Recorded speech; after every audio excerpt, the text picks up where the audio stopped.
in the world of radio shock jocks, the biggest are Opie and Anthony. These people say shocking things that border on offensive in order to entertain their audience. I refuse to sit here and think that radio has to be nice. Why? Why does radio, out of any other medium, have to be nice? We are being now held to a standard where we have to be nice and make people feel good. Go screw! Radio bad boys, Opie and Anthony. Controversial radio personalities, Opie and Anthony. Infamous DJs, Opie and Anthony. Talk show radio hosts, Opie and Anthony. Opie and Anthony. Opie and Anthony. Radio shock jocks, Opie and Anthony. Opie and Anthony. Shock jocks, Opie and Anthony. Shock jocks, Opie and Anthony. Opie and Anthony. Shock jocks, Opie and Anthony. Opie and Anthony. I've been dealing with a twisted testicle. She wrote out a prescription that basically said warm baths to let them float. They would look like alligator eyes popping out of the water. What's the best show on TV? I think it's called Three Sheets. Where Anthony is in relation to the wind when he's driving. I have a red light in my bathroom. Wow. For showering with a chick when you have a red light. You're always thinking of how you can look a little better. Exactly. So I have a blindfold. I hand her girl and she comes in. The Opie and Anthony radio show, the most popular show in the history of satellite radio. But enough of this palaver. Let's get the show on the road. I miss. You're 3 feet away. I suck at basketball or anything God. resembling it. Can Someone pick that garbage up for Anthony? No, come on, please. No. Let's go, please. Oh, no, it's No. It's wait a minute. It's Jimmy being exasperated in a rush guy. It's exasperated guy in a hurry. It's exasperated guy in a hurry. It's his new character. Yeah, I like it. That's a hit. For like 5 minutes, then it's going to get really annoying. Really quickly. Come on. Yeah, come on, please, come on. Yeah, I like the please. It's the most insincere please ever. Oh, get it. The assist. The slam dunk. The Opie and Anthony show is ready to broadcast. Ready for action. Yankees lost their home opener. John Madden retired. Yeah. What else could we say so we could go home early? Kevin Garnett is out, most likely for the playoffs. That doesn't look good for the Celtics. And Linda McCartney died 11 years ago today at the age of 55. Let's go home. Start our weekend. 11 years? 11 years ago. Wow. That's a long time ago. It sure is, Anthony. It sure is. Jiminy Cricket. How was yesterday? Oh, it was very funeral-y. Yeah. It wasn't really that funeral-y, to tell you the truth. Be honest with you. Most people were kind of like, relieved. Well, for the people that don't know, your grandma. My grandma. 93? 93 years. Passed away the other day. So we had the wake. And the funeral. And then the funeral. And, Jesus. It's like 93 years old. I was even joking around once we got back to the house and saying, just goes to show, we don't have much time on this earth. You got to live for the moment. It's 93 years. The last 4 or 5 of those years, by the way, were the decline. The George Steinbrenner years? Yeah, the Steinbrenner years. The decline into dementia. Right. So it was just kind of like, I have no recollection of my grandmother from about, I guess, the 3 years ago is like the last time I even saw her. Wow. And they had, brought her for her 90th birthday or something. Out of the home for the day? Out of the home, over to my mom and Sal's house. Mm-hmm. And, she had a couple of things to say, but not really. What were they? Just kind of sitting around. Blue, bubble gum. When are the doughboys coming back from Europe? One of those, moments. That dementia's a bitch, huh? Oh, so, but... you think it's a bitch for them, though? I don't know. For real? I don't know, because when you have a lucid moment, do you think like, oh, my God, this sucks? Yeah. I'm going to go back into, flowers for Algernon in a second. Yeah, but then you do, and then you don't remember that you had that nice lucid moment. Exactly. So who knows? And then, she just had an old age. She was never the help me. Old age. She wasn't the help me woman, was she? No, not at all. Because when the famous accident occurred in my life, and my mom was in like a home for a little while to recuperate, There were the help me women around the hallways. Me. They'd sit outside. Oh, no. I laugh because I'm uncomfortable. I just want people to understand that. Oof. Sometimes I laugh because I really enjoy what I'm about to say. But, Yeah. but in this case, I'm a little uncomfortable. But they're the ones that sit in their wheelchair. They're older than dirt. When you start asking how old some of these people are, you're amazed. Oh, she's 105. She's 108. What? Yeah. And anyways, she's sitting outside her room in her wheelchair, and you walk by because you're going to see in my case, my mom, and all of a sudden they grab on with that hand, with that grip, the claw, the kung fu grip, and they just start screaming, "Help me! Help me!" And then like the people that work there are like, don't pay attention to her, and they almost slap her hand off. Help! Right? Help! Shut it. And then you feel guilt, so you try to have a normal what can I help you with? Oh, and it's just like you were, it's dementia and it's nonsense, and there's nothing you could do. There's nothing anyone could do. My husband, he's at the cemetery. Right. What do that was one thing, because like my grandfather, he died I think we figured out 30 years ago. Jeez. Or something. And she would kind of ask, where's my husband? Where is Joe? Where's my husband? Mm-hmm. Well, he's long gone. He's residing in the ditch that you're going to be next to in no time. let me teach you something about the next to you thing. Oh yeah, it's on top of. Oh yeah, there are two ways to do it. When you go to a cemetery, it looks all nice. Oh, there's Grandma and Grandpa. Yeah. No, Grandpa usually dies first, so he's below Grandma. They stack them. They stack those coffins. Stack them They up. stack the coffins. Yes. That's fantastic. My God. But you guys had it more as a celebration of her life, right? Exactly. It was one of those things that wasn't any, oh my God. Was it your mom's mom? None of that stuff. Yeah. Was she cool? Oh, yeah. She was cool. The whole family. Just losing your was mom or your dad's a little weird. I would imagine, no matter how old you are. And they were saying, in a way, relief. Yeah. Because all they were doing was, making trips to the old folks' home and doing laundry and just, doing things. Yeah. It's like a full-time job. So that was that. We then go back to the house for the let's just hang out because somebody died party. And you don't want to be the first to leave that party. No, All no. right, well, I got to go. Yeah, well, look at the time. Yeah. Because you got to figure out how much time. Like, I think picture. I think I could do 3 hours. I twittered the old Ginzo. Oh, nice. Look at that. You got the wine. Yeah, that was a little early on. Uh-huh. And then more food comes out. And very nice. That was good, though. It was a good excuse for a nooner. I sent you a text. I sent you a text. What did I write? I was trying to do a wise guy bit. Oh, yeah. It's hard to do a wise guy bit through text messaging. Yeah, did you have any That's what I was getting at, but I'm like, man, I don't know if he's going to understand that. So then I had to write wise guy accent in parentheses. Yeah, you had a direction to your Twitter. I'm trying to do an audio bit through a text, making up some whacked out Italian dish. The church portion is the most, ugh kind of thing. So we go into the church, and then it's one of these, big Catholic send-offs. Mm-hmm. So the priest is up there, and he's talking, and I'm sitting next to my Uncle Joe, and we're just like... A lot of Joes in your family. A lot of Joes, yeah. So Paulies and Petey's. And Anthony's. Joes and Anthony's are all our family.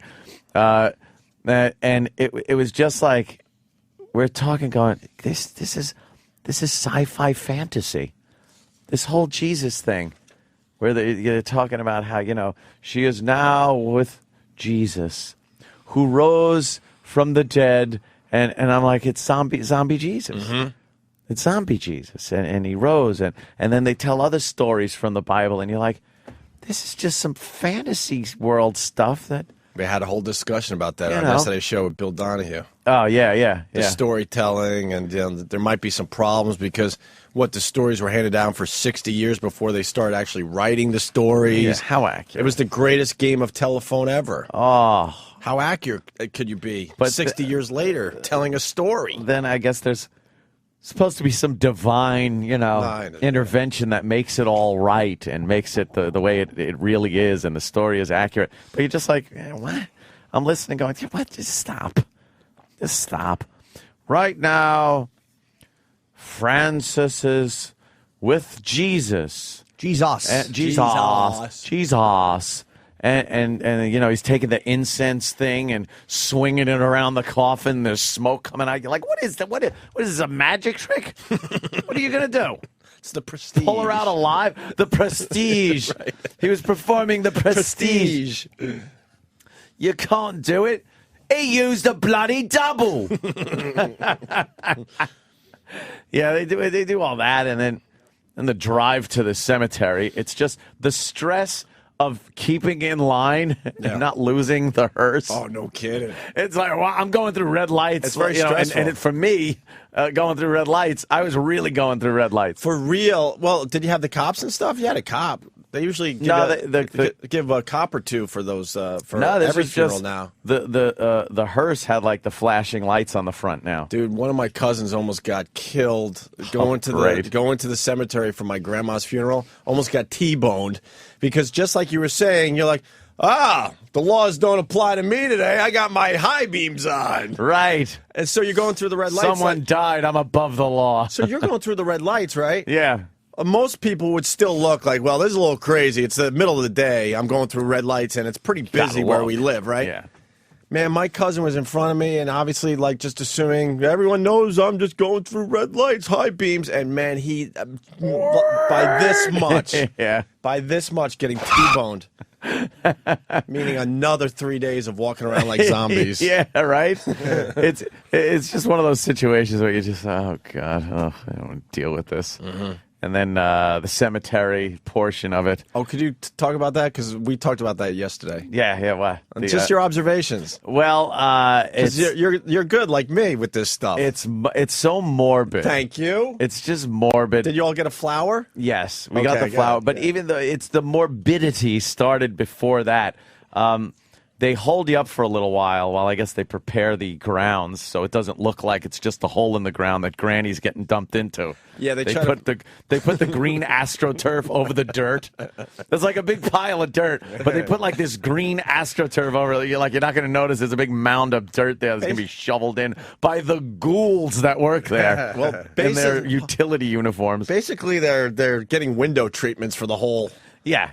Yeah, and the ghouls are usually Mexicans. We were discussing this yesterday. Yeah. They're day laborers, it looks like. Yes. And then they put the wooden planks around it and cover that with the AstroTurf and tell you to be careful when you throw the rows in because, boy, you sure don't want to fall into the hole. No. That can be embarrassing. But the worst part was just off of a few tombstones down was some gentleman who had to be perhaps in his 50s. And he was kneeling down in front of this little headstone with Mylar balloons that were in the ground. And he's wiping things away and talking. And I'm like, Jesus Christ, is this morbid? Obviously, there's some young dead person that this, maybe a father or something. I don't know. But I'm just watching this going, why am I putting myself through this depression? Yeah. To see that. It's not even it wasn't even grandma going in. That was fine. She's 93 years old. But then you just got to watch these people mourning. I don't want to say it. But the best part about the cemetery was that my navigation system has every road in Pine Lawn. Really? Yeah. So I was able to get the F out of there because you could get lost in there driving around.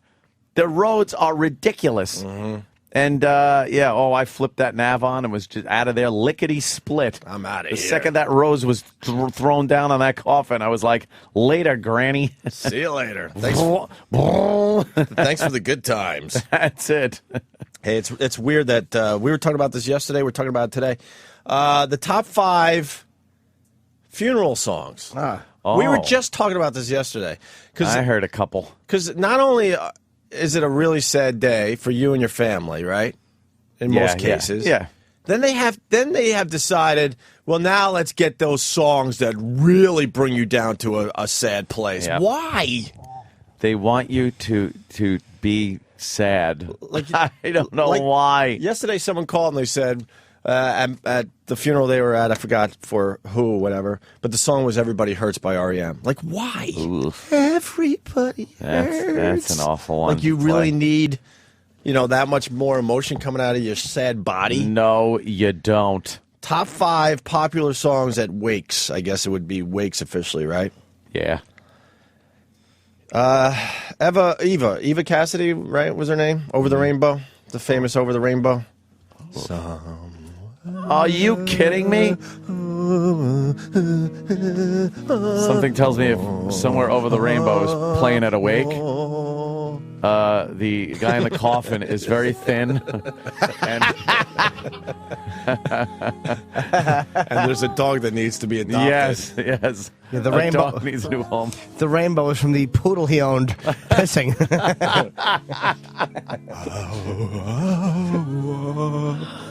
Like, why?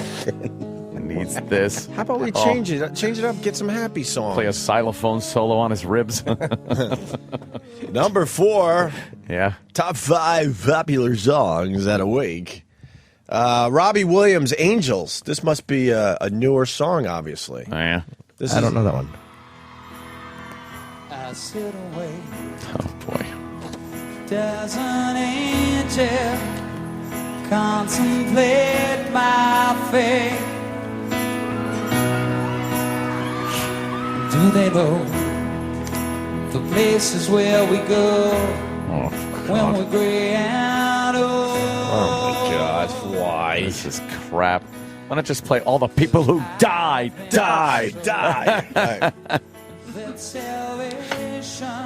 All right, number 3. We go to Sarah Brightman and Botticelli, or however the F you say his name, or her name. It's his name. No his clue. name, right? His? Who knows? Time to say goodbye. It's this thing. Time to say. Oh, yeah, it's the dude. I'm so sorry. I'm sorry. I'm so sorry. Yes, no, it was. I'm so sorry for your loss. Sorry for your loss. Here, take a prayer card. Didn't Swedish TV sensation Roland sing this for us? What song is this?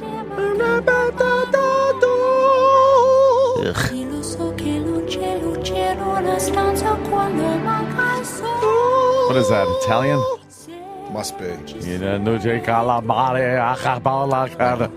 Yes. He didn't pay the fig.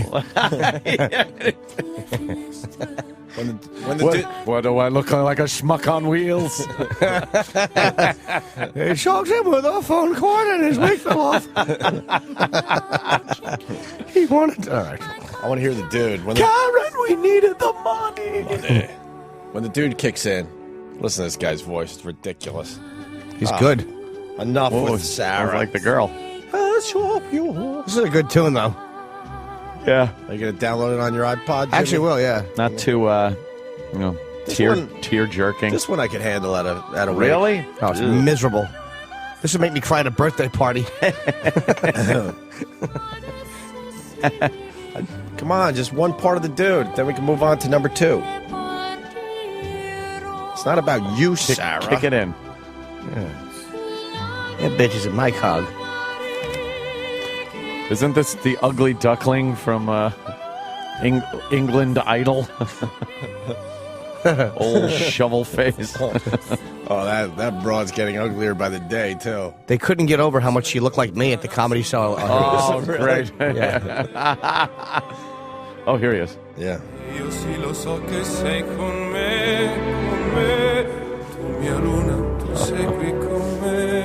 That's number 3. Time to say goodbye. She really looks like she should have a hook in that mouth, just being pulled out with pliers. Yeah, but that's a picture of her gussied up for the TV show. You got to see the ones where she's just hanging out at home.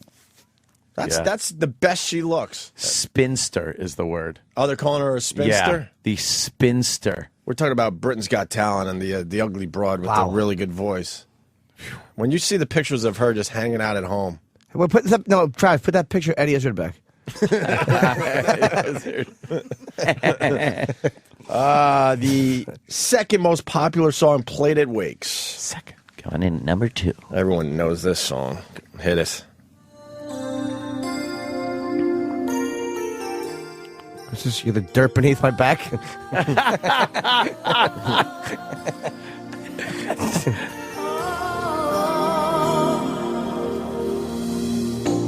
It must have been cold there in my shadow. Oh, God. This is a nice song, though. Basically, Bette Midler is telling the person, look, we know you're a nobody, but I recognize you're something. Yeah. How was it in the fucking shadows, shit dick?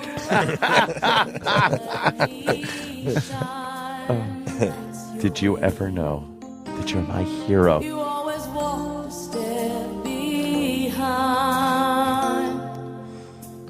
Everybody. Yeah, I should play this for Bob Eatman and then spray him with lamb's blood. We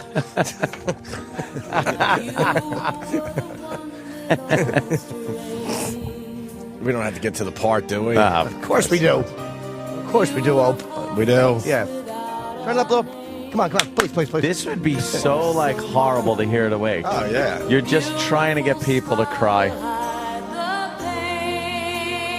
Just let people's emotions be their emotions. You don't have to pump up their emotions.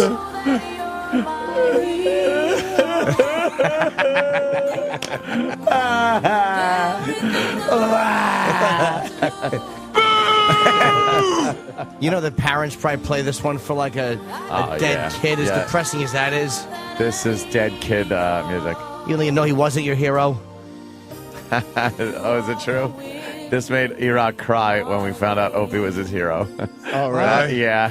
Remember we played this? Did he? We played this. Remember he started crying about Iraq actually sang this to his sandwich. He cried because I openly laughed at his hero list. All right, that's enough. We got You are to the fat beneath my tits. Where is Iraq? eating. You are the gunk between my ears. Fucking idiot. Eat rock. What did he do today? Lived. You missed the shirt he had on yesterday. Oh, no. His fucking his substitute teacher shirt. What a nerd.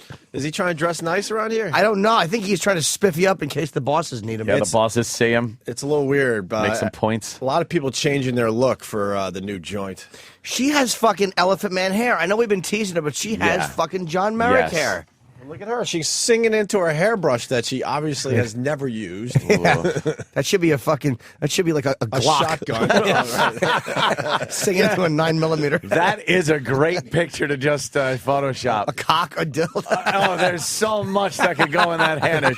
A shotgun, a barrel, a cock. Yeah. Not of the white variety.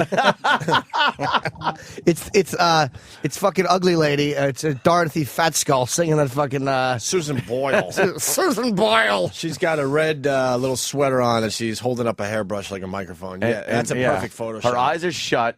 She's got the mic a good, 8 inches away from her face, and she's holding it.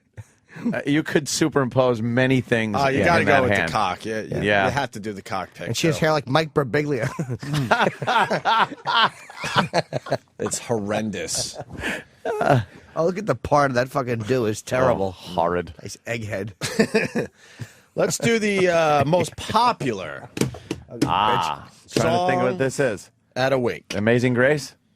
Well, there's different categories. These are like the popular songs. Oh, popular songs. I mean, if you want to go with popular songs.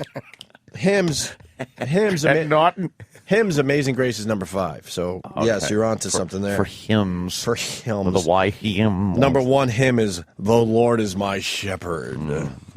Classical pieces, who cares? Because We didn't finish the we're not number one song. educated. Yeah, here we go. Opie. Number 1 popular song Number 1. at wakes. Here we go. Are you kidding?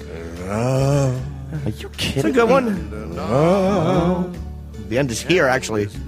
Yeah, it's not near. Yeah, and look at the body. It's cold as my icebox. Final curtain. God. Why would you play a karaoke song favorite? There's a Japanese guy standing on the cadaver. Fucking up the L's. Which are so time. Nothing worse than Japanese. I've lived. All right, that's 4. I traveled each. Everly Highway.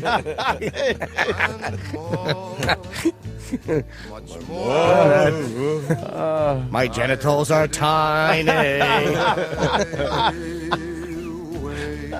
Funny they're dumping out down the hall. Oh, of course. It's nice to be able to do an Asian accent before 9 o'clock, huh? I know. Well, then again. Oh, really? Right. This show is on top of things this week. The Fox affiliates on car warranty scam. We were just talking about this yesterday, too, Jimmy. Yep. We could dump out of the Frank Sinatra, obviously, because I started talking about something else. They play that at Frank's, you think? That's a good question. I think that's played a lot of Itralian ones, I bet you. They probably played Elvis's version in Frank's. Yeah. Just to really stick it to him. Where he's laughing or something. Oh, that's the other Have you guys listened to the Elvis channel on Sirius? I have, yeah. I was listening to it yesterday because I did a lot of driving. I like it. And they just got guys calling in about Elvis stories all day long. It's Really? like, the guy's been gone for 30 what? 30, how many? 77, 32 years. I was going to say 32, 33 years. Wow. And here's a guy, well, I remember, if you're lucky enough to be at the mansion, sometimes Elvis would push the coffee table back and the couches back, and he would give karate demonstrations. Oh, that must have been, it was terrific. Fantastic. It was Blue very, suede shoes. It was very special when he did that, and his favorite movie was, and if he didn't get up after the first showing of his favorite movie, he would play it another 5 times. Oof. Just like, wow. What was his favorite movie? That it would have helped a bit, but I don't. Oh, Ann, help me out. Oh, you know a little something about everything. I heard it yesterday. Somebody will get it. Loves watching feedback. I was never a big Not Elvis only did he fan. love watching it, he would just keep playing it over and over and over again. That's what I learned from the Elvis channel yesterday, listening. Lunatic. Elvis was an ass. But they're digging up anyone they could find that might have had any type of connection with Elvis. Any story, Any right? dumb little I met him once for 5 minutes. Good enough. Put him on the Elvis channel. Whoop-de-doo. I got an autograph back in Vegas. All right, good. You're going to call in at 7:20. All right, hold on the line. Right. Call screener. It's like, what do you got? Yes, Danny? I have a list of some of Elvis's favorite movies. Oh, yeah. Let's see. It said some of his favorites were Patton. Nope. The Dirty Harry movies. Nope. The Pink Panther series. Nope. Wow. Too bad he didn't live to see these new ones. Yeah. Ten Commandments. He died when he was making one.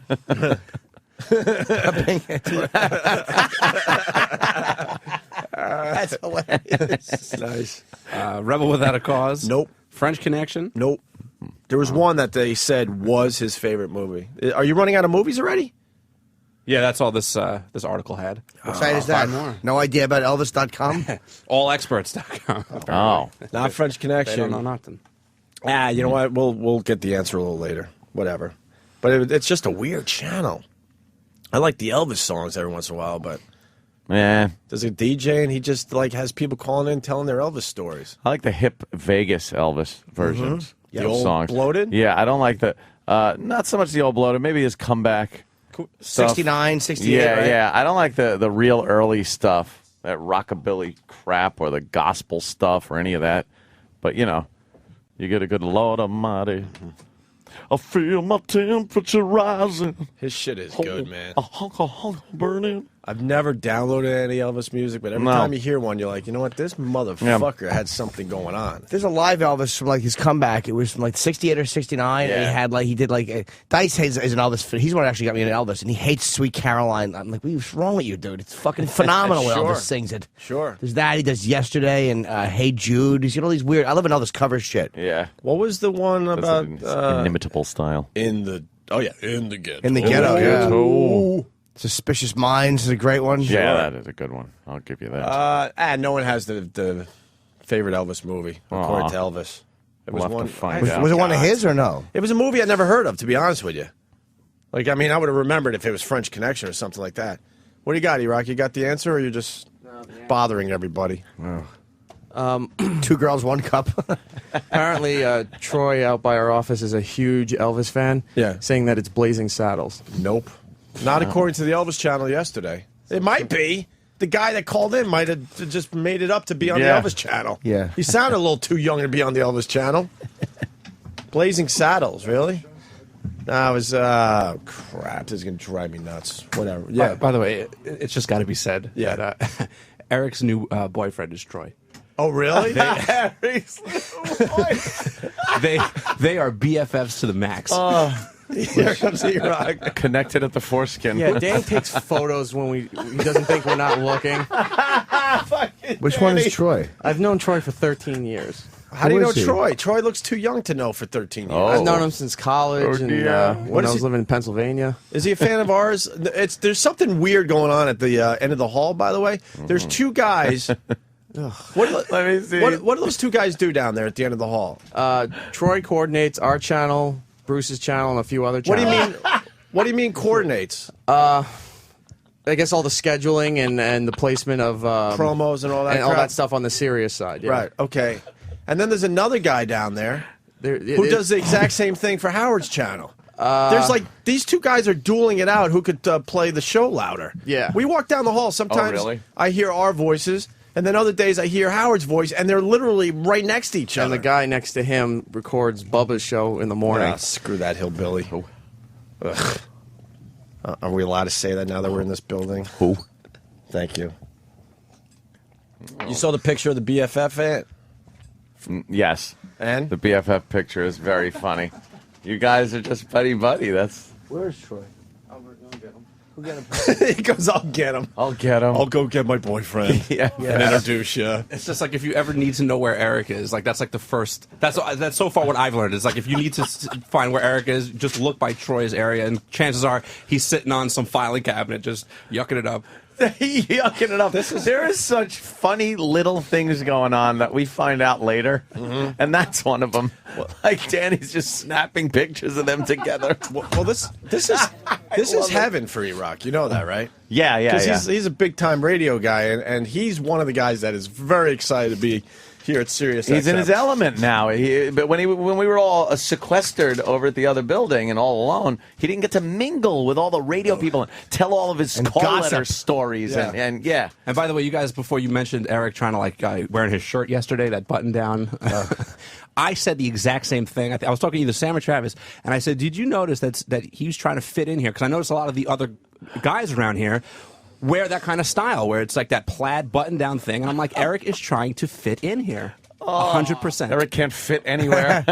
He has a little button on his shirt today. E-Rock's back. There's a couple of buttons. You don't wear golf collar. shirt. You don't wear collar shirts. I haven't worn them in a Collared long shirts. time. Why are you wearing them? Because I think it was 2 or 3 years ago when you trashed me for wearing the same exact shirt, so I figured enough time passed. Because the people, Apparently not. Did I trash you with that? Oh, shirt? yeah. You told me I look like a picnic table one day. Yeah, that's because right. Eric typically dresses like he's going to a Little League game. So. No, it's great. We trash these guys, then we go home and forget that we ever trashed them. And E-Rock goes home and He takes it remembers it. seriously and changes his wardrobe over it. What were you going to say? So the collared shirt's not because it's time. You want to impress some people around here. No, that was actually it was a gift for my birthday from my chick. That was the first time I actually wore it. So, all right. What was the Enjoy occasion, though? Yeah. Why'd you wear it? Was it Troy's birthday? Yeah, what did Troy get you for your birthday? No, we did that Tuesday. Ooh. But Troy's a big fan of the show? Yeah. Cool. All right. Eric and We're still looking Troy for the Elvis. sitting in a tree. E-A-T. We're still looking for Elvis's favorite movie, according to the Elvis Channel yesterday. Yeah. Everyone, A Rebel Without a Cause, no. Across 110th Street, no. That was a good movie with Harvey Keitel and Yaphet Kotto. Which one? Across? Oh, no, I don't know if Harvey Keitel was in that. Yaphet Kotto was in 100 Across 110th Street. I never saw And that Paul one either. Benjamin, not Harvey Keitel. Hey, Sam pretty much stayed up all night to get an interview with Rick Ross. He did. You want to go down that road real fast? Yeah, he's the Yes. guy, if anyone doesn't know, that was him and 50 Cent were... Bob Kelly turned me on to this. When we had 50 Cent in, 50 Cent was a great guest. Yeah, he was. He was very Loved him. honest. Loved him. He was like one of those guys who just will talk about anything. He talked about, when we asked him about getting shot, he talked about his businesses, he talked about music. Anything you wanted to ask him about, he's like pretty much an open book. Yeah. And him and Rick Ross are having this... I didn't know who Rick Ross was. I don't follow hip-hop. But I do, Sam, Jim. Just ask me. Yeah, but you live the life. You actually are closer to it than any of us with your fucking gun collection. The hip hop guys would love you. Mine are legal. That's a good point. But they would love you, and you would probably have more in common with fucking hip hop guys than any of us. That's true. Other than my cock size. Talk about gats. I used to play a lot of basketball. What about me, Jimmy? That's true. You probably would have a lot to talk about with most of the hip hop fellers. Yeah. Sam. So, but we haven't really explained it. So there's a little. Do they still call them beefs? Yeah, you call it a beef. Yeah. Sam has full afro today. Did you have that last night during the Rick Ross interview? Yes, if you fucking puffed your afro out to avoid him punching you in the face. Yeah. Well, that's not why. Why'd you do it? You're not wearing your silly afro ponytail today. Because I took a shower and then like 10 You haven't minutes showered since you put in No. that ponytail? And then like 10 minutes after I got out of the shower, Liam called me and said, hey, it was like 6:30 at night, and Liam was like, hey, you could do this interview now. So I ran in without, because, my hair was looking good. Because the reason I pull it back is because a lot of times it's not looking that good. How'd you get in? In here? My Train? ID card. Yeah. I took the train back in. Hey, 6:30? He got motivated for the show. What a guy. It's So- Rick Ross. So You got a the- picture? Yeah. So there's a beef between 50 Cent, and Rick Ross, who's an Right. old prison guard? Well, that's what Correctional. 50 says. Yes. Okay. I was going to ask him about that, but But we still haven't really Wanted to explained keep it. your jaw. Some of the stuff 50 Cent did in this beef. Well, Rick Ross or whatever, I think Rick Ross, what I know, Rick Ross had shit-talked or bad-mouthed his music or something, and then 50 Cent he was mad that 50 Cent didn't talk to him at an award show or something, and then 50 Cent got very pissed off. There was a diss. Yes. Jimmy, a diss. The two gentlemen had a misunderstanding. And then diss. 50 Cent responded to being bashed, and he did a video, and he said, I'm going to ruin your fucking life. Yeah. And he was trying to basically kind of humiliate Rick Ross publicly. Like he took Rick Ross's ex-girlfriend, took her shopping, bought her fur coat. his baby's mom. His baby's mother. And he said that one of Rick Ross's ex-girlfriends is a hooker or something. Like, he really... He showed photos of him, said he's a correction officer. And then I guess Rick Ross didn't go away. He got, I guess, pretty pissed off. Yeah, and when I went in kind of expecting to bring that stuff up and get kind of shied away from it or whatever. Like, I didn't think the interview was going to last long. But, no, Rick Ross certainly came back at 50. Did he? Oh. Yeah. Oh, really? Is he a big guy? Yeah. He's bigger than 50. Well, but he's heavier. Like, he's not all muscle like 50 is. Is he like over 300 pounds? I think Danny's got a picture of him. I don't. What do you think? think? He looks like Suge Knight. He looks exactly. Yeah, he really looks like Suge. Everyone knows what Suge Knight looks like. He looks like his brother. Who do you think could win in a fisticuff? You know what? I was brawl? going to ask that, and I felt too 5-year-old boyish. Nah, but that's what that's I'm all I'm wondering, thinking. too. Who would beat up who? I cannot get it out of my head. Those two just going at it.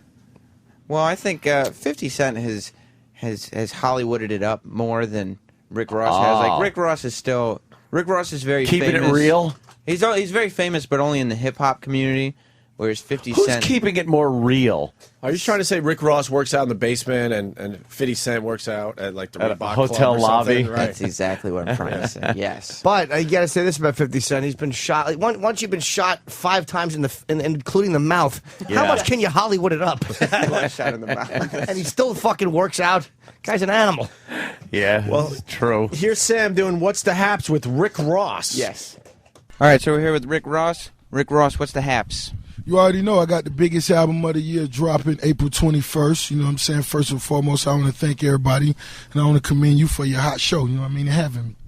Thank you very much. Your new album's coming out April 21st, but you've been in a lot of the hip-hop gossip, news for some time now because 50 Cent has been saying some mean things about you. Why has he been saying these mean things? I don't think they mean. I think he's a monkey and he's confused and his music is garbage and I'm making hot music, you know what I mean? I'm having fun right now, magnificent, top 10.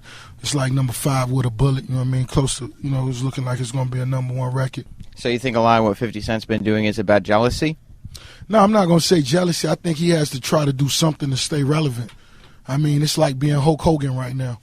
You won a lot of cage matches, and now everything gone. Like, you gotta lay down. You know what I mean? So he's Hulk Hogan, but you're John Cena. Yeah, something like that. Yeah, like that. It's a good wrestling reference. Oh, great wrestling reference there, Sam. He started the wrestling reference. Yeah. Didn't know who he was talking about. The king of the wrestling reference. Yeah. Can't see Is Rick me. Ross's music, because, everyone knows 50 Cent's sound. Is Rick Ross good? I mean, Yeah. Rick Ross is pretty well respected in the hip hop world. Well, you want to hear a little Community, Rick Ross? it's called. Dude, I don't know any of his music. Community. Is this the single that they're working right now? All right, this is Rick Ross. What's the name of the song? I don't know. What is it, Sam? I think he said it in his little piece. Magnificent. All right. Justice League, Justice League. Yeah. Still one of the top funeral songs? Still doing that? Yeah. Probably in some communities. Yeah. The coffin is shaking off the stand. Big speakers in it. Hit my casket.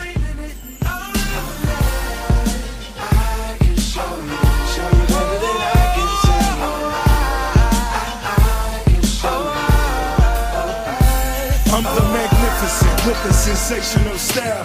Far from being shallow, cause she caught me with a smile. Try to figure out my style. Maybe that'll take a minute, but if all we got is time, you can't be acting timid, so we back to playing tennis, meaning going back and forth. She the one that I adore, so I try to enter raw. Conscious in the veins, concentrating on my cream. I'm the king. I'm so out of this. What does that remind me of? It sounds old school, right? Yeah. Sounds, come on, Sam. You know this shit better than us. No, it sounds like Rick Ross to me. I was gonna say it sounds a little like Biggie with the beep. I don't know Biggie well enough to. I've only heard a couple of the songs. More champagne. Oh, you know what this reminded me of? But it could just be like the slight echo. That song by Dr. Dre and Tupac, California Love. Yeah, but it was just the California. Yeah. That's just my white guy fucking. Like someone who knows rap would probably go. That sounds nothing like that. They love rapping about champagne. That reminds me of the Eminem song. What is that? It's like an old grandmother. Gotta put champagne in every song. They love that bub. They do love champagne. Bub in the club. The champagne, the hip hop guys. Bub in the club. Rick Ross. Sam asked Rick about the 50 Cent Rick Ross Baby Mama video, which hurt Rick's feelings, we learned, right? Well, I asked him if it hurt his feelings. You asked the tough questions. Yes. When he did that video on YouTube, was that really your baby's mom that he was buying a coat for? Oh, yes, it was. Did that hurt your feelings? Of course not. It was the biggest form of flattery for a boss. He should have bought our car. Okay. And finally, also, do you think it was just trying to be hurtful when he was saying things like that you can't fit in a European cut clothes and stuff like that? I just feel that he doesn't buy any European cut clothes because we all know bosses get tailor-made. So somebody do me the biggest favor and let the ugly guy with the fake teeth and the bad skin know that. Wow. See, shit. And the beauty is, too, that as long as I left a mic in front of his face, he would just keep talking about 50 Cent and G-Unit and all their associates. We thought going into this that he was just going to blow the whole thing off. Yeah. I don't want to talk about that. Here's my record. But I was hoping he's all in. I would ask him, like, goofy questions like, did it hurt your feelings? And he'd say, I don't want to deal with you. You're stupid. Yeah, and the hurt your feelings part is very good because you get the question out, and it's not so much you just want to ask the question. It's almost like you have to ask him if it hurt his feelings. Right, the main so thing you're not really asking the question. That's secondary to, hey, are you okay? Are you okay? Yeah. You're such a fucking conniving asshole. Asking, why is he saying these mean things about you? Yeah. But you bring up the mean thing. Right. Why? You could have, like, if that was important to you, you could have just said, a lot of mean things were said, and we won't have to rehash them. How did that make you feel? No. But you had to address each one. Yes. Yes. Well, that way we know specifically if one of them hurt his feelings or if all of them. Of course. But apparently, he doesn't have his feelings hurt too easily. No, apparently not. And finally, Rick spends about a minute insulting 50 Cent and G-Unit. Yes. We making hit records over here and the ladies love us. He fucked Vivica Fox and ended her career. He's the only guy that makes Dr. Dre look like he should retire. So somebody call Chris Lighty, the monkey handler, and tell those monkeys I'm the hottest dude in the game. Do me the biggest favor. Let those monkeys know I'm going to disrespect those monkeys until hell freezes over. Do me the biggest favor. Phony Yayo has been smoking crack and snorting bad coke for so long. He's confused. they're all monkeys. Well, Rick Ross, as far as primetime Sam Roberts goes, you're the boss. Of course I am. Somebody call Chris Lighty, the monkey handler. Let those monkeys know that they're finished. And if he wants to make his mortgage, he may want to come work for me. You know what? I'm. Wow. How do I? I'm never gonna understand. Why? Because of the obvious thing. Like if a white dude said that on the radio, the firing would be instant, out of control. And that's where some of this stuff is based on. Where you're like, well, if other people are saying this, why can't we all say this? Yeah. Especially when he's just like repeating and emphasizing every syllable, like monkeys. I know. Who's the Chris Lytle? Is he 50's manager? Or? Yeah, I think so. I don't know exactly who he is, but he was talking about him a lot. In the interview he did before me, he was also shouting it. So I think he's like he's such a unit's manager who's now attacking their manager, not just them. Hey, Sam, good job, man. Do you think he has a gun? Think he carries a gun, Rick Ross? Does he have guys with him? Yeah, he has guys with him. I don't think he carries a gun. I don't think any of those guys are dumb enough to still do that, but I definitely think he's got guys with him that carry guns. How many guys did he have with him? When he left, he had one guy from his posse, Jimmy. It's his posse. His crew. I like to say posse. He was rolling about 5 deep. Whoa! Him plus 5 guys? Yeah, and it was rolling just for, like, about 5 deep. Listen to you. Were they smiling and like looking like they were having fun, or were they kind of serious guys? No, they were not. They were only having fun when he was having fun. If he was smiling and laughing, they were smiling and laughing with him. But when he was in the other room, yes, man, they weren't smiling and laughing with us. They were looking around the room. You know what I mean? But they looked like they were ready for a problem. Oh yeah, yes, absolutely. There was one guy from Def Jam who was obviously there, with the label. He was cool and everything. And then there were 4 guys who were just there. Were they big fellas? Yeah, they were. And Rick Ross is a giant. Were you scared? I never scared. For real? Oh, Step man. out of character for a second. I don't know. Sometimes I don't know who we're I talking know what to. character is this. This Good is just point. asshole Sam. Were you scared? No, I wasn't scared because he never took offense to the line of questioning. But were you scared asking the question, not knowing how he was going to answer? No, because I knew... Because we get in those positions sometimes on our show, like, all right, we know we have to ask this question. We don't know how he's going to handle this, but all right, here it goes, nothing. I would have... Because the first question wasn't that bad. It was just saying, why is he saying these mean things? I was going to ask the follow-up questions regardless, so I would have been scared asking those follow-up questions had he not been so... responsive to the first one, but I wasn't scared asking the first question. Yeah, I mean, because it's not like you were siding with anybody. It's not like you were saying, "Hey, you suck." Then you get a problem. But you looked innocent enough to pull off. Were you sad or did he hurt your feelings? That's my strength. Yeah, that is your strength. your strength isn't. Yeah, like you look like fucking a skinny Shirley Temple. Who's gonna punch him? He waddles in like a penguin, so people are like, oh, all he's right, got fucking malformed feet. Big ass afro. Yeah, they give you a little slack. Because they see you coming. Yeah, I mean, it's a pathetic innocent kid. little boy. Who's this pathetic kid that doesn't like eating meat? Yeah, they can't tell if my questions are smart-ass questions or naive questions. Right. You just line sound I like a walk. naive little kid. Right. Meanwhile, you are a complete smartass. Right. Well, that's up for judgment. Yes, of course it is. Thank you, Sam. I see a hockey jersey way down the hall. That means Kevin Smith is here. Oh. That wasn't Kevin Smith? Roland has arrived, and he as well is wearing a hockey jersey. Well, Roland, we better get in Dude, here. I thought that was Kevin Smith. I even had you run out of the studio to like kind of hold him back because I know we want to take a break before the big Kevin Smith entrance. That is Roland. That's Roland? Yeah. Wow, this hallway is really long. The Swedish TV sensation is here. Has arrived. Stop talking about the hallway. With his brother. With his brother? With his brother. Wait, can we? Have you guys ever met Roland's I brother? saw Ricky Gervais with him. Yeah, I like his brother a lot. Yeah. When can we say hi to them? We have to fucking. Should we say hi to them on the air and then go? No, let's take a quick break. Okay. We can come back fast, though. Opie and Anthony, stay there.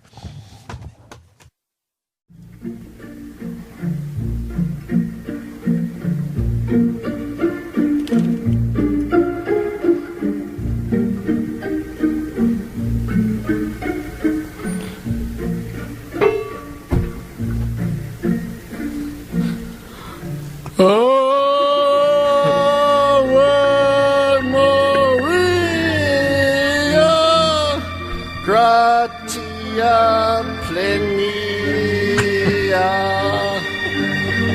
Maria Gratia gratia plenia. Maria gratia plenia. Ave, ave Dominus. Dominus tecum benita tu in mobasia et tu benedicia et tu fractus ventris de Jesus. Ave Maria. Yeah. Ave Maria, Mater Dei, ora por nobis pectrobis, ora por nobis, ora pro nobis pectrobis. Ave Maria, nunc et in hor mortuis et in hora mortis nostra et in hora mortrust et in hora mortras notoris. Ave Maria.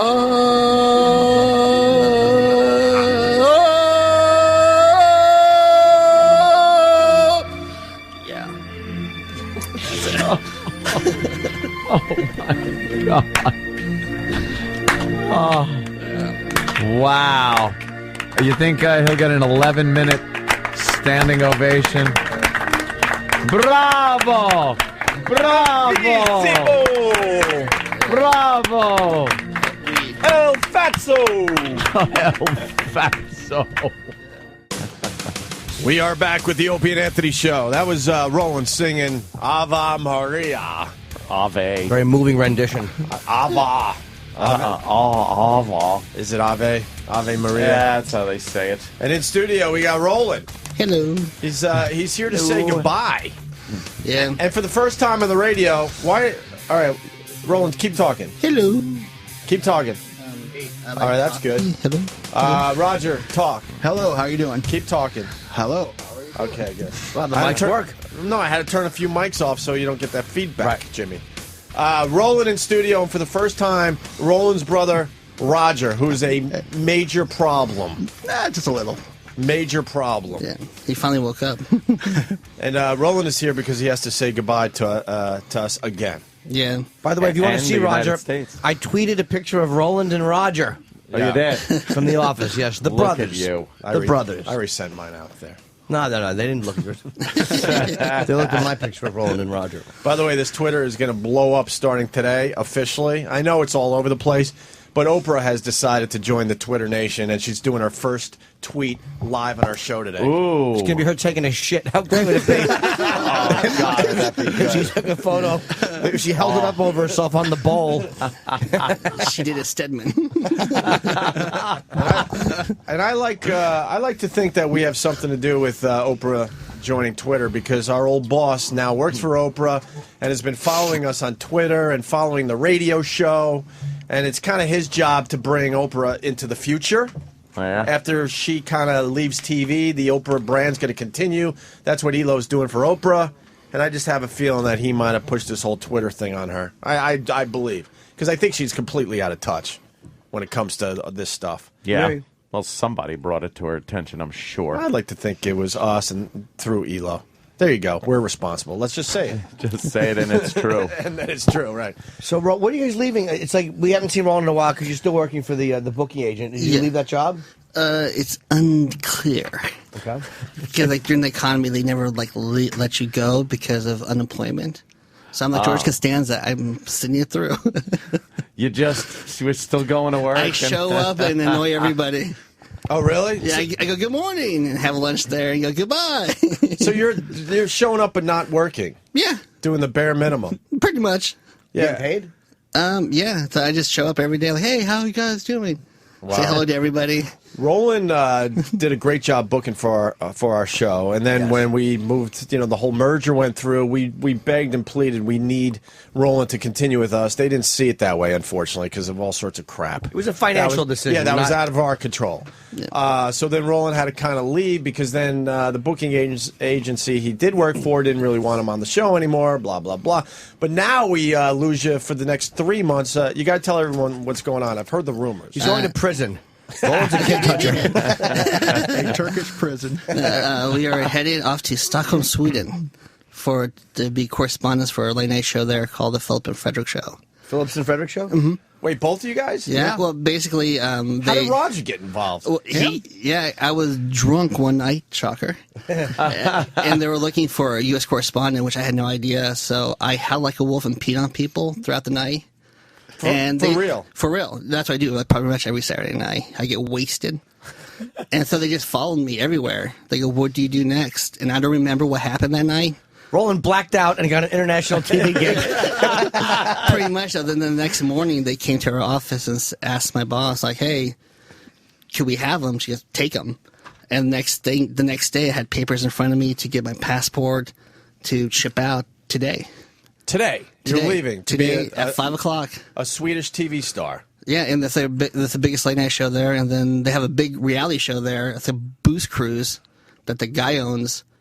And they're putting me on that show, too. Now, what language is that over there? I don't know. Swedish. Swedish. Yes. Yeah, I thought Switzerland was next door. I don't know. I have no idea.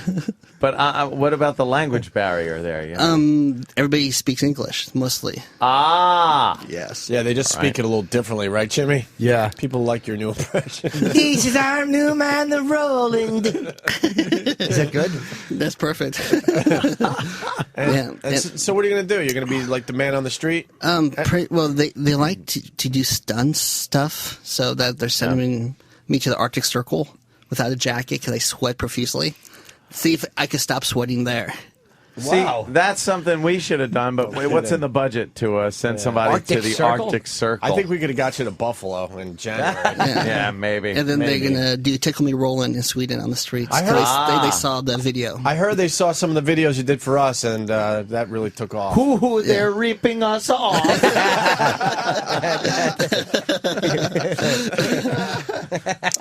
Roland. So they're going to do the Tickle Me Tickle Me Rollin'. Yeah, and they go, you do your impressions, and then he's interviewed the Prime Minister of Sweden.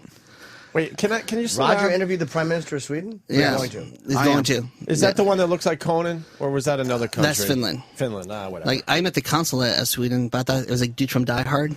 So I asked for his autograph, and he goes, I'm at the consulate. Like, oh.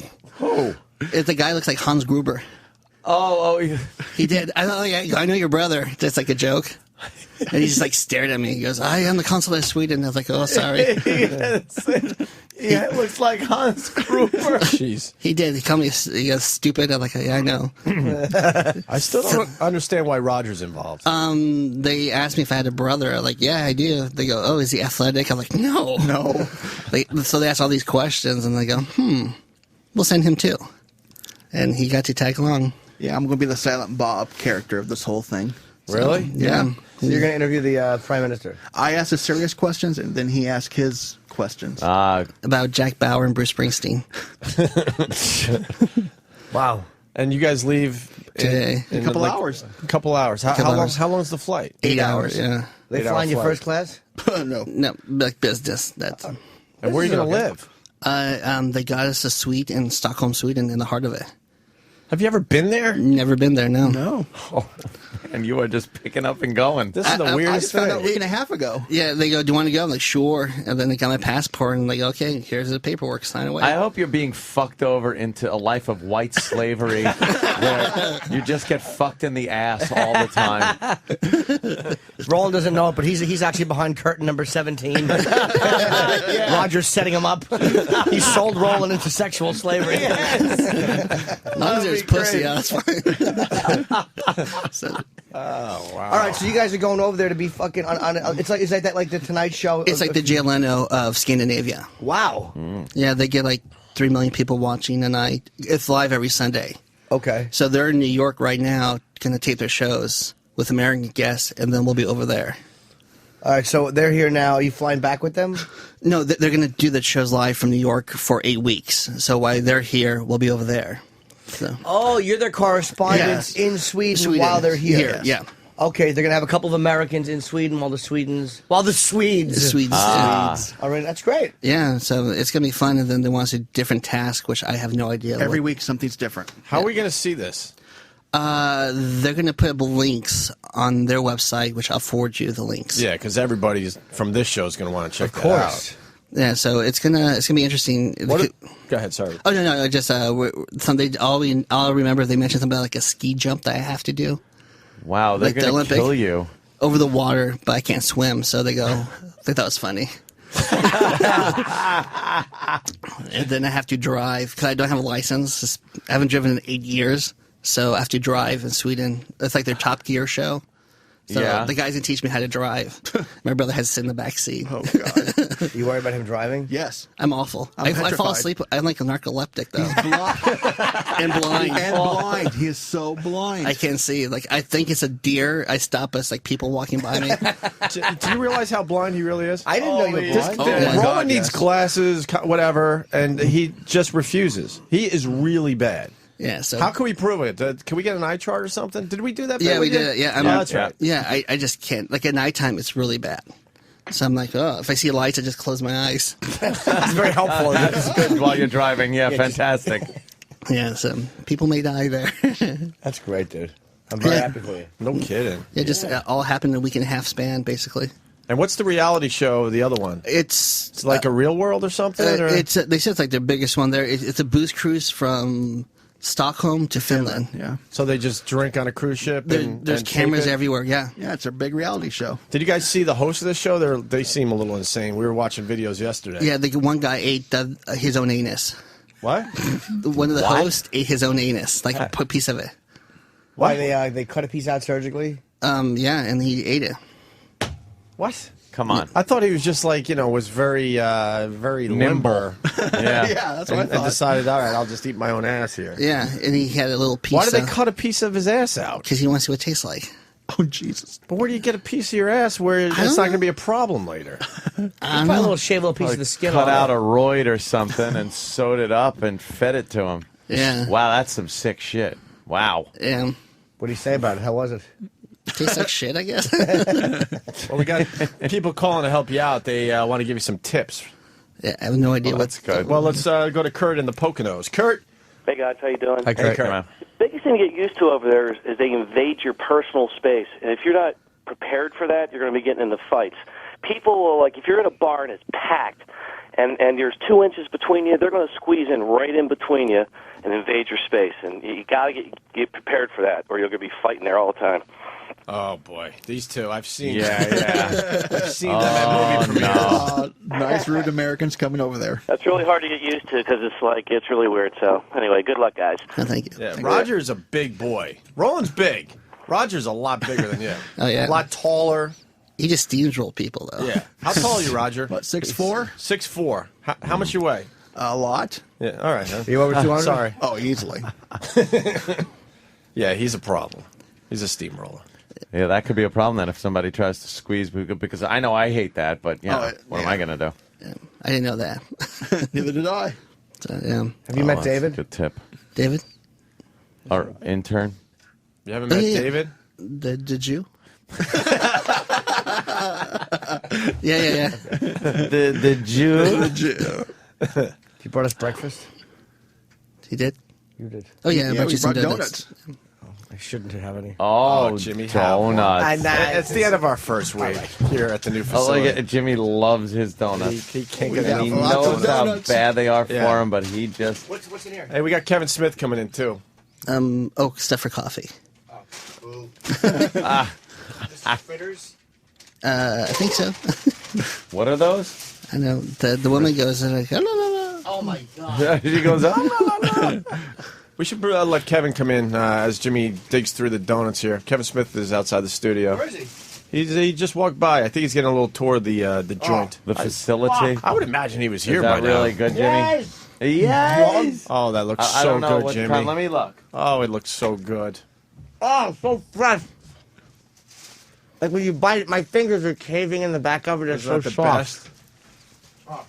By tomorrow, that will be stale, though. Sugary one. Ooh, that looks good. I like that. Kevin Smith, everyone. You guys on? Yeah, we're on the air. We're eating donuts on the air. Are you? Yeah, I because came just in time. they're delicious, and Kevin. it's early in the morning. Yeah, we got donuts courtesy of Roland and his brother Roger. And his brother Roger. Kevin. You know Roland, right, Kevin? Naturally. Roland's the one that brought me in. Yeah, okay, I Yeah. figured as much. You hear what's going on with him? He's going over to Sweden. Amsterdam to smoke a lot of weed and date dudes for a while. Wait, we're not on terrestrial anymore? No. He's going to fuck dudes?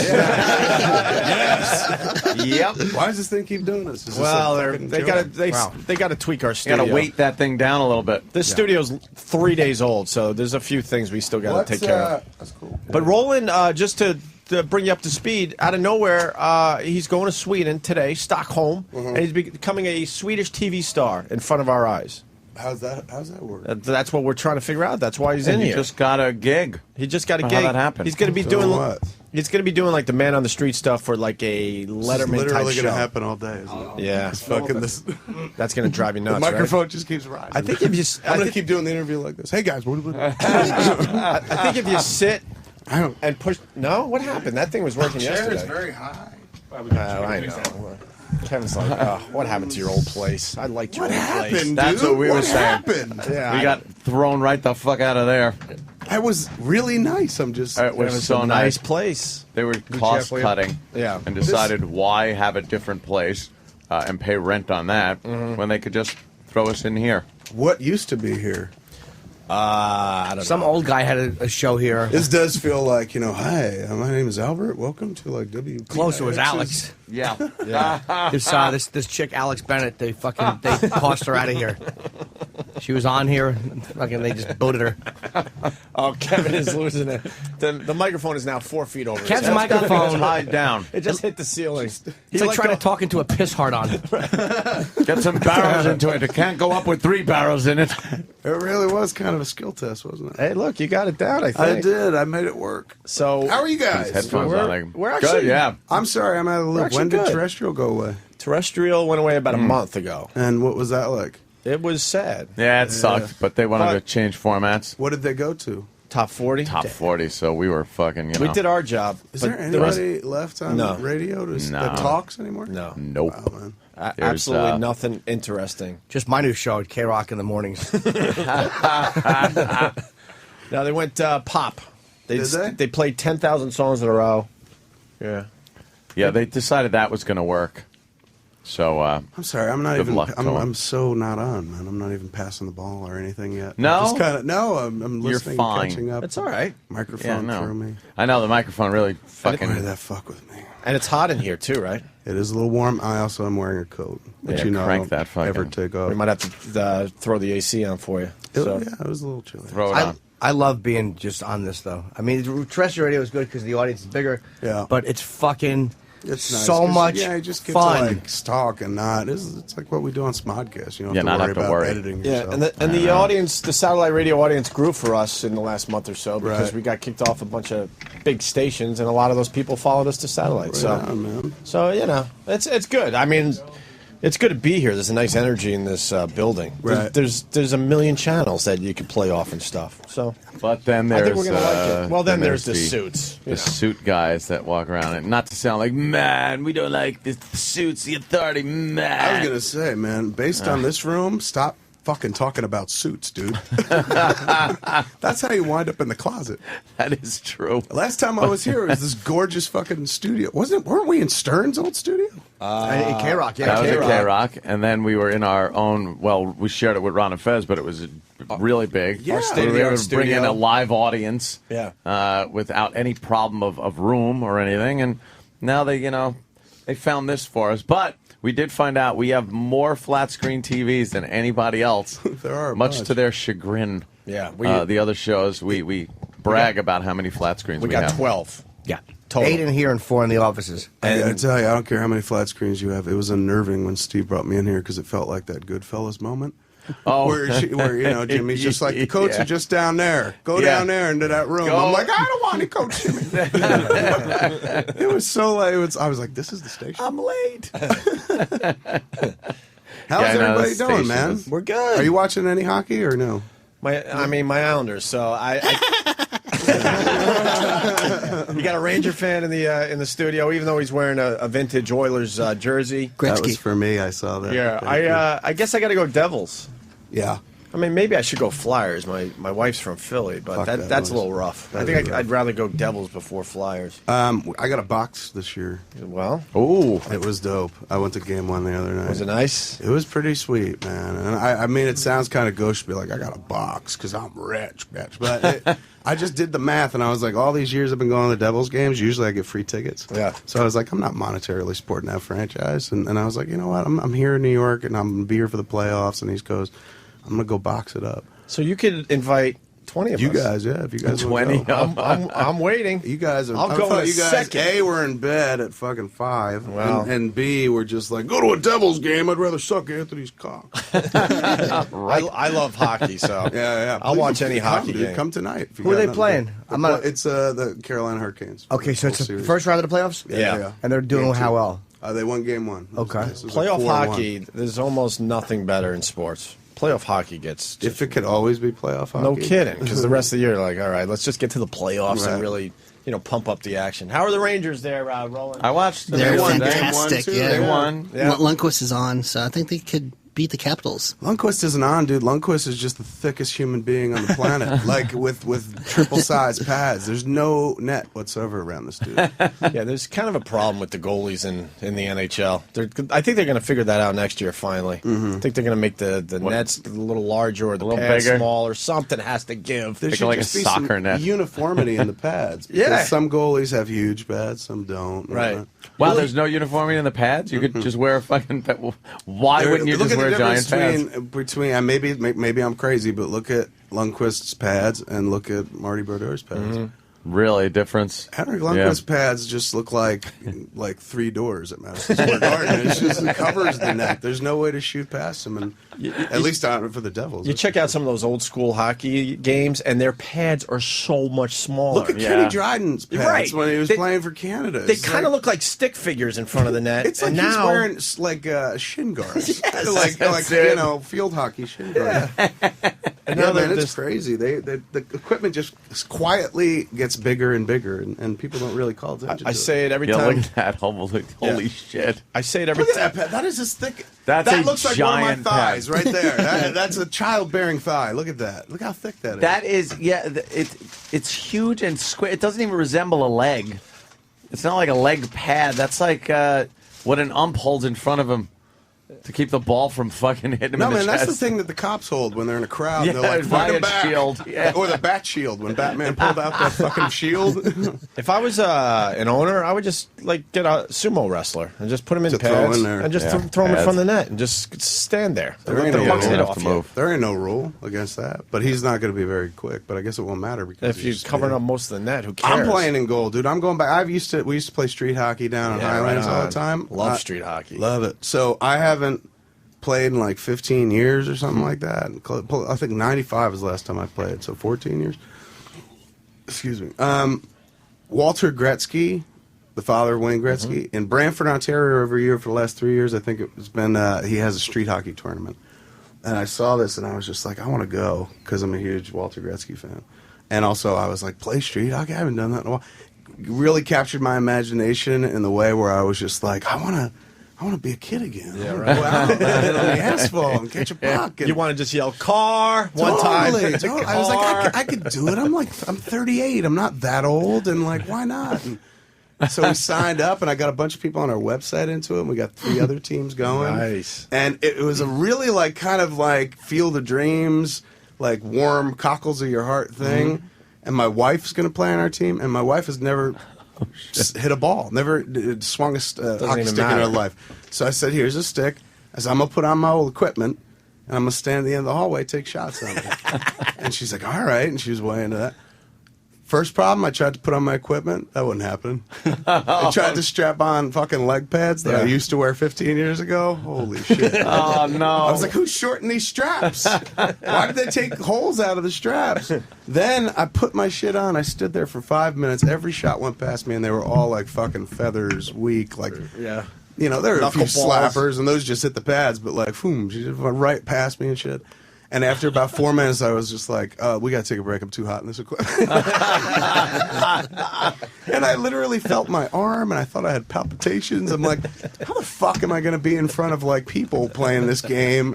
It's just bad, man. I didn't think the whole thing through. I'm just like, I'm not good. Yeah. I never was. It's not even a case of, like, thanks. It's not even a case of, like, man, if I could recapture the glory. We played on tennis courts in Highlands, dude. There were and I believe no my glory days. nickname was the hole. You're lucky you got to play on tennis courts. We didn't have any in my neighborhood. So, you know, some of those slap shots go 100 yards past. You're like, oh, God, I got to go chase the hockey puck for the next and you're 10 like, minutes. fuck it, let's not play anymore. Let's get high. Right. Hey, you play street hockey growing up ever? Nah. Oh, street hockey rules. I was a waste. Jimmy, no? You were just a never dude liked that shot street hockey balls. Yes. In the middle of the game, people be playing, and you're like, What do you, I played tonsil hockey.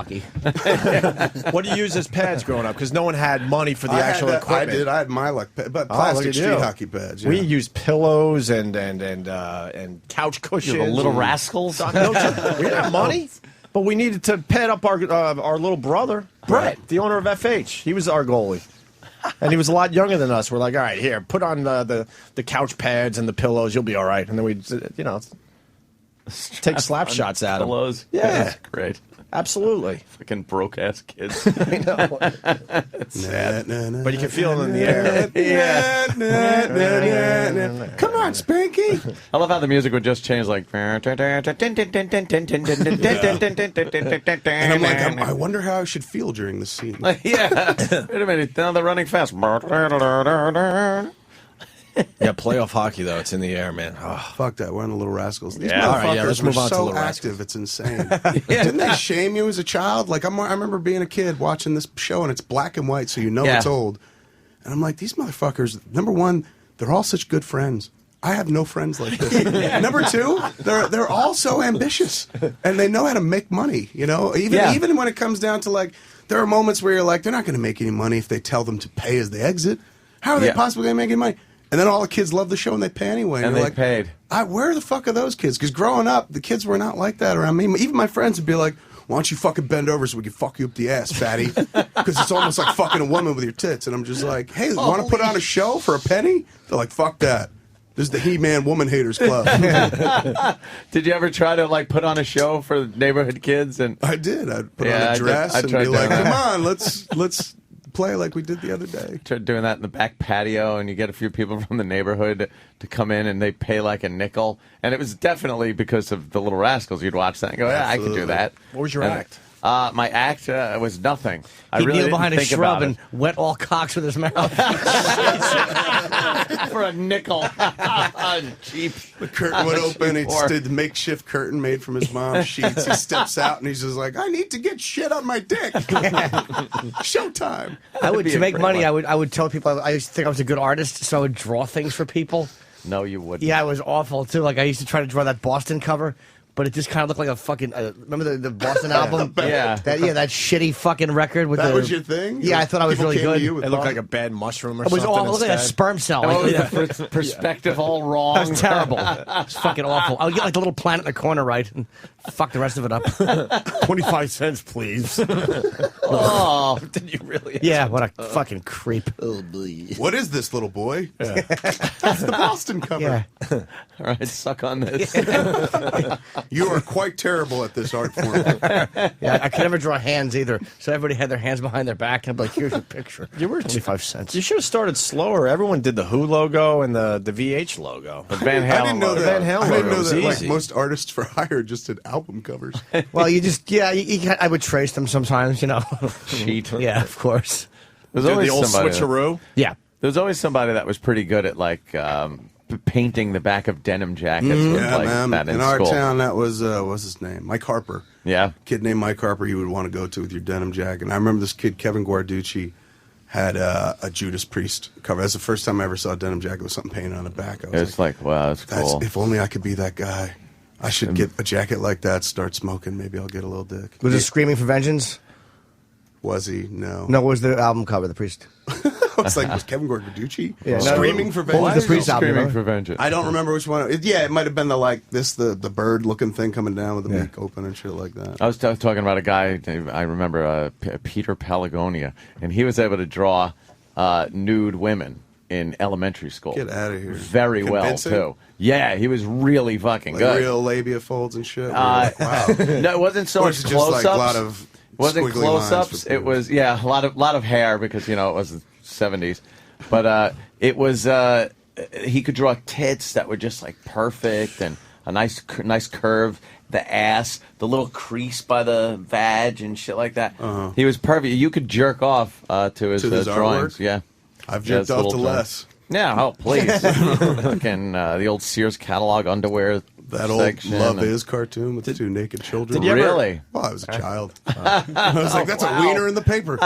Did you ever draw your own naked women, even though they sucked, but it was enough to get you off? Yeah, I Whereas kind of two got big okay circles doing for the tits and a dot in the middle, and No, you could jerk off to your own art? well, I mean, you got to remember we're older. We didn't have the fucking internet.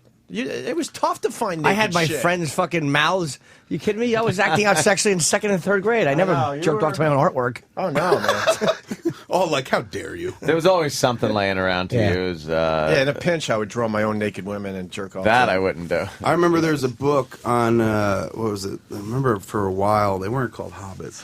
Gnomes. There was a gnome book for a while. It was real popular in the 70s and shit. Gnomes caught on for like a year. Yeah. And there was a series of gnome books. And anyway, in one of these gnome books, like my brother had brought home from the library, it's just a series of drawings of gnomes living in like a hobbit kind of land and shit. Yeah.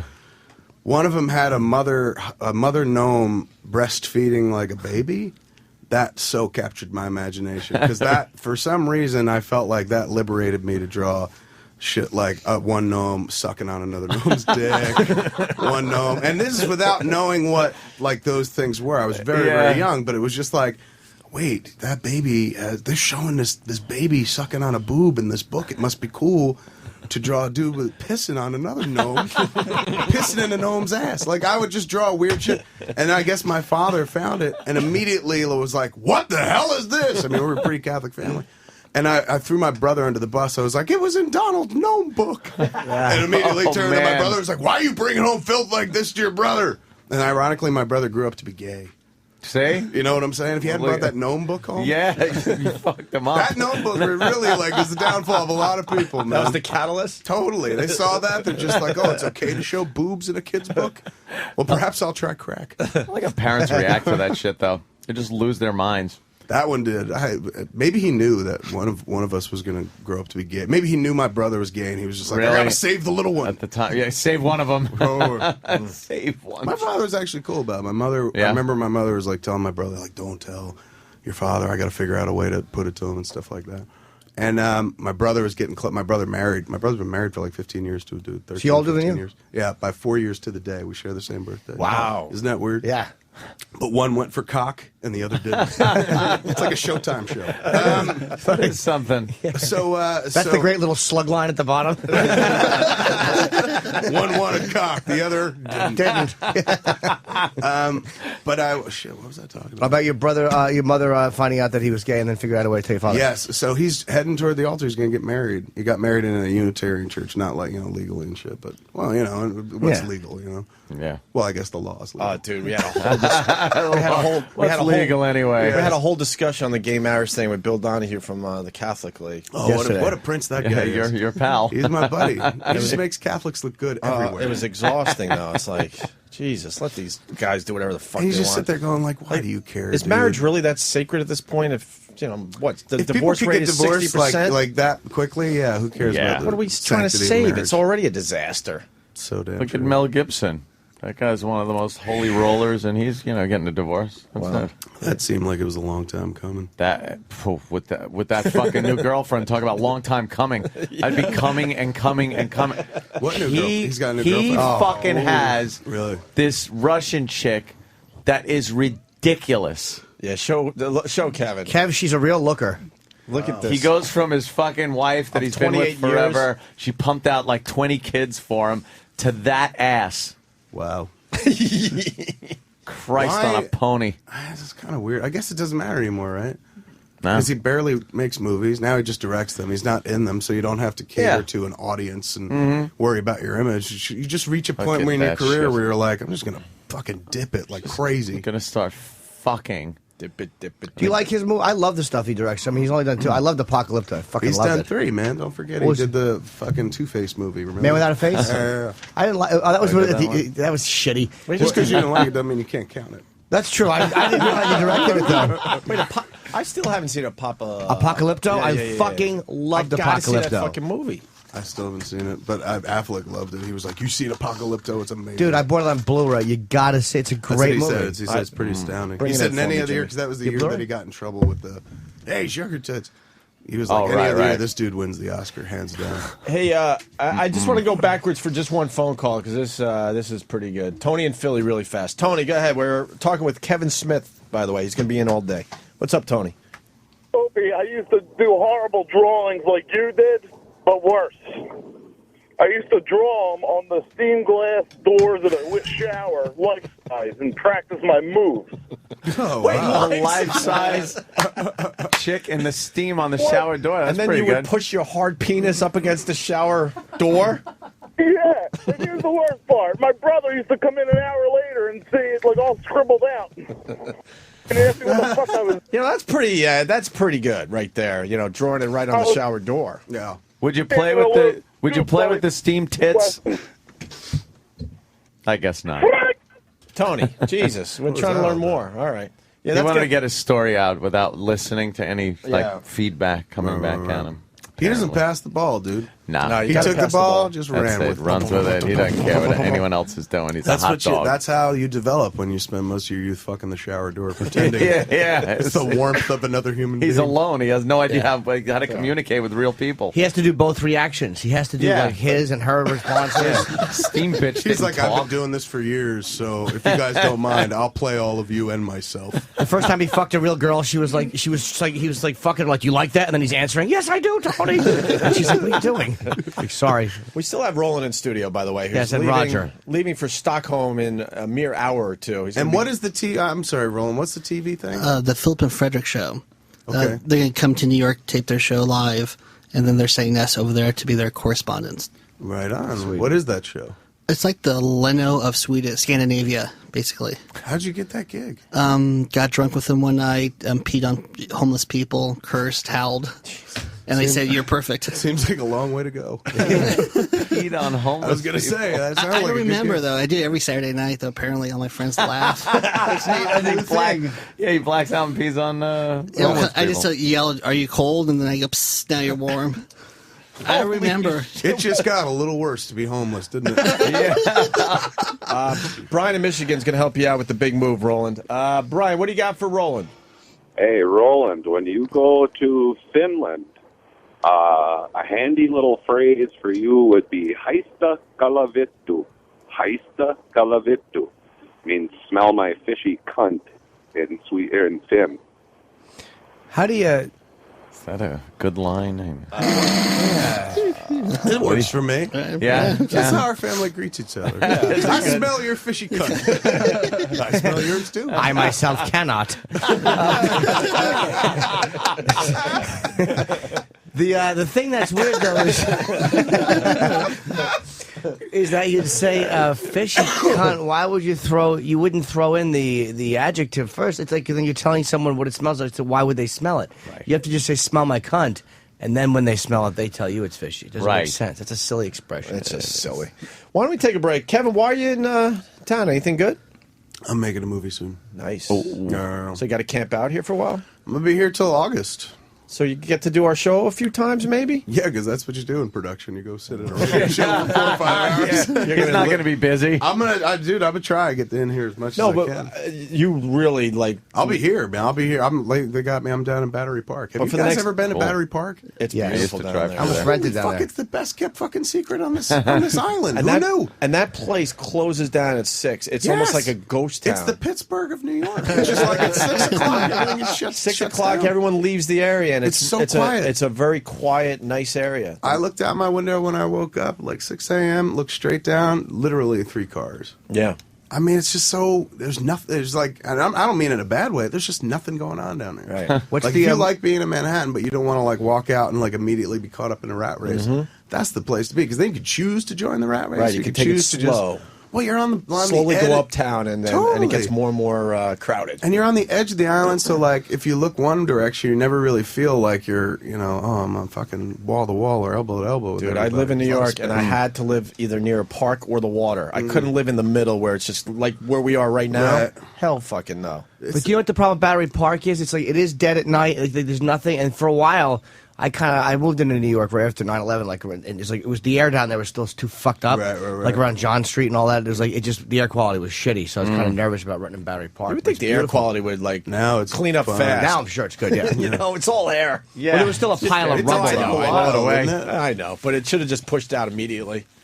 Who's in the movie, or can you not say it? It's Bruce Willis and Tracy Morgan. It's called A Couple of Dicks. Jesus. It's pretty damn funny. Funny stuff.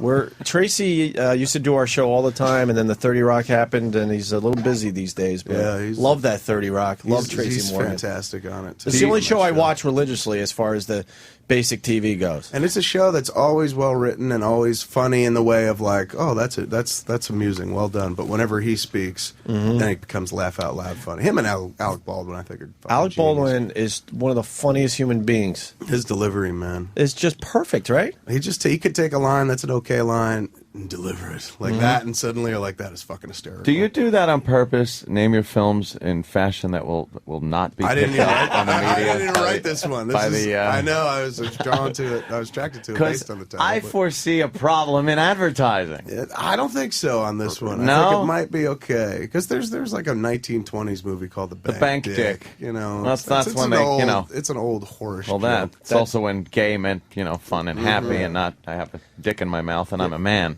Totally. That Yeah. Zack and Queer Miri. meant odd. Odd. That's queer. Yeah. My goodness, is that queer? Totally. Or Zack- when we were kids, it was like that's Thank super. God queer. we're having a gay time. 'Cause that's a little queer. old school queer. yeah, old school queer. Oh, that's very exciting, though. Yeah, it should be fun, man. It should be kind of cool. And I didn't write it this time. It's the first time I'm directing something I didn't write. Really? Yeah. How did Zack and Miri do for you in the end? We I haven't mean, talked to you in a while. ultimately, it did. I mean, financially, it just kind of sputtered out at 30, 32, 31 or something like that. That's bullshit, But oddly bro. enough, like, and I was fucking blue. I mean, you remember when I came in? Yeah. When was that? You I were came so in? bummed. That was bullshit. That was a really good movie. Thank you. But I was totally in a deep funk and whatnot. And then I went up to Toronto for some Q&A gigs. Like they got this place up there, an opera house called the Roy Thompson Hall. And it's like seats 3,000.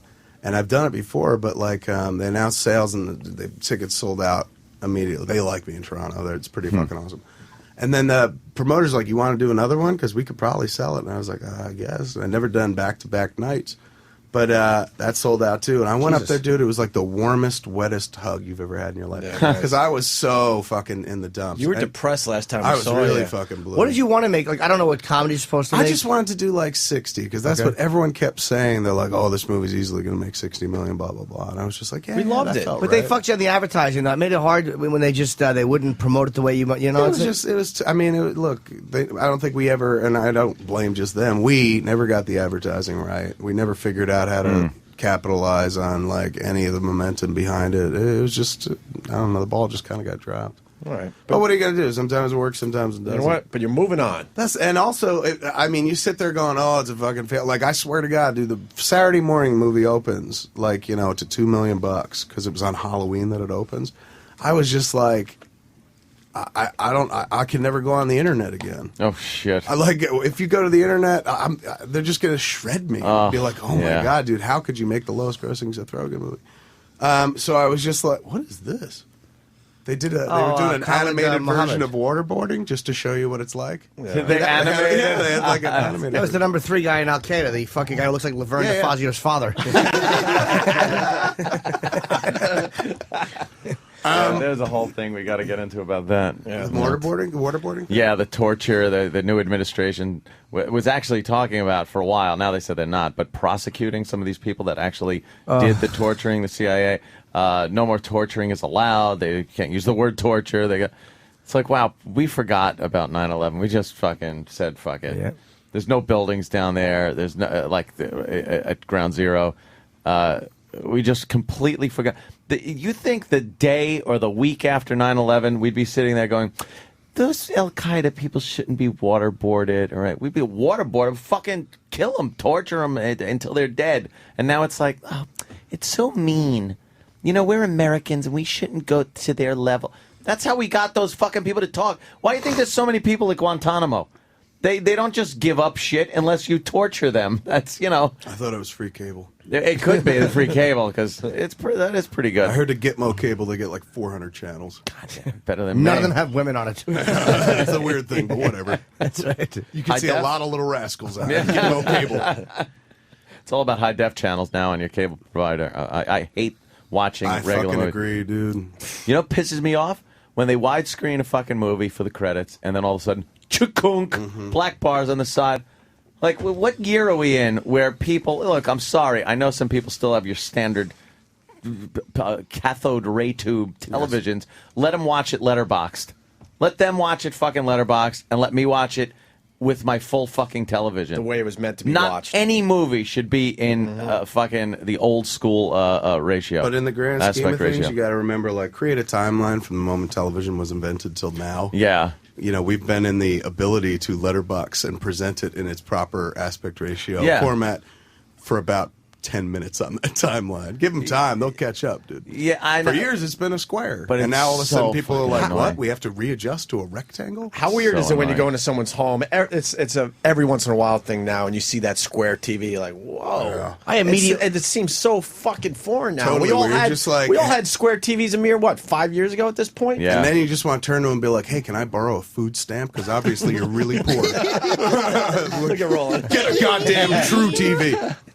But yeah, it's strange, man. You know what's insidious about it too, when you think about it, is the shape keeps getting more and more like a screen. Look at it, like a movie screen. Yeah. And the TVs keep getting bigger and bigger. It's just getting to a point where they're like, you don't need to go to the movie. I put a theater in my house. I got a 103-inch Panasonic, and it's just like being in a movie. I got an theater. 11-foot fucking screen. Projection? And my projection that looks unbelievable. But it's a movie theater. It's fucking. I had It's a got whole the steps theater and the built. chairs. It has an Art Deco look to it. Like I wanted an old style Quentin's movie got that. theater. Quentin's got, like, an it's Art Deco movie fantastic. You got to see the It's- pictures of Ant's theater. It's quite just impressive. but it's so fucking cool to be able to go in and watch a movie in that nice widescreen aspect because it's bigger than your standard widescreen television. Yeah. Like it opens up really huge, and to watch it like that, because as a director, and I've always wanted to know this, how do you feel when you're watching one of your fucking movies and the sides that you probably really considered what was in that picture are just cut off and gone? Look who you're talking to.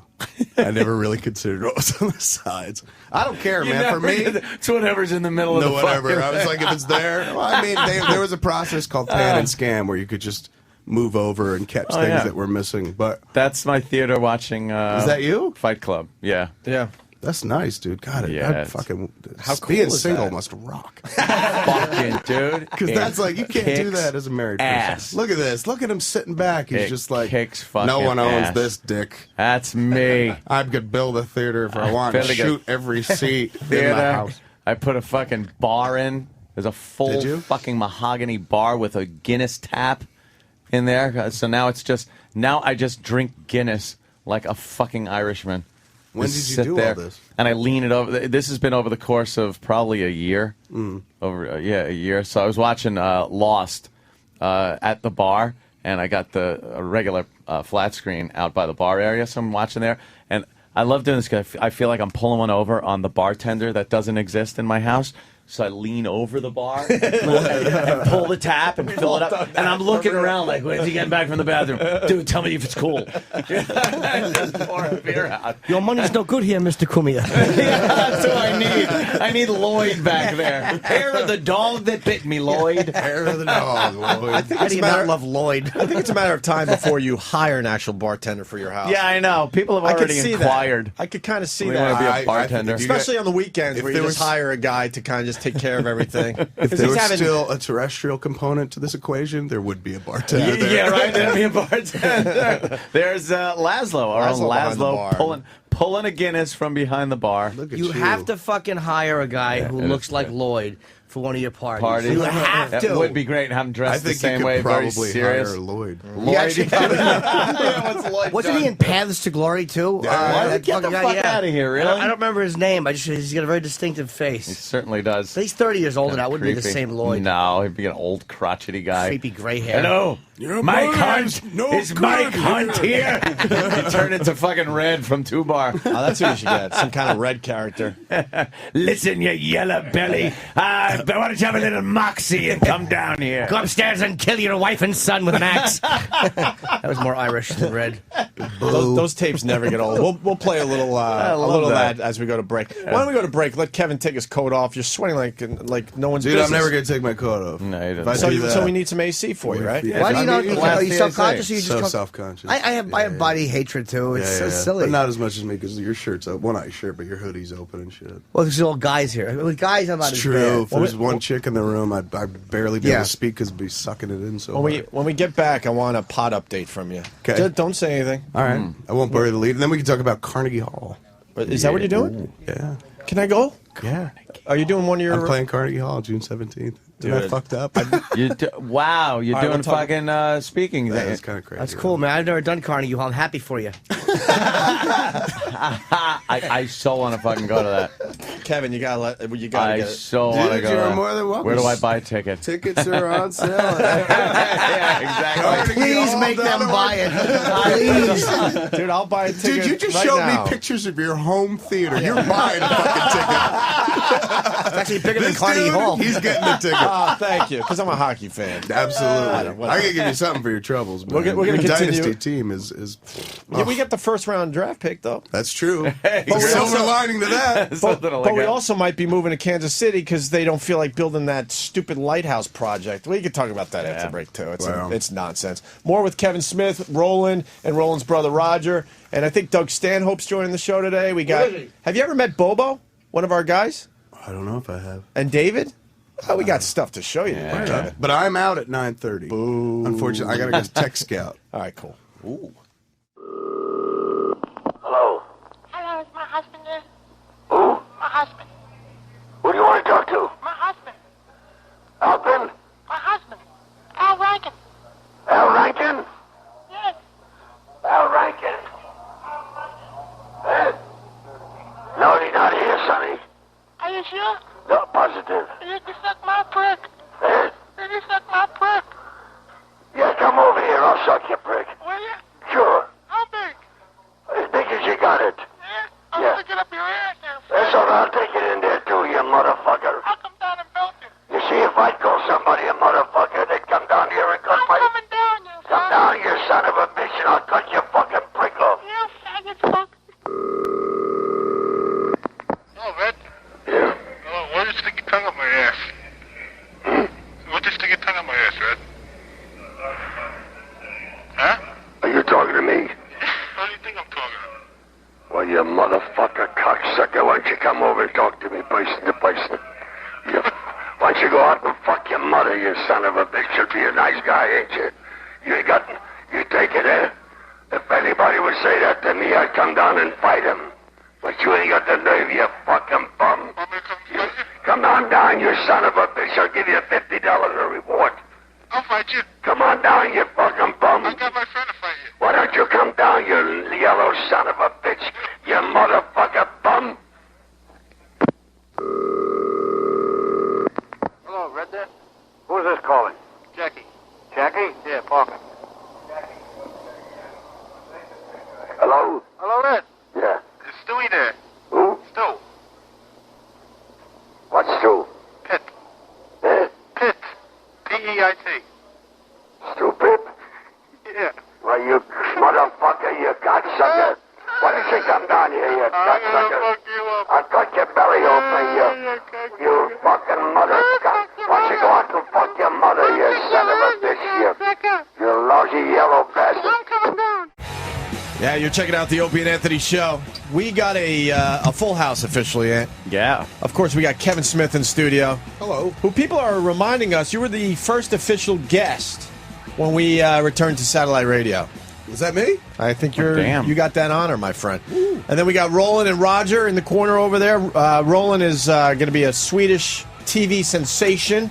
It's his last day with us for a long, long time. Until when? Like the summer? Yeah, late summer. Oh, you don't have a mic anymore? You're going to have to share with your brother for a while. Yeah, that's... Some brothers don't like doing sharing. Until July? Okay. And over here, and to your right, we got Doug Stanhope. Good morning. Doug's here. What's up, Doug? Bright and perky. For early in the morning, not bad. Yeah. I like that microphone sound. Just yeah, don't worry about that. Just that fucking chitter chatter. Yeah, just... we don't like hand me the phone sound. Yeah. We don't like being polished. We never did, so...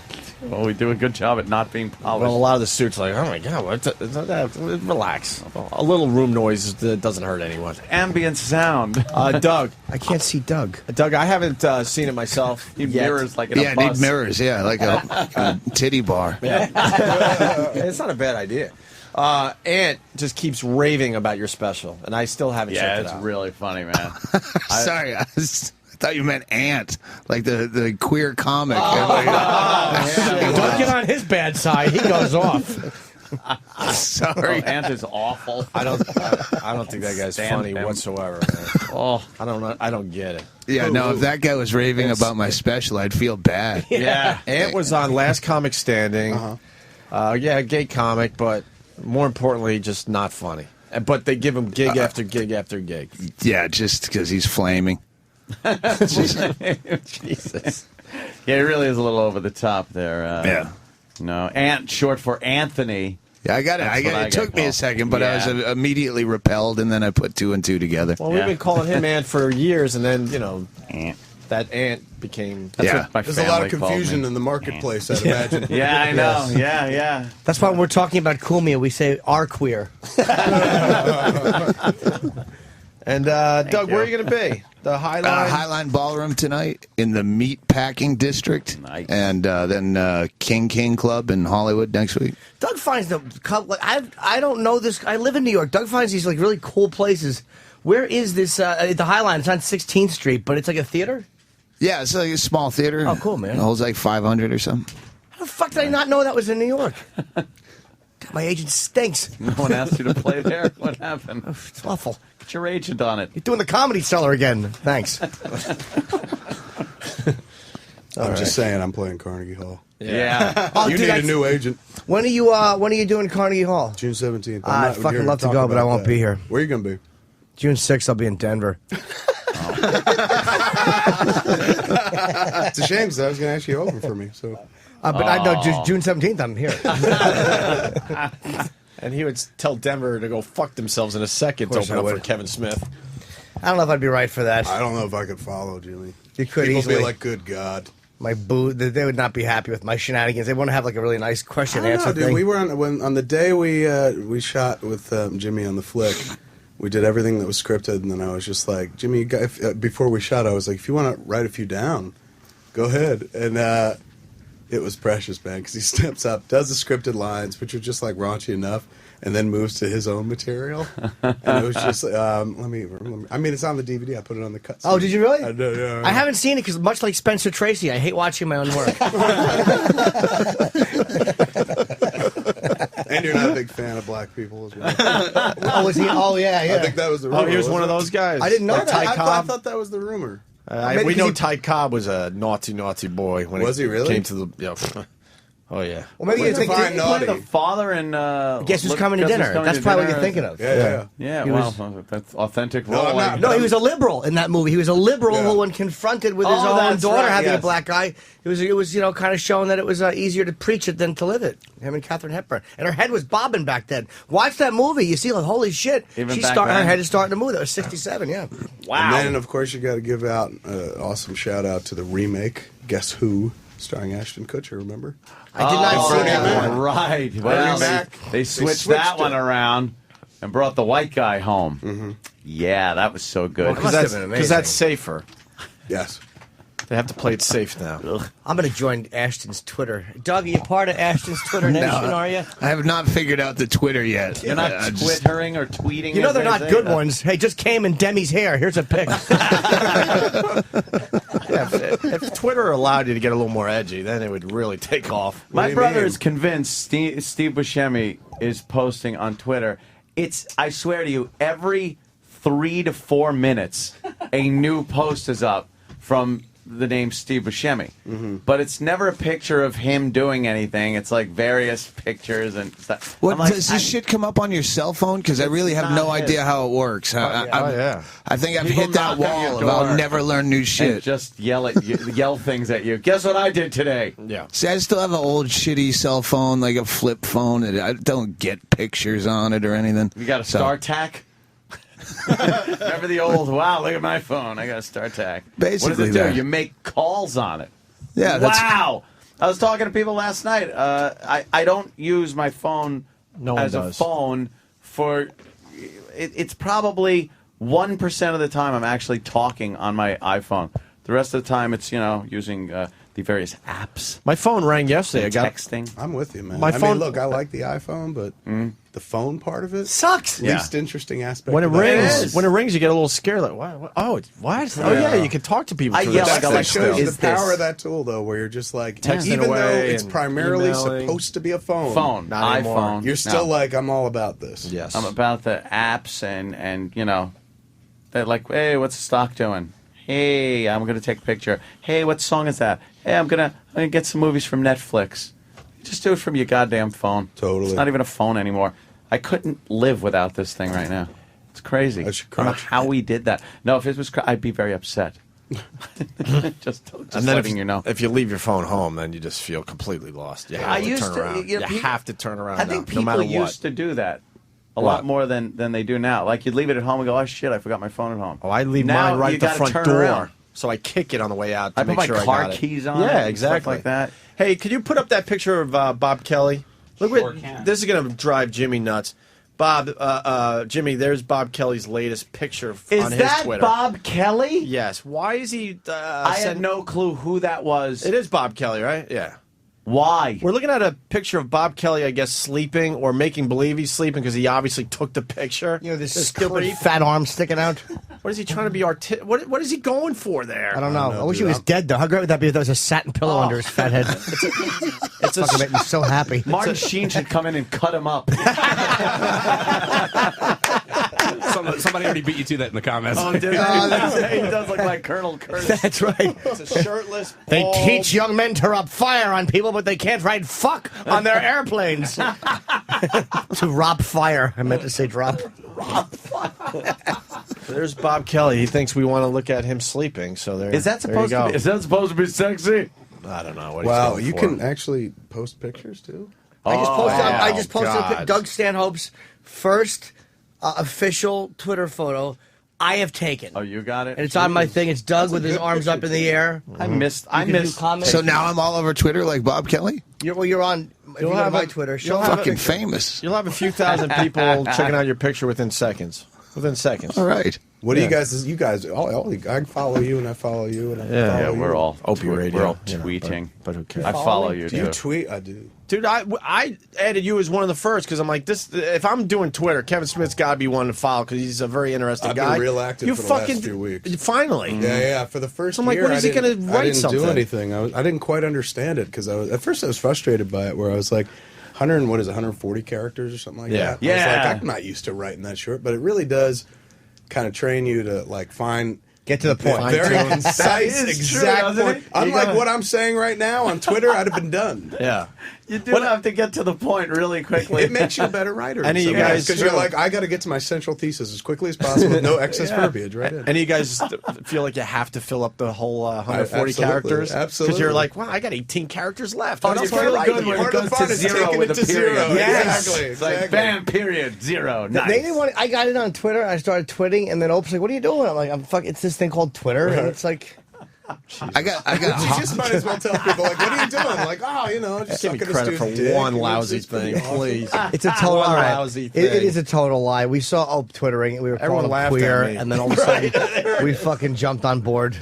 I got a hot mail. At first, I wasn't into it, and then like a couple weeks ago, I just It's started free. doing it, and Yeah, then I got way into your it. tweets are good, Kevin Smith. Thank What are you, you sir. again? It's I am that Kevin that Smith. Kevin Smith, right? Because there was another one there. Of already. course, people. So why wouldn't they give up the name for you? You can't ask somebody to do that. You can. Someone did it for me. Sometimes they're nice. If you do something like that, you might miss something very magical and cool. Remember, Wayne Gretzky went to a team and wanted to wear the number 9. Somebody else had it, and they were like, "All right, we're number 99." Now you need number 99 for now. Is the forever. thing. So maybe I'll be that Kevin Smith. Wow, for now you and forget forever. he was 9. Yeah. Why? Why was he 9? Gordie Howe's number. Naturally. I didn't know of course. that. Gordie Okay. Howe. Jesus. Who Hey, knew that? Huh? You knew that, Doug? I had no idea. I was rolling. Okay. I was rolling. Roland knows Okay. his hockey. He's Wearing wearing a hockey Gretzky. jersey. Better know. You a hockey fan, Doug? No. I follow it in the playoffs, but yeah.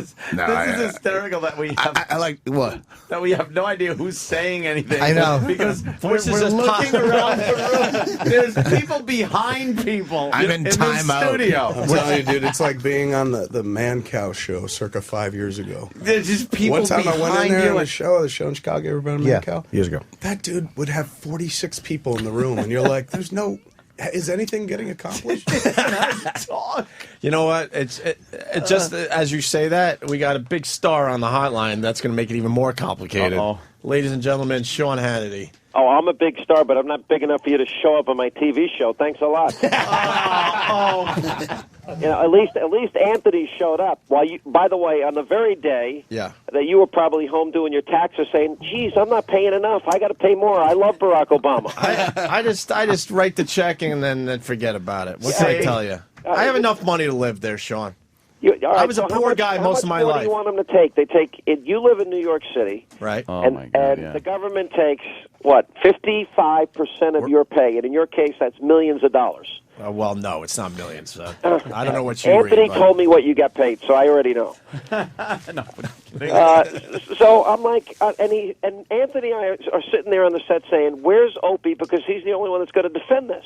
Mm-hmm. And I just want to know, this is what I think liberals do. They wake up in the morning. Now, that is if you're not like tax cheat Tim Geithner or Tom Daschle or any of the other Obama appointees. They don't mind raising taxes because they don't pay them. They don't pay them, right?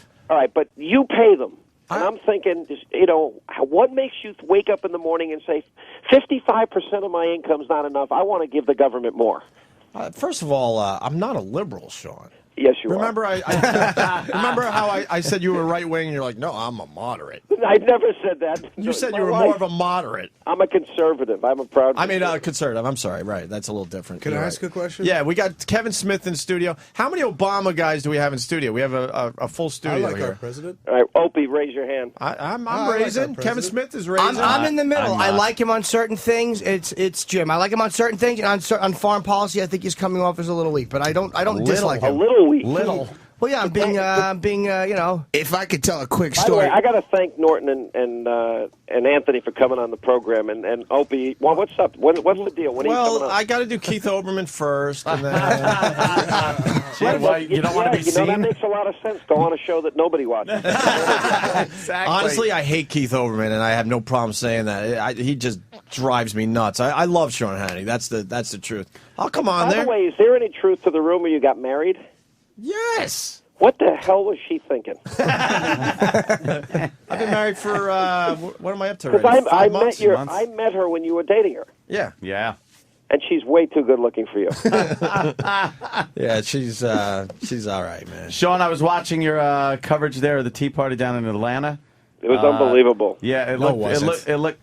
What? No, Neil Cavuto got caught making believe there was a lot more people at his tea party than there really were. Come on, Sean. No, he did not. No, You saw the video. I saw the video. There was a secret video made of Neil Cavuto going, how many people are here? And they're like, I don't know, maybe a couple thousand. And then he's on going, well, they were expected 5, but there's 2 or 3 times more than that here.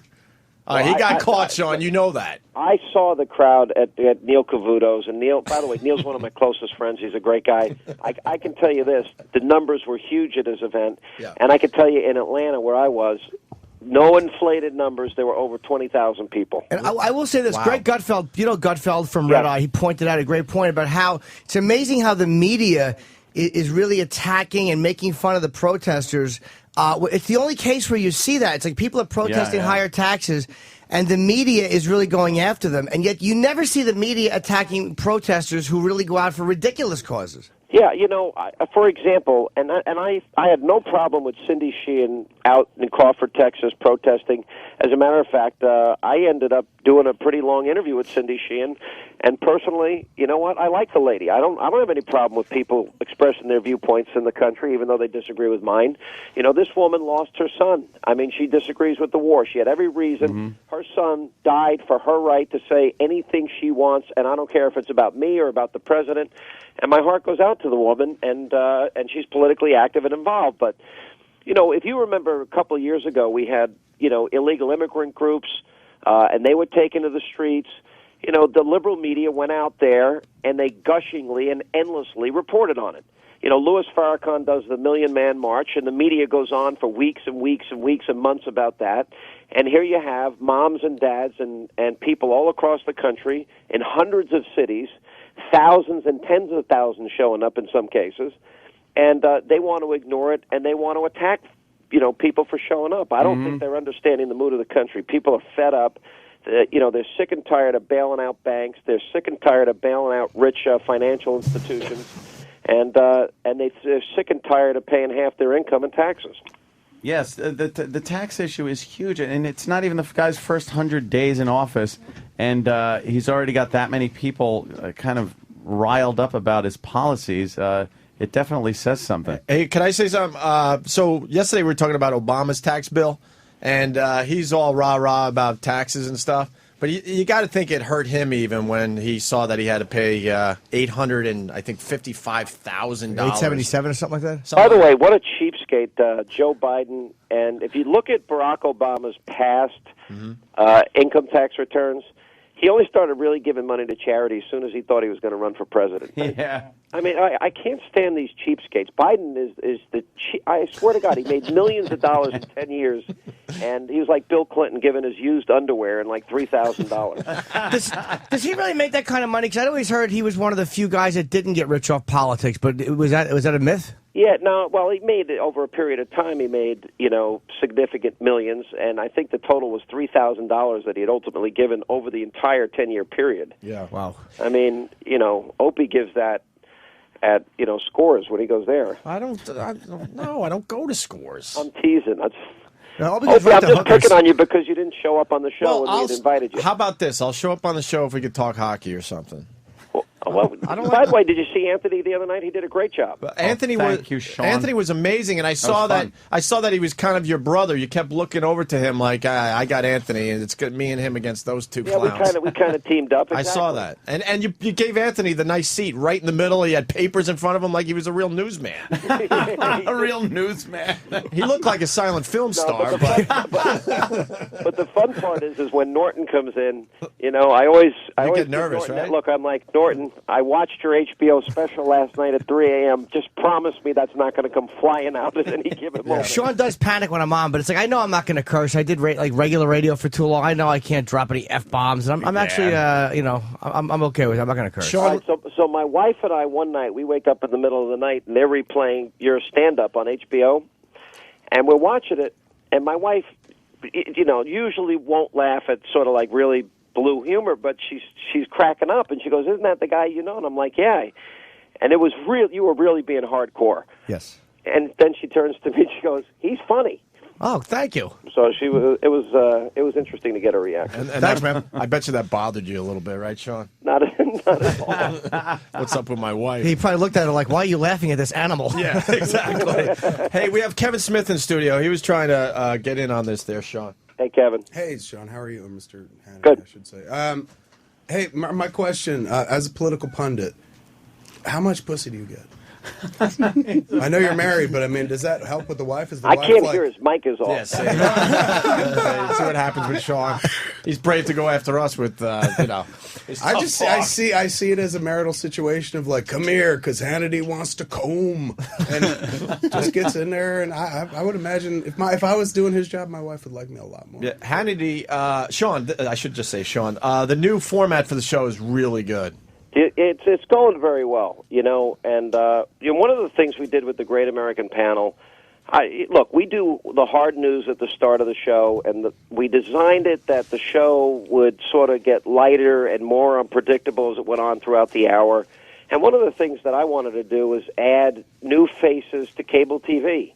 I mean, because we see the same people all the time. And by the way, a lot of them rate, they do well. People want to hear from them on a regular basis. But also to add other voices that you're not going to hear anywhere else. I mean, Anthony's on, and Jim is on, and we've had Imus on, and we've had Deirdre Imus on, and, a whole list of people. We've had Meatloaf. Last night we had Rascal Flatts on. We had Billy Ray Cyrus on. We're just trying to put on people that you may not hear on a regular basis on cable, and the audience likes it. The ratings have been real good. Yeah, it really is. I like the new studio. It was a lot of fun. And I did get a call. I will be doing the show again in July. No, you scored. We got good ratings yeah. with you, Mr. Anthony. That's fantastic. Good man. ratings with Anthony. All I kept saying, I couldn't figure out his last name because it's always Opie and Anthony. Yeah, I know. And now you had to use I'm like, how do you pronounce this thing? You gotta be careful with that. Yeah. Cool, I'll be on in June. All right, Jim. Well, although Anthony we did the Miley Cyrus issue. Yeah. With Jamie Foxx. And so I turned to you, and you very sheepishly go, well, when it comes to things said, I might have a history here and a little conflict of interest. Yeah.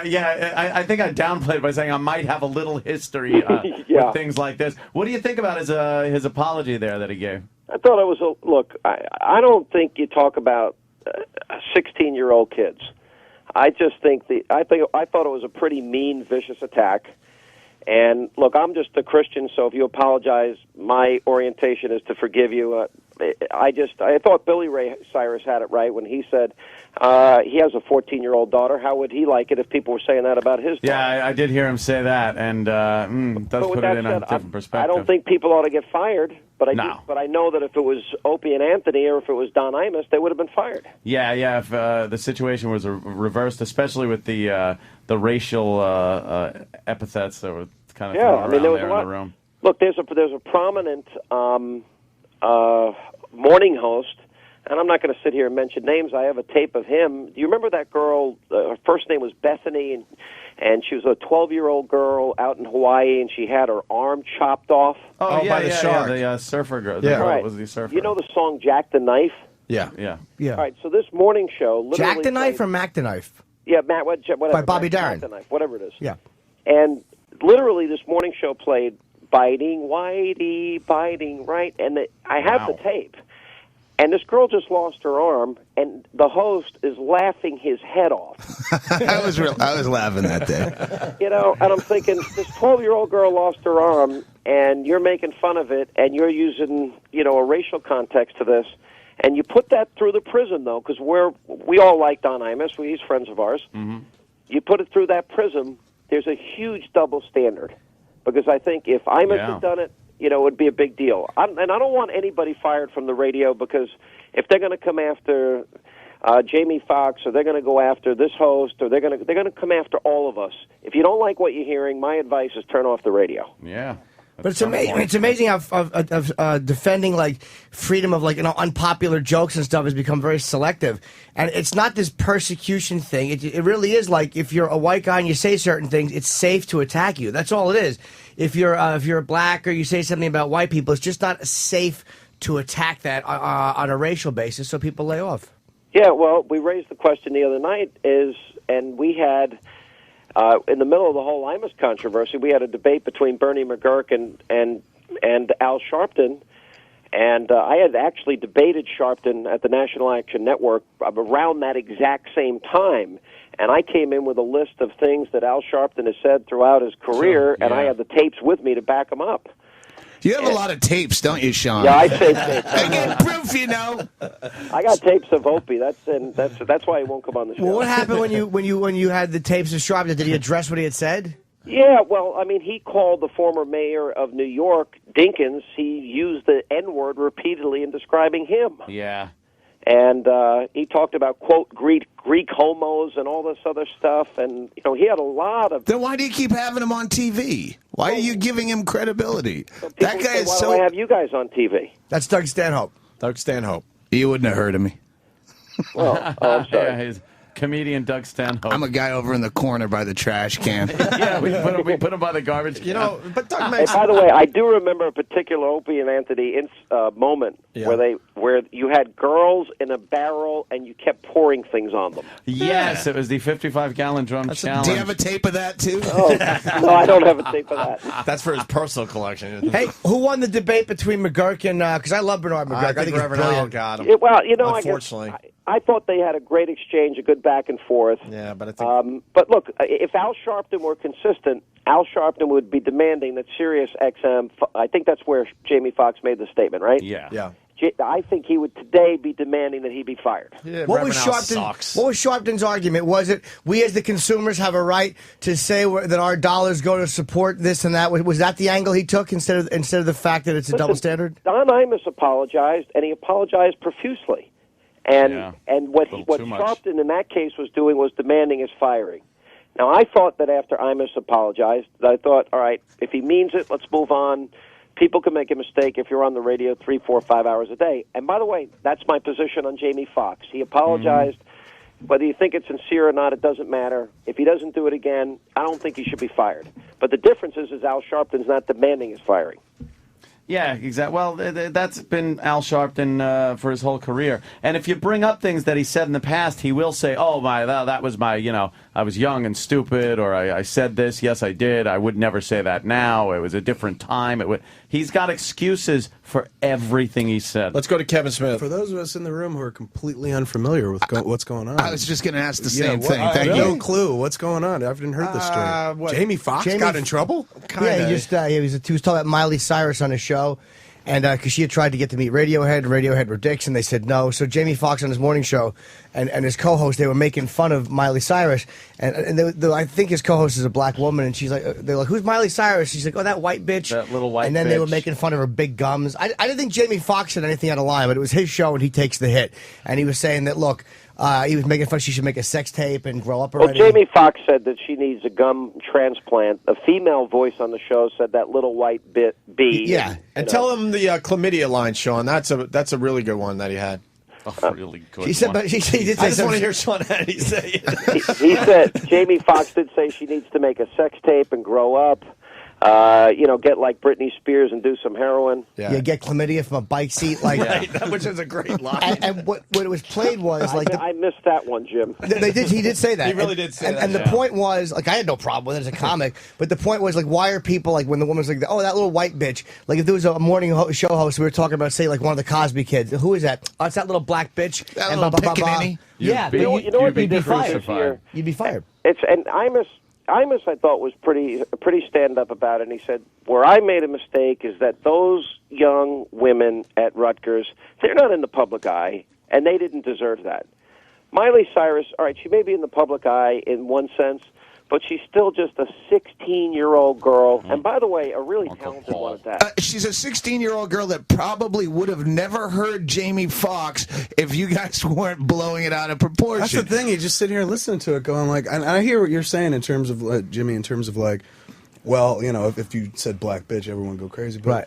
Who cares? Well, do you know how why not be better? Why not be better than Al Sharpton? Just say fucking nothing and move on. It's like, wow, somebody called Miley Cyrus a fucking name. Who gives a shit? Because when you say nothing, it's looked at like you don't care about the double standard. But, Like, but who does care? Like, why do you want to justify care because it? I don't want to get my ass thrown out of here because I said something racially insensitive when other people can say it with impunity. I know, but you know what you have to do to protect your job. Who gives a shit what he's doing over there? You know Well, what I'm saying? Like, but who I cares would love what to they're be saying? able to throw maybe a couple of off-color jokes around the I think room. you throw plenty off-color jokes around this room, sir. Kevin listens to the show. Through the tulips. Hey, I want to go back to that bell. I want to go back to Doug Stanhope because he made a good point. My brother emailed me, Sean. We were talking about this yesterday on our show.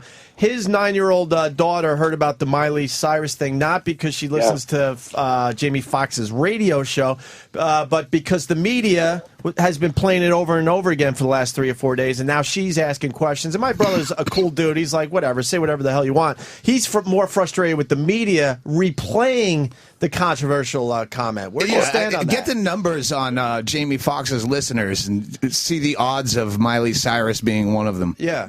I think one of the reasons is because we make you can't have a case where you guys are getting in trouble for the things you say on the radio, which, by the way, you're probably about due. It's been a while. Thanks. You don't think we don't know that? It's always in the back of our head. And the second thing is, if it's going to be a big deal for one host, I think the standard's got to apply to everybody. Now, I'm pretty consistent. I don't want anybody fired. But don't you think the media helps blow this thing out of proportion by replaying the thing over and over again? And like, also, if it wasn't Jamie I can't Foxx, stand Alec Baldwin. When that tape of Alec Baldwin came out berating his own daughter, are you saying that we shouldn't have played it? Well, yeah. Is it news? Is that yeah, news? I am saying that. It's a but news am I show. in touch with America by knowing Alec Baldwin yelled at his daughter?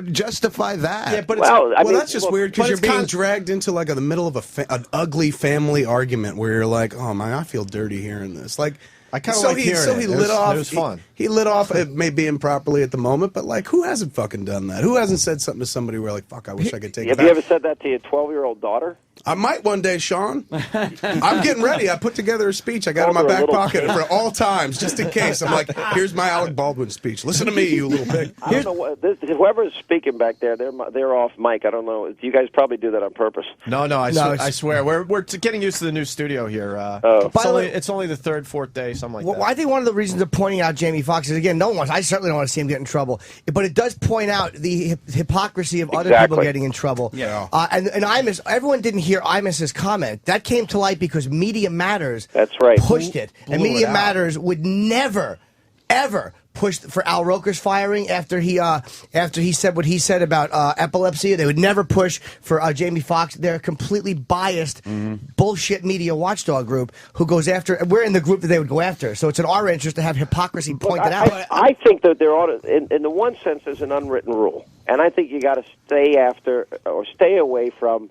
And Imus, to his credit, he said, I was stupid. I was wrong. I shouldn't have said it. These are innocent kids, and he felt bad. And even after he was fired, Bullshit. I thought he was pretty stand-up. He went, and he met with those girls for 4 hours and apologized in person. Sean, I love Imus. I got to say, I think he did what he thought he needed to do to keep, save his ass. What do you mean? He was fired. Well, I understand, but I really don't think he wanted to apologize or go on Sharpton's show or anything. I think the other side of the coin is that I disagree with you. I've interviewed him, and I think he genuinely felt like he shouldn't have picked on them because they were innocent kids. And I would say the same thing for Jamie Foxx. Assuming that his apology is sincere, he's probably thinking, wait a minute, I got a 14-year-old daughter. What am I thinking? I ought not attack a little 16-year-old girl who happens to be enormously talented. Can I ask you a question, then? This is something that drives me nuts about comedy and comedy content. Why does De Niro not have to apologize for punching his wife in the face in Raging Bull? Why is it only when things are said in a humorous context that people get upset? Why is Stephen King never being asked to apologize for writing about children being murdered in his books? Why is it only people attempting to be humorous? Well, is it a difference? But it's a good question. I really don't know the answer to it. I mean, I like comedy. I like adult comedy.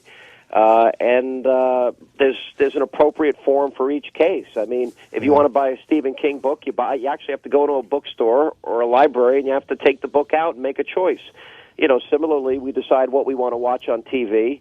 I'm all for parental control of everything, even the radio. I think the parents, don't want their kids listening to certain stations. don't let them listen to certain stations. But I think if society's going to decide that we're going to fire one group of people because of what they say, then when somebody else says something that's similar, it's going to make news. That's just the reality of the world we live in. There are people that monitor you guys on the radio every day in the hopes that you're going to do something stupid, say something stupid, and they probably want you off the air. Probably more so when you were doing terrestrial radio. Satellite is a little bit more free form because people have to actually pay for the service. For now. Well, by the same token, the stuff that doesn't get you fired but gets you close to fired gets you publicity and gets you to number one. It is absolutely, and people in radio and TV purposefully seek that out. Many of them do. I'll be honest, in my career, I don't do that. I feel I can say everything I need to say, want to say, and Bombast comes into your career nowhere. What's that? Bombast. You don't use that at all. Well, occasionally. Let's say a little bit of hyperbole. Well, with your new format, Sean, you might get yourself in trouble because you're doing some comedy and stuff like that. You know what?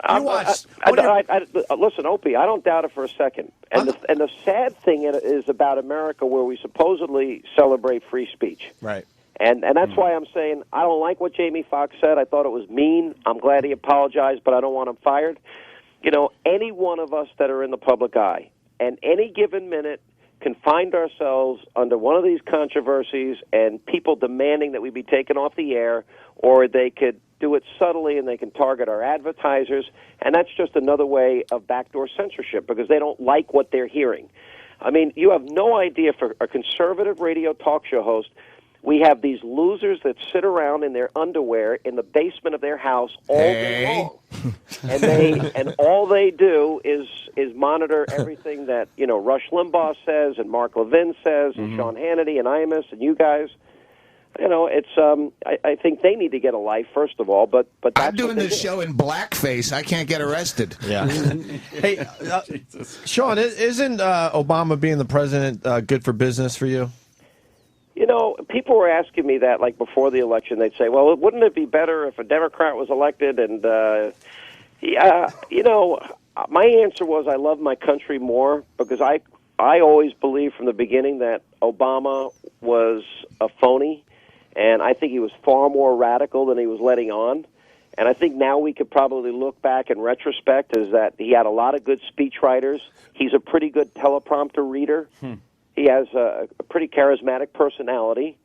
I don't think he speaks that well off the cuff, and that's why that one moment when he said spread the wealth, people thought that was a little bit of a revelation into how he really felt. But for me, and I think one of the reasons Obama was attacking me so much during the campaign, and he literally mentioned me 10 or 15 times, because I don't think you can sit in Jeremiah Wright's church and not share the views of Jeremiah Wright. Of course. I don't think you can start your political career in the home of Bernadine Dohrn and Bill Ayers, people that are not sorry about bombing the Capitol and bombing the Pentagon and bombing New York City police headquarters, and not share their views, especially when you give speeches with the guy and you sit on boards with the guy. So I think we're now beginning to see his radical agenda, and I think it drives him. Can we talk about, like, on CNN right now, it says new developments. Overweight flyers face double charge. Oh, United Airlines is charging them, yeah. You are shitting me. No, for 2 seats. I am fucked, dude. How am I going to get any place? You fly first class. You don't fly coach. It's probably mostly coach. It's just coach? You can't lift up a first class seat and put people in. It's for coach. Good point. All right. Whew. All right, back to Sean. I'm sorry. Go ahead, Sean. Hey, Sean, big breaking news here on the Opie and Anthony. Yeah, to me, that was way more interesting than the Jamie Foxx controversy. I'll tell you that. Your radio show get a little bump with Obama being the president? Ratings, to be honest, for the last year, we've actually had record ratings for the show. That's going to change. In this economy? Yeah, honestly, no, we really have. We have we had our best year ever starting in late 2007, 2008, and it's continued through now. I mean, and Sean, very consistent around the country. That's going to change when we make our announcement next week. Sorry, but you've tried that for the last 4 years. I'm sorry. The big announcement next week. Hey, isn't it funny too how I had such a kick out of how people attack? Like, I know a lot of people don't like Fox News, and they go after the conservatives, like everyone's restricting free speech. And if you look the last X amount of years, it is mostly the left that is bitching and like there was not one liberal group that came out and defended Imus because he said something unpopular and was being fired for it, and there was not one liberal group that said, look, what he said sucked, but you can't fire the guy for it. None of them. Well, just the opposite. They were demanding his firing. Yep. And, I'm surprised you think, Opie, that he wasn't sincere. I thought he was sincere. I don't think he was sincere. He felt like he was just trying to save his job. Yeah, I kind of know Imus a little bit. We go back and forth. When you start talking about free speech in a private marketplace, it's fucking whoever ABC or whoever he worked for. It's their prerogative to be able to fire him whenever the fuck they want. It's not a question of legal free speech. Like, he's not going to be thrown in jail. I'm talking about, but if you hold over someone's head their job, well, if he did an FCC violation. But what he did was in the context of his job, he just said something that was unpopular with a small segment of the population. And if they fire him, he comes to XM Radio and gets paid $12,000 a year, whatever they have left. So, yeah, you can't hold the... But, Doug, the other part of the story, though, too, is very important. We're hired to do the type of show we do. Sure. And everyone understands that in the room. And as long as you follow the FCC guidelines, which we have, and got fired for anyway... But you're not fired by the government, so you can't throw in free speech as though it's... Yeah, but wait a minute, Opie. Wait. But I just want to make this point. The bosses, when it gets a little tough, they kick you out the door when they fully are aware that these type of problems might happen because of the show they hired you to do.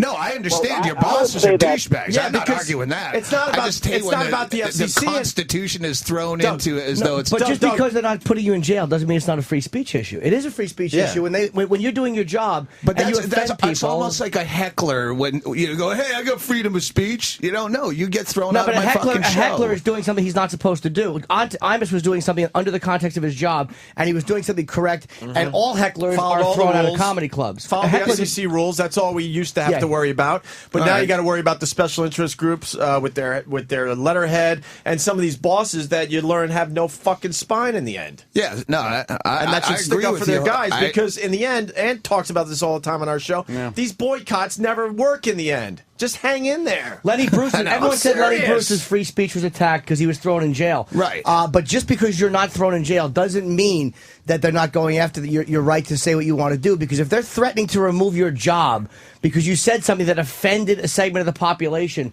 which did not go against what you signed on to do, then they're attacking your free speech. And by the way, Jimmy and I are sort of making the same point from different angles because they are still going after free speech. They're just doing it differently, and they're a little clever about it through the special interest groups. Yeah, where were people defending his right to say something unpopular or something that bothered people? It drives me nuts. Right. Not the left. No. Well, let me ask you this, Opie. You don't think the whole St. Patrick's sex thing went too far? We shouldn't have lost our jobs, though. It was technically that wasn't an FCC violation. Right. I mean, it was offensive. It offended people. They got on the phones. They called our bosses, whatever it was. But as far as an FCC violation goes, it wasn't one. Yeah, Sean, you'd be surprised. I got my morals and I got my values, but when it comes to the radio show, we're here to make people laugh, entertain them, and maybe do some thought-provoking stuff. No, I got what you're supposed to, and that's what's made you popular. Look, and that's what's made you popular over the year.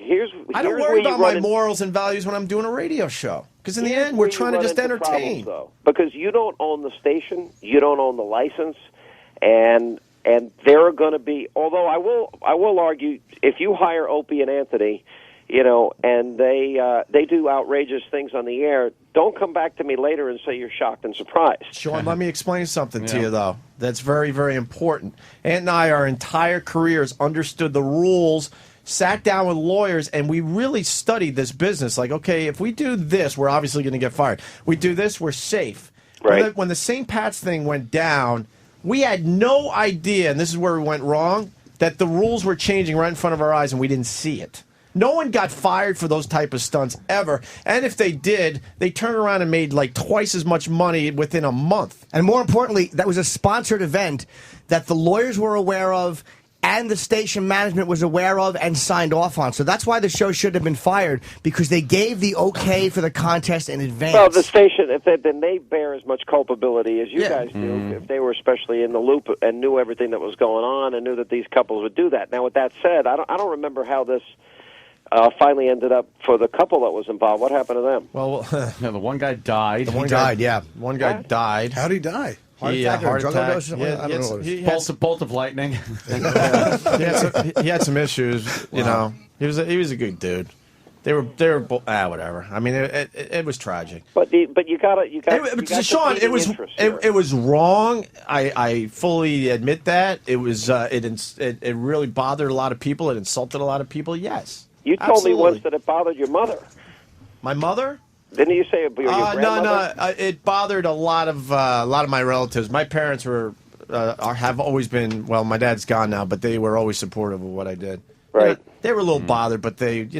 But the station shouldn't have fired people because they said okay first. It was almost like if the show had just done that off the cuff and said, hey, let's send people out to bang each other in public. But they knew in advance. It was called Sex for Sam. It was also the third year of the contest. So when the entire company, including the lawyers, it's funny how the lawyers weren't fired. The lawyers who signed off on it and the sales management team that went out and got the money for the sponsorship, they weren't fired. So they actually sold sponsors. Oh, absolutely.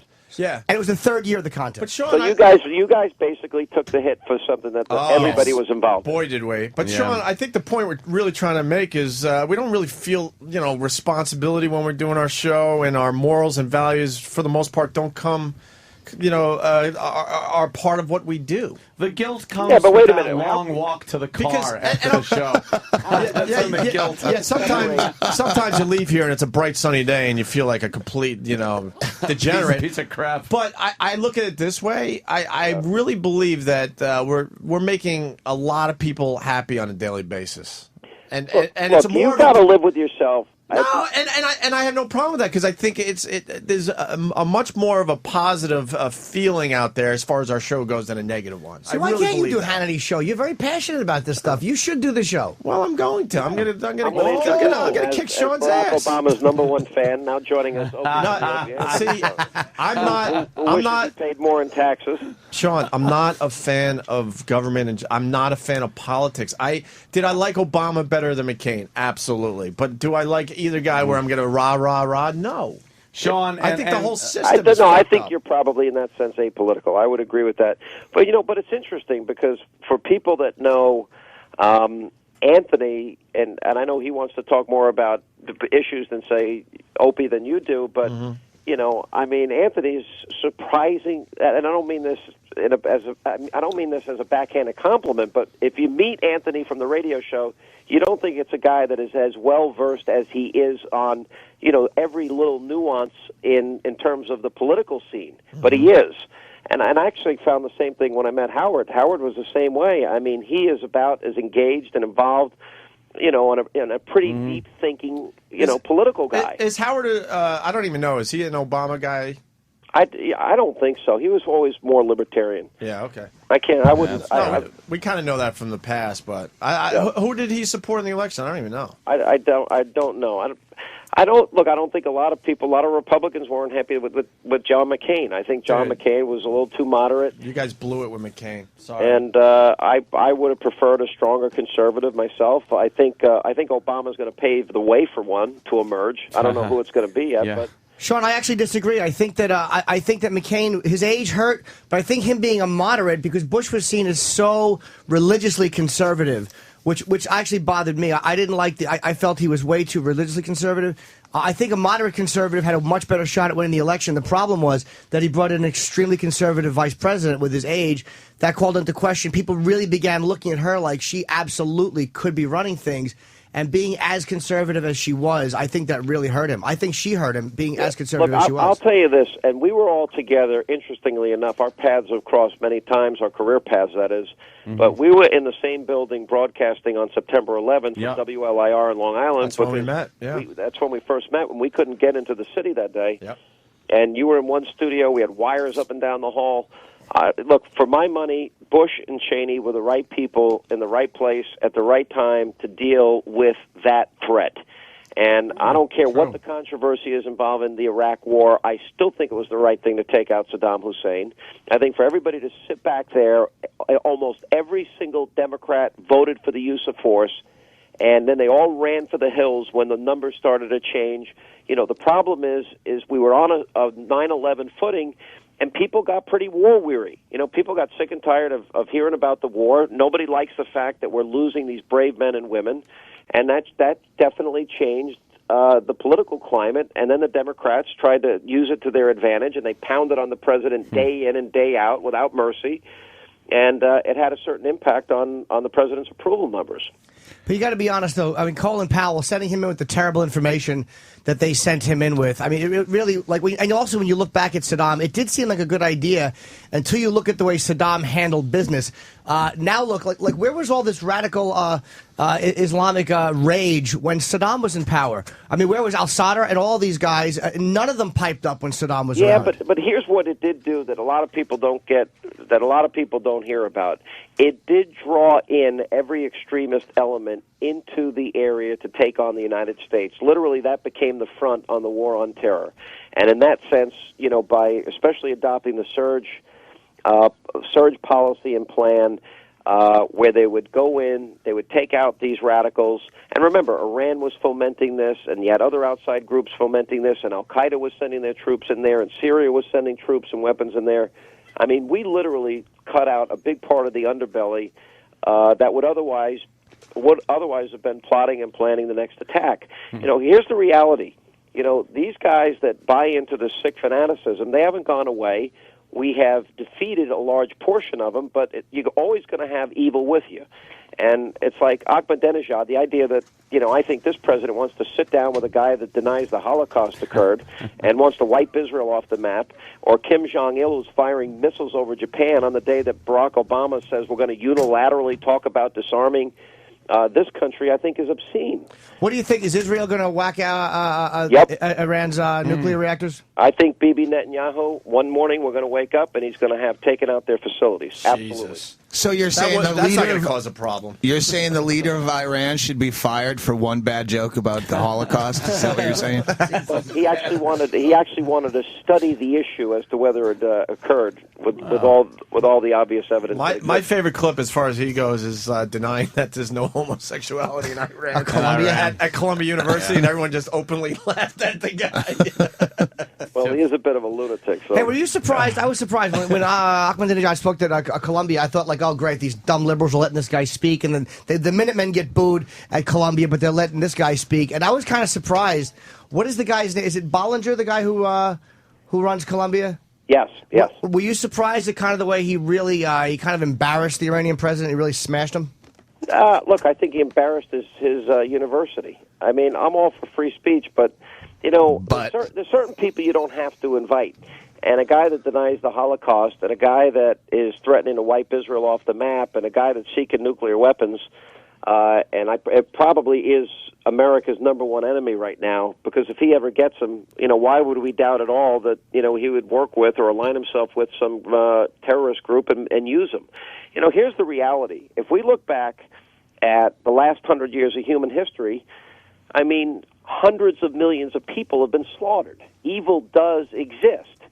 And the thing that I worry the most about is that I think, you know, by adopting the European socialist appeasement mentality, if America doesn't stand for liberty and freedom, as it has defending Europe against Nazism and fascism, and we beat back totalitarianism and communism, and now we're battling terrorism, if the U.S. doesn't take the lead role, then I see the world sinking really fast into a dictatorial state. I really do. And freedom, you know, look, the freedom that we have, we're arguing about what we can say or not say on the radio.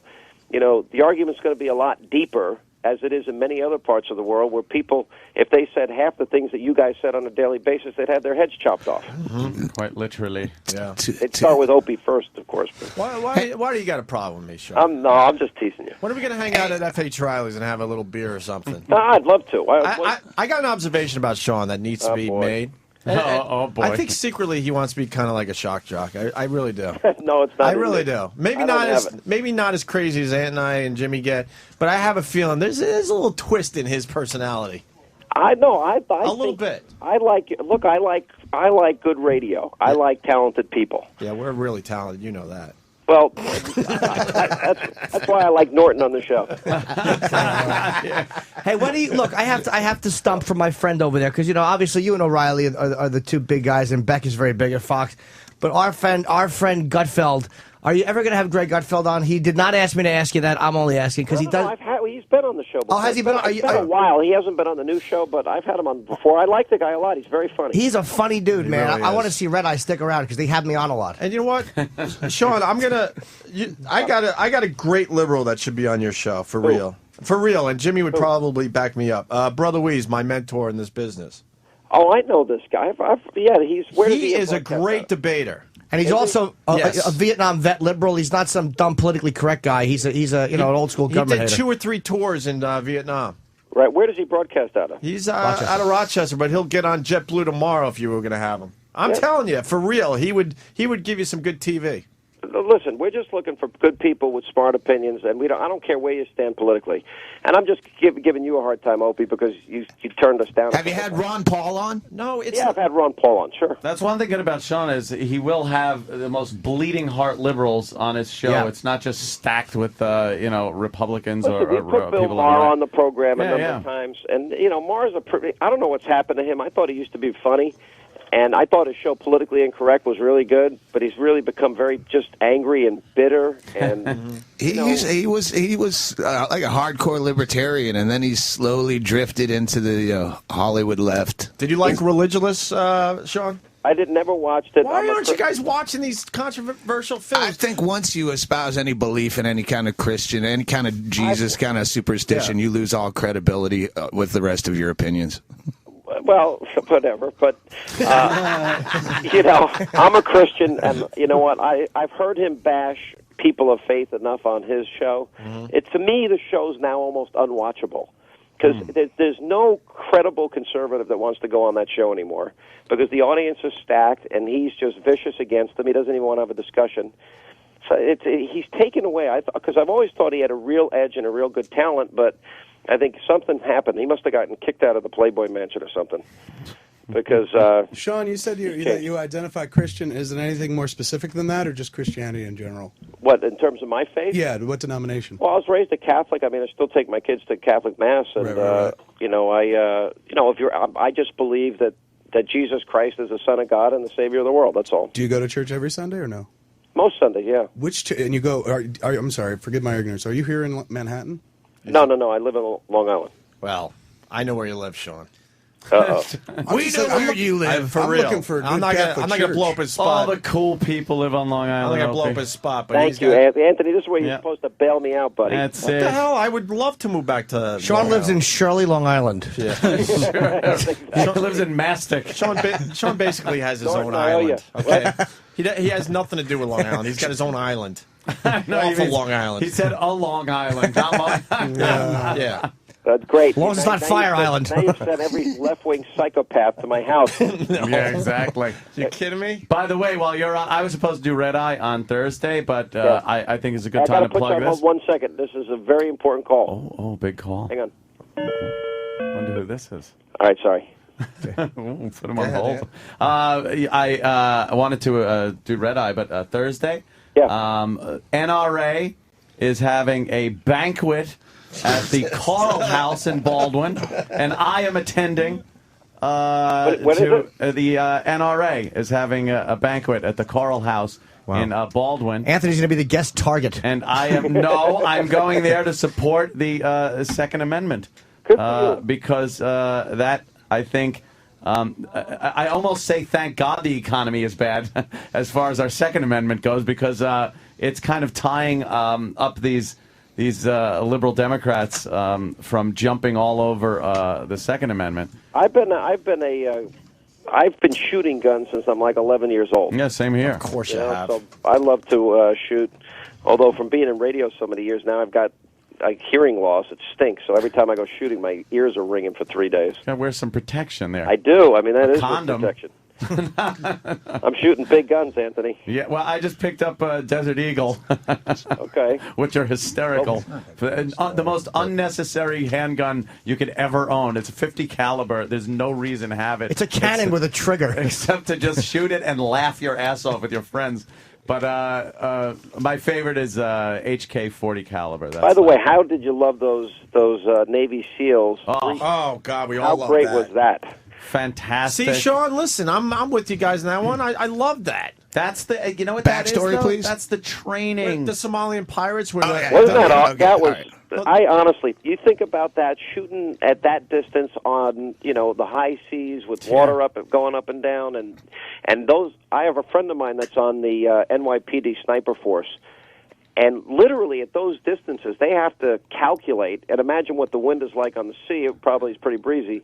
They have to calculate. You have to account for black people at night. Well, Jesus. But they have to calculate the wind velocity as the seas are rolling up and down, and they had to make the call that they had to have a headshot for all three of those guys. Sean, it's a video game shot.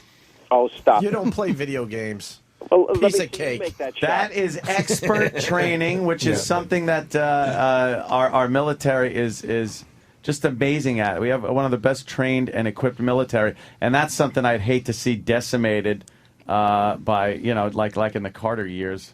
I didn't even think about that. Like, what an amazing shot that was, because you're on the ocean and you are really moving as opposed to solid ground. Did they shoot through there were windows or glass? And Under ideal circumstances, at a range, it's hard to hit your mark. You really got to know what you're doing. That is just beyond me. You aim for the eye patch, you hit the peg leg. Shooting pirates is tough. Will you knock the parrot off his shoulder? Hey, Sean, when are you gonna get a spot for Anthony on the Fox News channel? Oh boy, well that's what we all want to know. Well, Anthony already just said he was invited back. So, Yes. Anthony, no kidding around. I'm not sucking up. I thought you did a great job the other No, night. thanks, Sean. I enjoyed doing the show. It is really right up my And by alley. the way, Opie, I'm just picking on you because I want you to come on the show. Well, it worked perfectly. See, now I'm the big get. Here's a list of demands. I'm going to have a green room and everything. 5-page writer. Yeah, right. Oh, good grief! All right, You know Sean. what? We'll put Anthony and his wife on together. Sean, when are we going to take the next? When are we going to take the next step and do a little friendship thing? A little dinner, a little beer. What You are know we what? doing? I'll tell you what. When little steak. We'll try and book you guys for a Friday night, and then maybe we'll go out afterwards. I'll take you to Roos Chris. Hey, that's not a bad sounds idea. good. I like that. It'd be fun. Have you been to Roos yet? Yeah. Buttered steak. Yeah. Buttered steak. Nothing better than Sizzles. buttered steak. What's better than butter or steak? They sizzle. I can't wait till he has no idea that I'm showing up too, and they have to put that extra chair on the end of the table.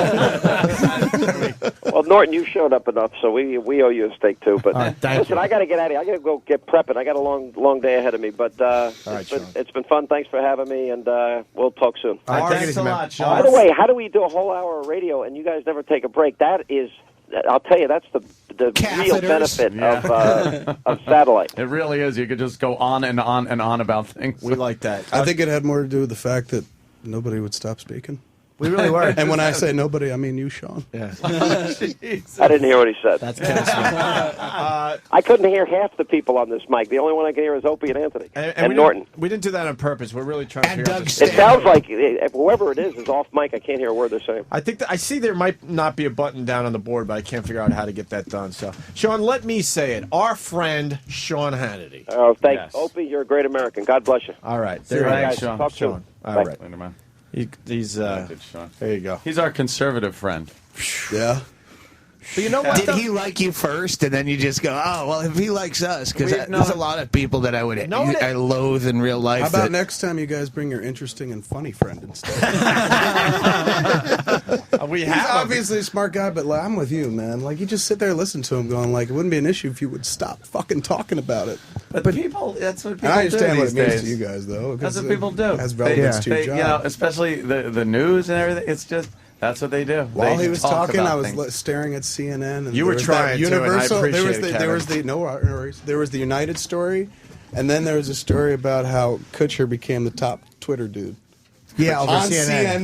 CNN. Yeah, Kutcher. It's just came it's a the joke top. anymore, dude. It's Doesn't a joke. matter. It's all a Listening to joke. you to news, even the news is a joke, but the pundit stuff, who cares? I've been saying for years that the news isn't the news anymore. It's like news-ertainment. I watched It's based in on- horror the tax protest day where I'm watching Glenn Beck live at a tax Nugent? protest with Ted Nugent. I saw that. Top two, At the Alamo. two of the top 25 fantasy death list guys in my fantasy death league, and they were making sense. And we get a bipartisan, we get a lot of libertarians and independents here, and they're protesting taxes. And it took about 10 or 15 minutes before they drifted into partisan divisive shit. And then I turned on what should have been Olbermann and some guy on MSNBC, The Edge Show, and he literally said that people protesting taxes were un-American and unpatriotic. Yeah. And I go, you just changed scripts with Fox. Fox used to be that guy with protesting the war is unpatriotic, and then MSNBC was a voice of reason on some. And they just as long as they keep everyone divided and make sure there's two different teams that are fighting, people will watch it like Olbermann sports. is a fucking cunt. I like him. He's See, a Glenn fucking Beck is the phony. guy I can't stand. Olbermann's a fucking ball-lapping, phony pit bull. He barks real loud, and when Jesse Jackson's in studio, he fucking pops his dick in his mouth. He goes, I'm a should be. I'm a should be.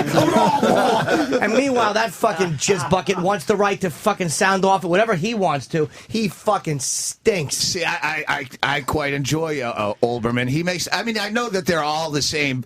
They're spewing the same shit, but he makes me laugh occasionally. Oh, yeah, I'm not saying he's not a talented dude or he's not even a bright dude. I just despise his fucking phony pit bull shit. I honestly don't know enough about Glenn Beck. I've not watched his show. Glenn Beck is rough to watch. Man. Yeah, I don't know. He's rough to watch. I just respect the conservatives more lately because the things that I've gotten shit for and as a comedian have come more from the left. It's my experience has been that. It's like so safe and easy to go, the conservatives, because they're typically the ones who went after Lenny. Yeah. They're the ones who've been fucking free speech for all these years. But lately it is political correctness, and just that's what I've experienced. That's the vibe people have come after. Glenn Beck is like a hack radio guy that got a TV show. You hear his September 12th thing? They was weeping and crying, and with this fake weeping and crying. Like, I mean, he looks like a fat baby. He looks like an adult baby. And I mean, it's a nice concept. And he's a Mormon. He wants the country to go back to how we all were feeling at during September 12th, basically, when we were all scared, terrified. Well, there was part of that. Holding our breaths, thinking about killing ourselves so we right. didn't get killed by the enemy. Yeah, you're right. But I remember that feeling. The other part where we were all I feel like, much better now. We all were like united as one. Yes. So he wants to go back to that time, and it's a hacky radio bit, is what it is. I hate to say it, but you're all in it on your own, kids. What happened? You can't look to not you guys, just in general. What happened? It's just in general. Like, listen to everyone speak about the politics and whatnot. It's It's just so like you're just wasting time. It's really just a distraction. It's the fucking television that just keeps changing channels so that you don't notice that, like, I'm going to die one day. How does it? I'm going to fucking die. And all this shit does not matter. And Jamie Foxx saying something about Miley Cyrus or not saying about Miley Cyrus is not going to stop me from dying. We talk about that we too. We can't though. do a We're Gonna Die show every day. Yeah. Jesus. I think that'd be awesome. A real radio show where it's just like, what's the point? Why be shocking? Why be jocking? We're all going to die.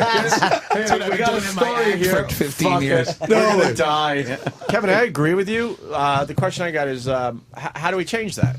You don't. It's impossible. It's entropy. It's like human Carlin used to nature. say, it's entropy. The whole thing's going down. You can't stop it. You can't save it.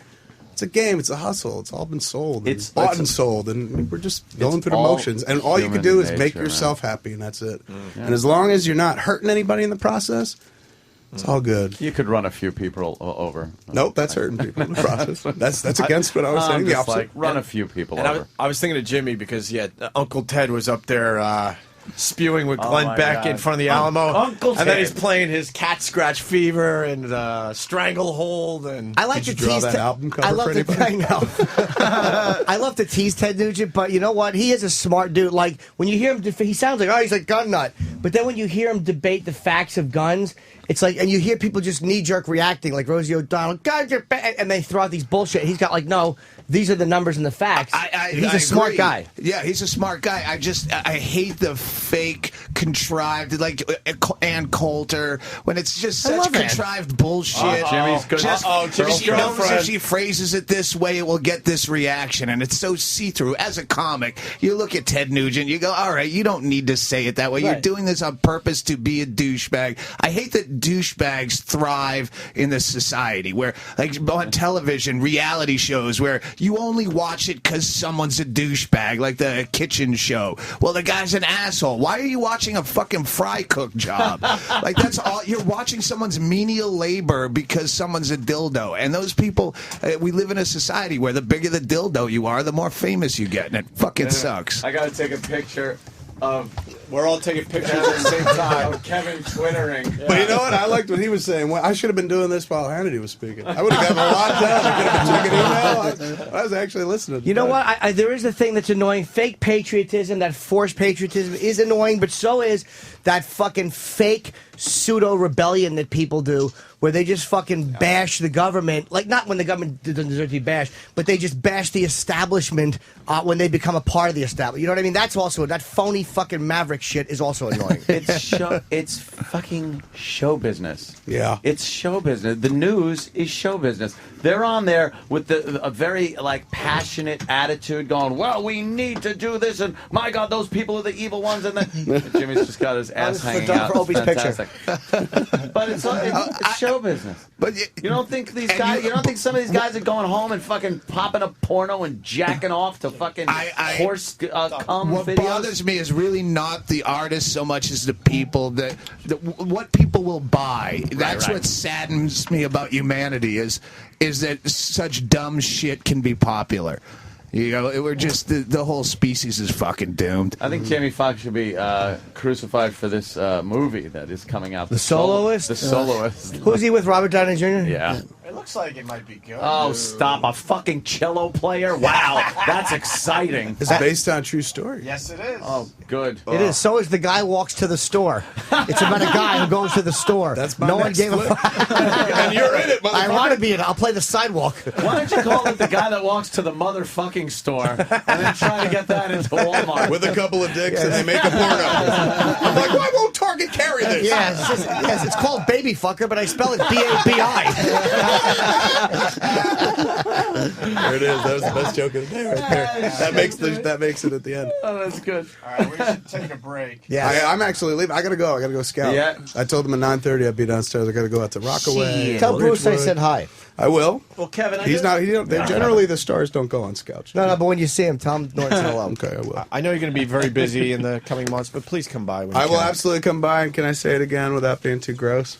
I'm going to be at Carnegie Hall on June 17th. I'm there. What are tickets on sale? Tickets are on sale right now at the Carnegie Hall website. I think it's carnegiehall.org or something like that. That's great. It'll be really sell fun. out real It'll be fucking fun. I don't fast. think it's going to sell out, but we had a really strong. Yesterday was like the first day of pre-sales before they announced it to the general public. And I'm sitting there going like, "What do you mean?" You'll sell it out. Public? You're selling it out, Kevin. You do. Your fans are That's very Carnegie hardcore, Hall, man. dude. But it's hard. It's Carnegie Hall. And the tickets are expensive, dude. It's like $125 for one of the tickets.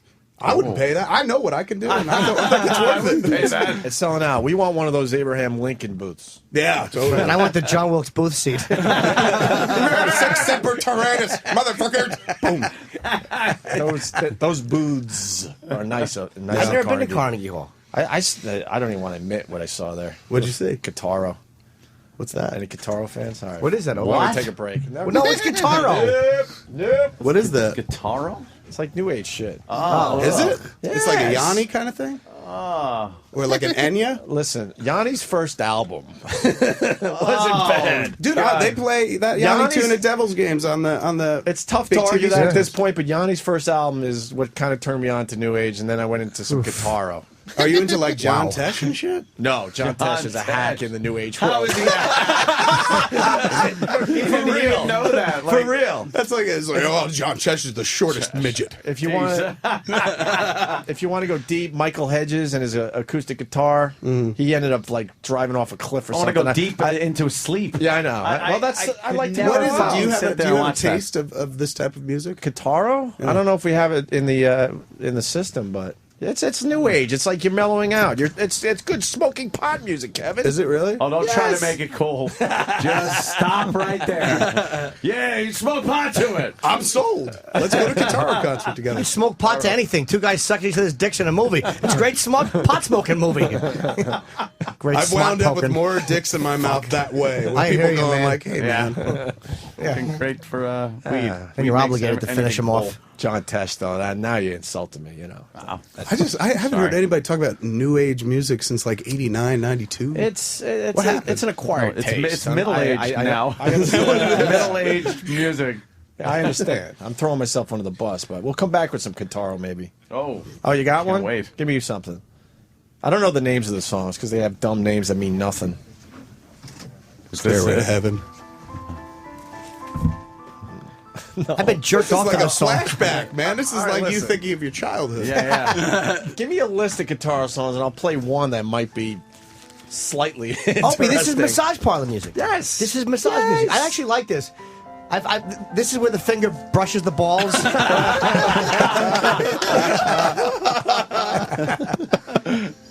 Mr. Norton, can I touch it now? I think no, they don't say that. They just fucking nod their Asian face and open the ass cheeks, and I buck my hips back, and we've spoken the universal language of fucking extra 100. Yanni's album was called Keys to the Imagination, and it was used on 1 million sports broadcasts. Yeah, absolutely. 1 million. Yeah. And then he got kind of like whatever. How do you sit? No, this in is a fucking. No, I just want to understand something.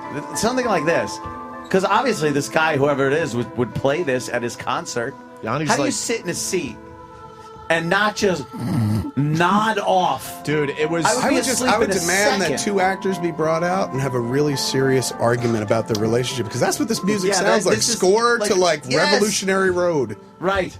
No, I expect to see Leonardo DiCaprio disappointing Kate Winslet to this Did you hate that fucking movie? I hated DiCaprio in that I won't go movie. so far as to say hate, but I just felt like, well, I think it's like they do it better on Mad Men every week. She was great.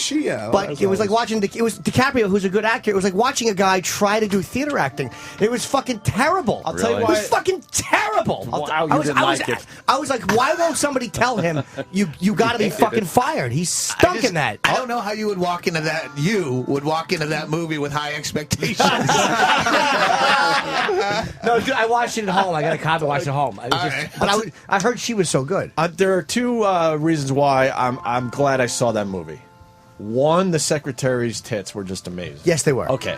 And then second, Kathy Bates' son in the movie Michael is Shannon. an amazing actor. And I want to know everything Is he the about crazy the guy. guy? He was amazing. Oh, he was great. Yeah, he was great. He was fantastic. He could have saved the movie if they gave him another, like... Yeah, they gave DiCaprio's role. No kidding. It was fucking terrible. If they gave him another half hour on You screen. know what's then- nice about his character is he was the one character in the movie that represented us, like 30, Is that- 40 years down the road. Like, he was the one that had the modern perspective, and he Of was everything. thought of as crazy because he was just way ahead of the curve. Solid. Was that intentional, you think? I think so. He played like everybody, like every depressed individual I've ever met in the current day and age. See, that's why fucking Kevin is a good filmmaker. Like, that's the way a real fucking film guy thinks. at all. I'm so basic. I went, he's retarded. That's funny. That's the thing. Like, he could never occur to me as retarded. He was hyper intelligent in that flick. His role was deep. Yeah. Real He was deep. just the guy who was like, he had this kind of sad weight on his shoulders whenever he interacted with other characters of like, you guys just don't get it. Like, you don't see it yet. I'm there, and you'll get here one day. I'm actually writing a movie, and this is like where I get stuck. It's about a guy, FBI agent, and he has to save the world from nuclear problems. And the nuclear, there's a nuclear bomb under the president's desk, and I have to get there, and I have to run in and I go, Mr. President, get out now! That's all I have so far. I got to lead up to it. I love that the movie. opening? Yeah. I wish you would actually make it. Where the Russian puts the bombs under the desk, Mr. Brodsky. That's my movie. It's going to be good. You stink. I say you open the movie like that. That's the first 10 minutes. Oh, that's great. And then the rest of the movie is just like you know, cavorting with tranny hookers, getting massages. People are like, is this how a hero lives? Yes, and every time I'm about to get blown by a tranny, the guy who played the fucking scientist in War Games pokes his head in the window and goes, "Hello, Joshua," and then fucking walks away. And then I fucking dump one all over her blonde wig. He's like, yes, try global thermonuclear war. Holy shit. Joshua. I hate how Joshua learned. Oh, fuck you. Joshua. The only winning That illustrates the differences between the old studio and this studio. The old studio was the fucking whopper. It was War Games. This studio is Matthew Broderick's room in War Games. Telephone and the old modem and shit. They decided to unplug the goddamn thing. You pig-eyed sack of shit. All right, so I guess we got to get you out of here. I'm going to get out of here, but I'll be back. So I'm getting the phone call for the Devils game, obviously. Do you want to go tonight? And I don't know. I might have to go down to Philly tonight. See, everybody says that. I'm like, I got a box. Like, can I come? I'm like, how about I'll go to Philly after the game. Fuck it. Yeah, you want to come? Yeah, fuck yeah, I want to go. I need two, though. Yeah, well, who, your lady? I'm a married guy. I got one of those. She'll be She's there. a hockey fan, though. Okay, cool. And then we'll get the call sheet for our movie thing, next week? You sure this is really this is really happening, Rupert? I know. I love for you to show up. Now, Kevin, I'm here at the box to watch the hockey game. Get out. What are you doing? Yeah. We both do it, though. We really sometimes are convinced that we're actually making friends. Rupert Pumpkin. You guys are total. I'm love that. Dude, I got 20 Kevin's seats. been I'm all great, good. man. I brought tickets. Here. Dude, he's not being polite. I You mean, don't even fucking need I'll to. go. I'm saying this is a fellow filmmaker. I mean, he's actually fellow filmmaker. If you hand me these tickets, I'll be there. I'm there. Simple as that. Rogan once invited me to the UFC, and I go, well, I got my wife, and he goes, yeah, you don't want to bring a chick to this. also because you don't want her seeing the weigh-ins. It's fucking. There's nothing more emasculating than watching those fucking Brazilians in their bikini underpants be built like men should be built, and you stand there like, ugh, the fuck am I?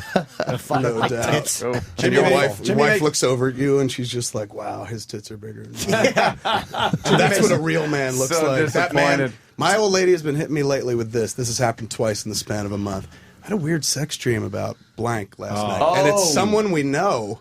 Both times, and I'm just like, wow, what was that like? Not the guy who it had was the really good. Not the guy who had the lead in Amistad, I hope. You know the guy from John Hansu? Yeah, John Coffey from the Green Mile. She was like, it was really good.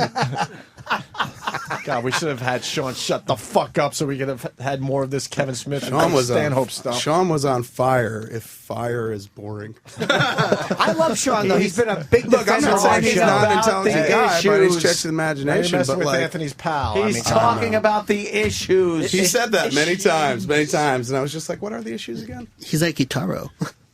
I didn't even notice guitar was Well going. done, sir. Well done. Roland can't get over the fact that I like guitar. You hear that giggle from the other side of the room. I like shit like that. I think that's kind of cool that you like something so enormously, wonderfully queer like that. I don't mean queer in that awesome cocksucking way. I mean old school queer. Old school queer. Faggy, old school faggy. I'll go this far. Sirius has a channel called Spa. And Do you listen to it? In one of my spare rooms, it's on like 24 hours a day. Wow. I walk in, get a little taste, and then I leave. Does the room have holes in the bathroom stalls? Is it that bad? An older guy in a fucking steamy room with a towel, and he's peeling the side over. Who hasn't had that happen? All right, I get it. Your cock's hanging out. I'm not interested. Is it that bad, this music? It's fun. You know, Yeah. I fucking was in a spa in Atlantic City, and there was a guy. There was one guy lying in the steam, and the other guy was kind of like looking at his cock. I knew what they were doing, and I walk into the locker room area, and my parents had come down to see my sold out show. And, my dad, the mic literally out of the fucking rack. and my dad was in the locker room. So me and my dad were talking, and I was just thinking, thank fucking God I didn't walk in and see him in that fucking steam room peeling his towel over and showing some fucking gentleman his bag. Thank God I didn't fucking stumble on that. Hey, this is a great place. Oh, YMCA in Red Bank, New Jersey. Once I bought a membership when I was like 15 or something like that. Back when I had a waist or wanted to or inspired to have a waist. Little young and I went Kevin into the Smith. Ooh. Young, portly Kevin Smith going like, I'm going to work out. I'm going to get thin. And I got the full package, and ouch. Yes. Boy, did it fucking hurt. Yeah. And I went up into the locker room. They had a hot tub and shit. And I lived with my parents, so we didn't have anything cool. So I was like, I'm gonna go fucking rock the hot tub. I was in the hot tub, and some dude got in the hot tub, and I didn't think anything of it. And then he sat right next to me, still didn't think anything of it because I was like, maybe a bunch of people are coming. Yeah, they're coming. Only one person who wanted to be coming. That dude fucking flat out hit my knee, put his hand right on my leg. And first experience like that, remotely like that, many to come after that, usually ending in fucking arcing ropes of jism. But this time, I shot straight up and went to get out of the tub and fucking slipped. You fell right on his cock. I fell mouth first right under his dick. I'm so sorry. It's so awkward. They should put those little flower things on the floor you step on, right? Well, when in Rome. It's not getting better. Ironically, I told my brother about it before my brother told me he was gay, but I was just like, I can't use that membership anymore. He's like, give it to me. I'll transfer it. And years later, I was like, oh man, I should have known then. Yeah, he came back the next day. Frank says hello. Oh, forget it. He's like, they shouldn't put those flower things on the floor to step on. Sometimes you just fall. Opportunistically. Well, Kevin has a film to make. So I'm let's going get to go, him out of yes. here. For sure. We'll take a break. I got to pee. Yeah, I'm going to be at the Devils game tonight. Absolutely. Doug, quick plug. You're going to continue Highline with us, though. Ballroom tonight at 8 o'clock. All right, more with Doug Stanhope. You come to the big boys table. Yeah, I'm going to go smoke a cigarette while he pees and he leaves. And I got 5 minutes, right? Yeah. Tyson Walter's outside, too. Tyson Walter, our good friend, used to play in the NFL. Right on. Yeah, he's the real deal. And then we got Roland. I think, Roland, you're going to do some news for us today? I guess so. I would like that. I guess so. And I do know. Roland's leaving us in about With an guitar hour. in the background. Fucking asshole.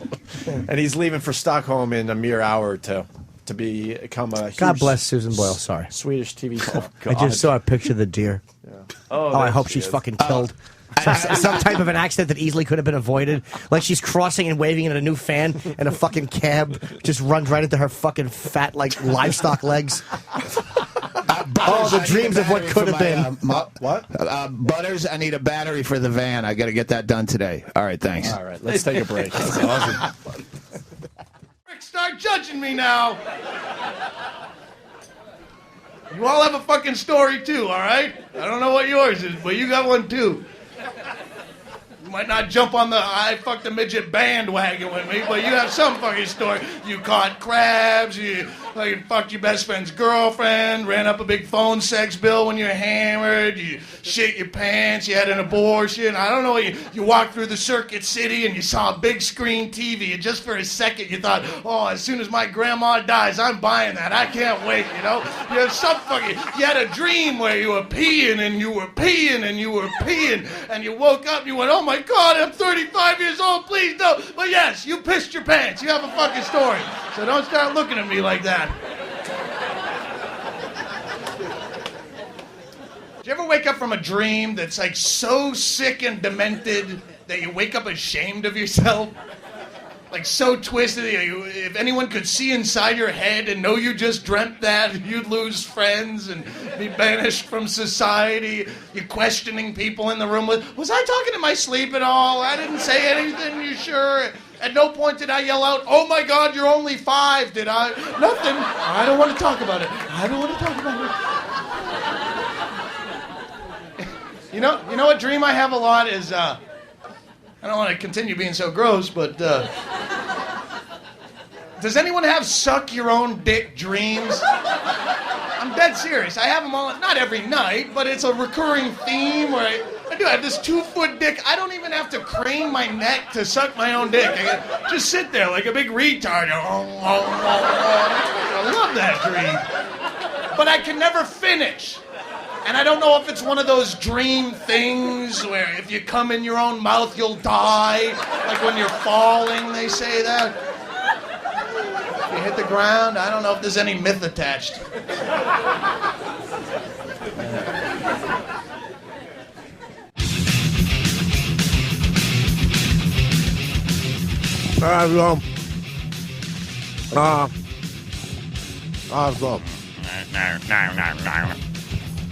God damn. Back with Metallica again, huh? Mm-hmm. I like this. It's the balls to the show. Wow. That's good. Everybody took a little piss that time. That was my first experience with the bathroom here at Sirius XM. You've never gone to the bathroom here? I've never gone to the bathroom here. I usually just don't take a leak. I take a piss before I leave in the morning, and then I wait until I get home and I take a piss there or dump or whatever. But I went in there, and some gentleman, and then I was washing my hands so I don't make what is known as the brown list around here, There's something circulating called the brown list, and it's people that don't wash their hands after they. I remember you being a big hand sanitizer guy. Well, I'm a big, I like if I go to the bathroom, I wash my hands. I'm not crazy about Purelling like fucking Howie Mandel or anything like that. But I actually have urine-stained pants on. And I'm not even kidding.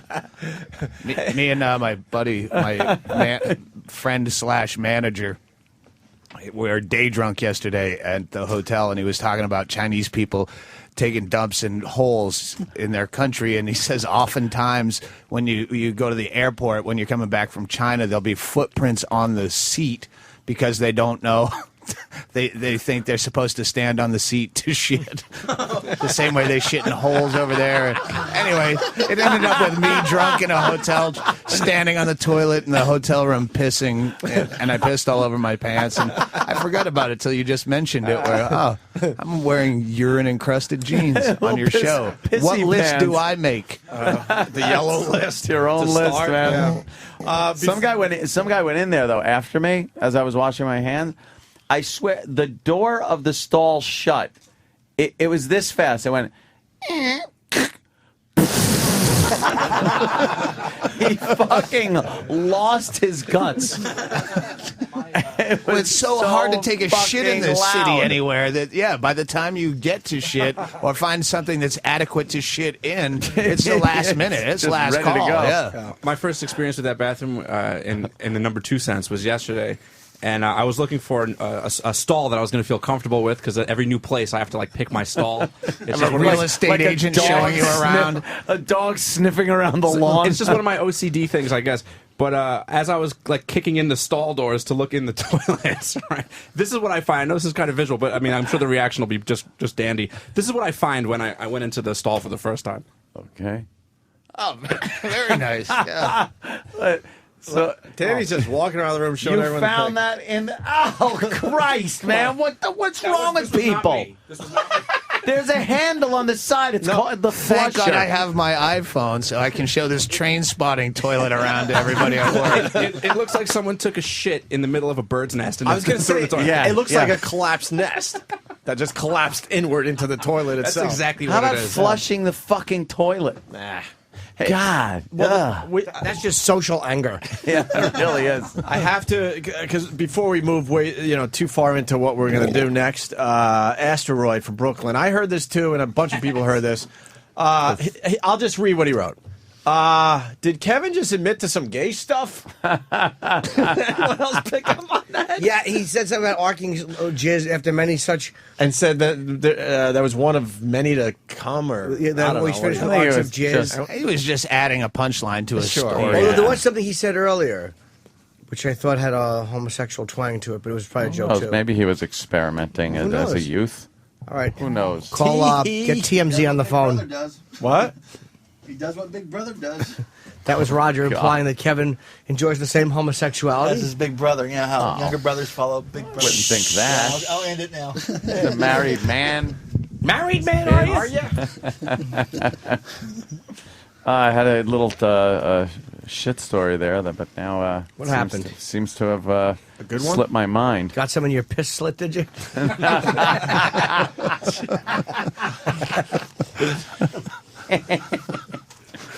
Maybe it was about the toilet or flushing. It'll come back to you. Or something toilet related. We said the guy took a real quick dump, the door closed. Yeah, no, that story was over. And then I got the fuck out of there before the smell hit me. Because that'll just fucking ruin my day. Really? When I walk into a bathroom, it smells like a fucking monkey cage. It just disgusts me. I cannot deal with it. People just flush the fucking toilet. Sometimes it's just shit in there.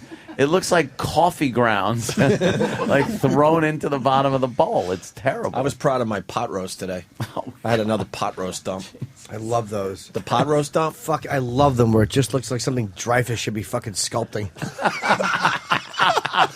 I know this. Yeah. Not as healthy, but quite impressive when you look back down at the bowl. All right. You want to see what I made yesterday? Oh, boy, do I. Do you have like a whole phone full of dump pictures? We used to. Why else Weren't we in Danny competition for a loves while? What happened to the competition? We were all like taking pics of our. When you think, do you ever take psyllium husk? Yes. You take a lot of psyllium husk. The first time in my adult life, I actually brought the girlfriend at the time into the bathroom to show her. Wow. Oh my God, it's a bold move. Yeah, like almost circled the entire bowl. It looks like snakes in a can, right? Yeah. For real. I'm not even going for the joke. It's fantastic. They Wait, you have dump pictures on your phones? We all do. Doug, what am I? What's wrong with What am you? I, communist? I just feel left out of the technology. You got to see Danny's new one. It looks like he passed his own kidney. Here's one. Yeah, This is not my. Oh my God! Here's Was that one? This is not my shining star. Why is there rust? Danny's is so bad. What's that little? Did you pass a? Did you what's pass that an tumor olive on the too? side? That's what I said. Oh, you did. And then there's a black olive on the side. What is it? I hadn't shit since Easter. You know what that is? An Aggie. Wow. You know what that is? That's the plug that was holding everything back. So you pop the plug, and then the floodgates are open. It's disgusting. We can't get enough of talking about shit. Yes. It drives the listeners insane at times. We should have done this. That's. Yeah, no. See, even my psyllium husk dump doesn't live up to that. That's what you call a long boy.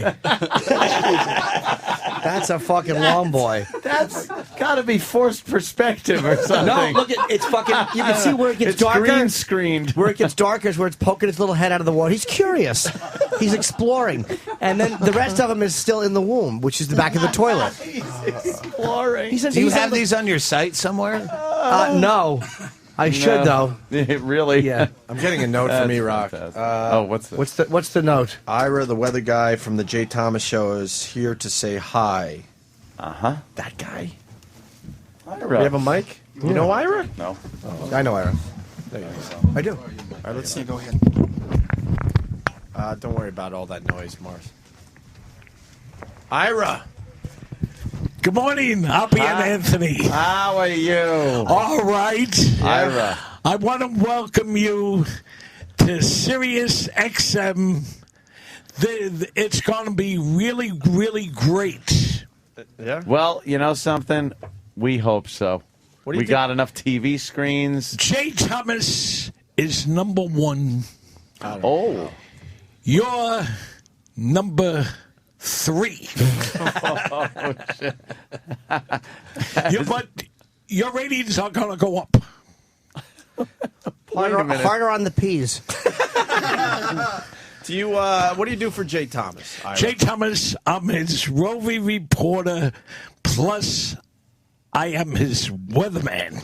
Do you also rate people and blame it on Wilford Brimley? No, I don't. No, I don't.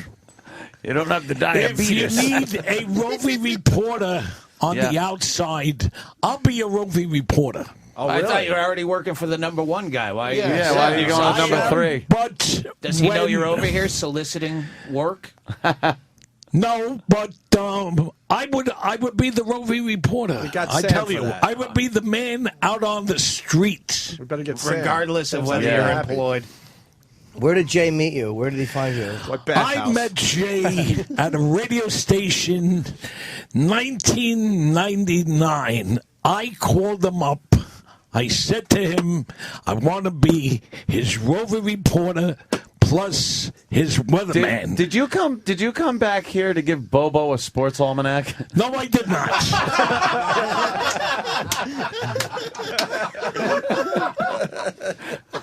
Just Don't worry, weatherman. I'm not in on the joke either. The weather's beautiful outside today. It's going to be around 70 degrees. It's around 58 degrees right now. That's what you do for Jay Thomas? Yes, I do. You're not getting paid enough. Are you a meteorologist? Got something. Something like a meteorologist. No, you're either a meteorologist or you're not. You could be a weatherman and not be a meteorologist. He's a meteorologist. So you've been with Jay since 1999? 1999, 2000. Okay, so you called him up and said, I would like to be on your program? Yes, and he invited me down. And from then on, he just hired you? Yes. Now, did he move you to New York as well? I was doing things for him out on the streets. Oh, boy, that doesn't sound good. No. As his roving reporter. Oh. Yeah, we know. I used to go to parades. I used to go to other things that he used to send me to, and I enjoyed it. You say used to. What is it? What does he send you to now? No place. I come down here every Friday. O&A? I come down here every Friday to see a show. Oh, you're not even part of the show anymore? Yes, I am. Yes, I am. Do you get paid? My stapler. Where's my stapler? Wait, go get Bobo. Stapler. I think we got the perfect guy Yeah, go for get you. Bobo. Yes. We want to show you. Did you dump a load in Long Island about 25 years ago? He says daddy. I go way, way back in radio. You in do? fact, I met Cousin Brucey at WYNS 1010 when he was on in 1958. Wow. Bobo, do you know this guy? Well, I think I've heard of Jay Thomas. I'm not that all familiar with him. I've heard the name before. How did Bobo get a serious sweatshirt already? The guy that gave me the radio gave me this. Yeah. Meet Ira there, Bobo. Good morning, Bobo. How's it going, Ira? Great. Wonderful. It's amazing. There's going to be some kind of universal paradigm. They're both just staring at each other. Yeah, they're afraid they touch, they'll explode. I'm also known as Daniel Curlin, also from Queens. Good morning. Good morning. Yep. Where do you hail from, sir? I come from the Bronx. The Co-op Bronx. City up in the Bronx. Oh, wow. All right. Hey, you're from the Bronx like my father. Oh. Whoa. Is it your father? It might be related to him. Sarah, why do they call it Co-op City? How long have you lived in the Bronx, Ira? Since all my life. How old a man are you? 1958, you look a little younger than that. What are you? 65 years old. Oh, okay. 65 years young, I like to say, right? 65 years young. I should no, say it's old. Jack Benny's age 39 plus. Because that's what Jack Benny always said. So, Ira, you married? Married man, are you? Single. Any children? No children. Have you ever enjoyed a prostitute? All prostitutes are very, very good. Very nice. You like them? Yes. What's your style? What do you enjoy? What kind of prostitute? I enjoy any kind of prostitute. Black girl, white girl, tranny, chick? Oh, I love the black women. Yeah. Yes, I do. They're hot. Yeah, huh? When you're hot, you're hot. When you're not, you're not. So you like the black prostitutes? Yes. Now, is that because that's what you want, or is that because that's basically what the Bronx has to offer? That's what the Bronx has to offer. Yeah? Do you go bareback? No condom? No, condom I use. No, right? Fuck that. Sometimes. Right. Sometimes. Sometimes you don't, Yeah. think about it. How does a listener follow you on Twitter? Listeners follow me because I do only the best. I wake up the people Do in you have the a morning. Facebook account? Do you have a Facebook or a MySpace that we can plug? You know, the No, internet. I don't have a MySpace. Oh, yeah. Oh, yeah, Jimmy's taking a little. I took a photo of you. snapshot. Do you have any pictures of your dumps? A recent turd? No. Do you have impressive turds there, Ira? No, Yeah. I don't. How are the bowel movements? Good? Bowel movements are wonderful. Oh, that's good. Wonderful. No problem with the prostate? No problem with the prostate whatsoever. You take a good leak in the morning and everything? Oh, yes. All right. That's the important thing to do. That's that age, of course. You ever take a finger in the hiney? Never. Why? To get your prostate checked? Yeah, you must have to get the Oh, prostate checked. yes. I let a doctor do it. Yeah. You make cumsies? Do you prefer a white doctor or a black doctor? Whatever kind of doctor I get, if he's from, whatchamacallit, India, Indian doctors are very, very good also. Oh, you like the Indian doctor? Yes. So you grew up in the Bronx your whole life, right? I grew up in the Bronx all my life. All right. I know. I Yes or no would be listened good. to you on other radio stations. I'm just saying. I was going somewhere with that. So you remember a different type of Bronx? Yes. All right. Yeah, you remember the Bronx when it was Jake LaMotta's Pelham Parkway. Right, a lot of Italian, a lot of Irish up there. That's right. Belmont Avenue has a lot of. No, E.G. Rock. No, they have a lot of Italian people. Right.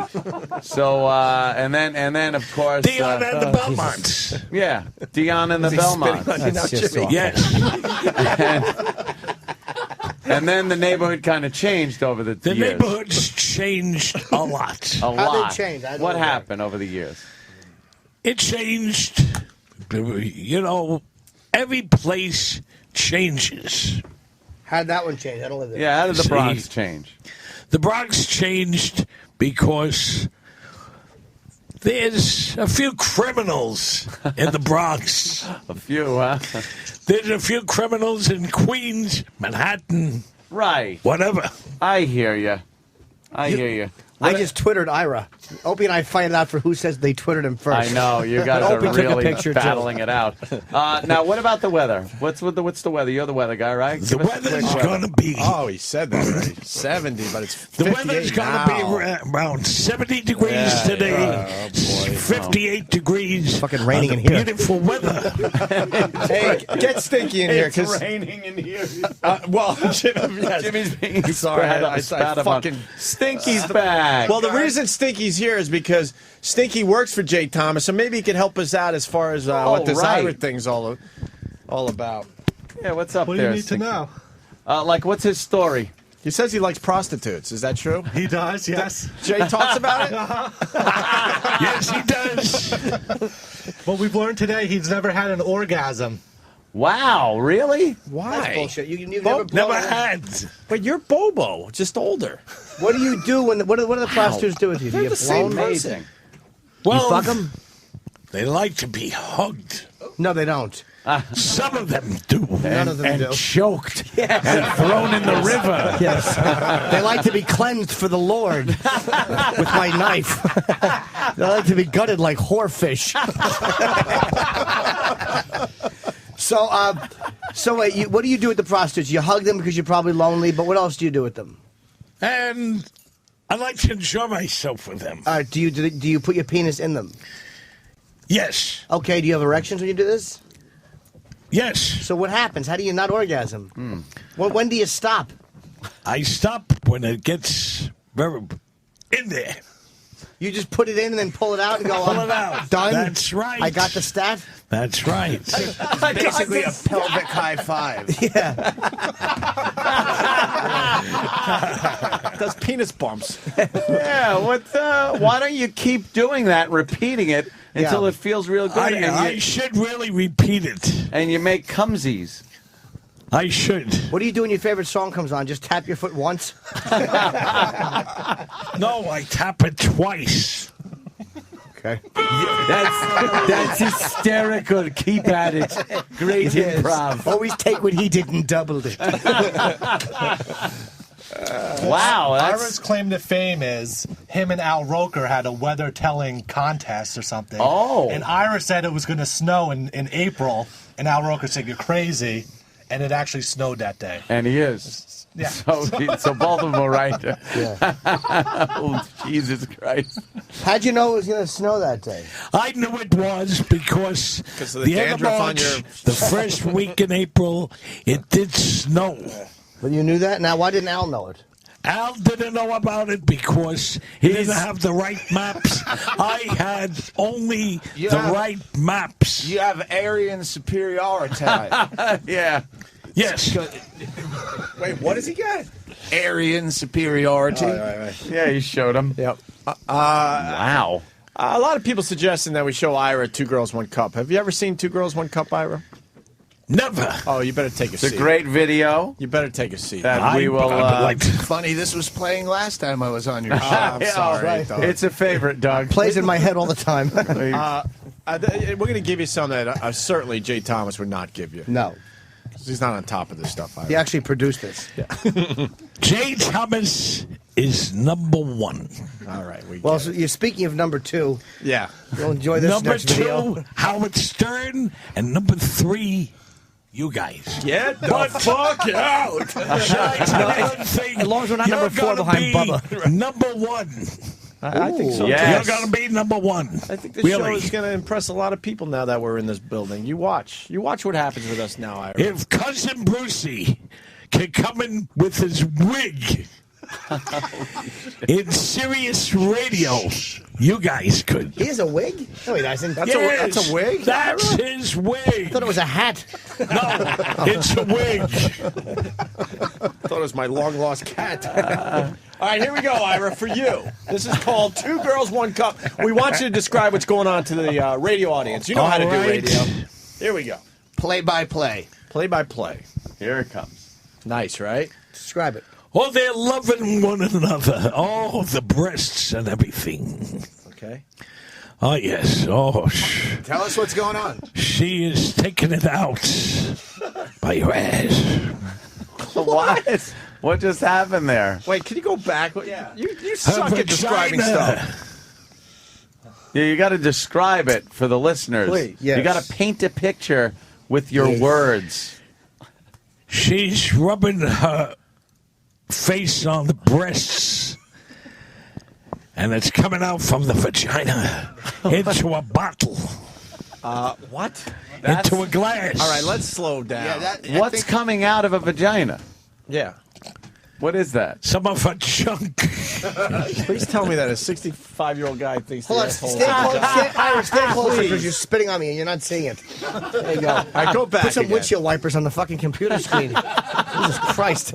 It's like hanging out with clouds. She's licking her breasts. All right, we got that. Very good. Now, what's happening here? The monitor's turned off. Okay. All right, now we have to go back again? Yeah. All right, And let's then go back. have it, oh, she's licking All right, hold on. Tell us what this is. All right, tell us what is it. the Not a vagina. No. Try again. All right, let her rip. What happened right there? What happened right there Yeah, in that stop shot? it. What happened there? Taking it out from her ass. What's What? Taking what out? Taking it, she's taking... What is that stuff?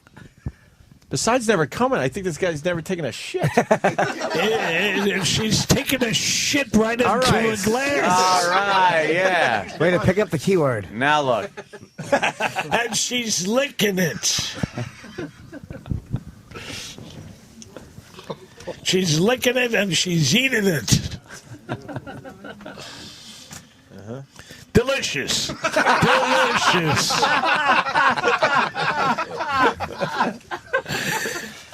Delicious. They're hugging one another. Well, that's called But making they're out. eating. Yeah, now what's happening? And they're throwing it up. Throwing it up on one another. One another, right. What do you think of that, Ira, huh? Very, very interesting. It looks like mud. Pure mud. All right. That's Two Girls, One Cup. Now let's show Ira the door. That's great. Ira, wow. How can we get a hold of you, Ira? Yeah, we need you, Ira.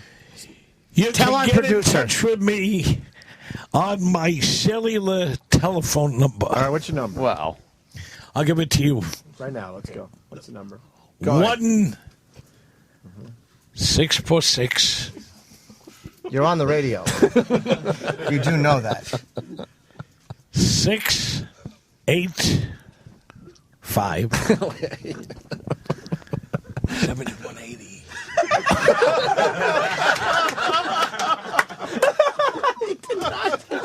There's only 10 mics on in here. Let's see how long that takes. Let's see how long the delay is. Yeah. That's fantastic, Ira. Thank you. You do a hell of a job. Thank you. Yeah. And you've And already... if you need a man out on the street, Sam, what do you think about this? Sucks. What? Sam. That's primetime Sam Roberts. how you doing, Sam? I'm doing bad. You're trying to take my job. We have a man on the street, and his name is Primetime Sam Roberts. Oh, shit. Now it's going down. Okay, here I it could be 10 times better. Oh, shit, Sam. You're going to take that, Sam? It's on. Who was the last celebrity you got? Who was the last celebrity we got? Yeah, no, not we, you. Oh, I used to. Not used to. We're talking about today. Today, nobody. That's what I thought. I just interviewed Rick Ross, the rapper.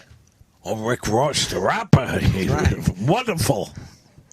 Wow, good then. I'm glad we're all in agreement. I can do very, very good. Yes, this exchange is magical. Why don't you go talk to the Wicked Witch and melt her? But water. If you need, somebody superb, I will do it. All right. Give me the microphone. Yes. I'll stand out on the street. This is the Uppy and Anthony. Uppy and Anthony. Did it bother you that the aliens and signs couldn't get too close to you? No, I wouldn't mind. We do water humor here. Yeah, it's all water jokes. Hey, do you ever have any mice come up to your mouth? Thirsty. Thirsty little mice. Did it hurt when Kevin Costner made a movie in your mouth? Can't get much bigger than a planet full, so I guess that's over. All right. Hey, Ira, is your phone on vibrate or silent right now? My phone number is on vibrate. Are you getting hard-ons right now?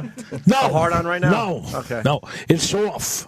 Oh, it's Why off. do you turn it off? Yeah, turn it on for a second. I don't believe you. Okay. Just turn on the phone. Why don't you go to LaGuardia and cause delays? Yes. Because when I go into a studio, I turn it off. Ah, see, very smart. professional. That's something Yes. that Instead, you Steve short could out all learn the from. electrical equipment. Is it on right now? Yeah, it's coming on. It's coming on. Anthony it's Cumia coming and Ira Cumulus. Oh, good. Cloud Yeah, joke. that one. Cloud humor's funny. Yeah, always. Nimbus is next. Jimmy, I did get a text. It's like hanging out with clouds just made me cry laughing. This person loves Ira, too, so. Oh, wow, the phone's ringing, Ira. That's weird. All right. Getting some calls? Great. Is the phone now on so we can hear Yes. it right? Okay. Yes. How much did they pay you to do the Rihanna umbrella video? They don't pay me nothing whatsoever. Ah, you just show up. Yes? Bobo, question? I got something to ask Ira. Yeah. Go ahead. Does my sister walk up to you after she eats chocolate because she gets thirsty? Yes, she does. She drinks a lot of water after she eats chocolate. We got it. We got the water. Oh, wow. That Wait, was the the improv skills. The getting it. Bobo, what do you mean by that? Wasn't the problem.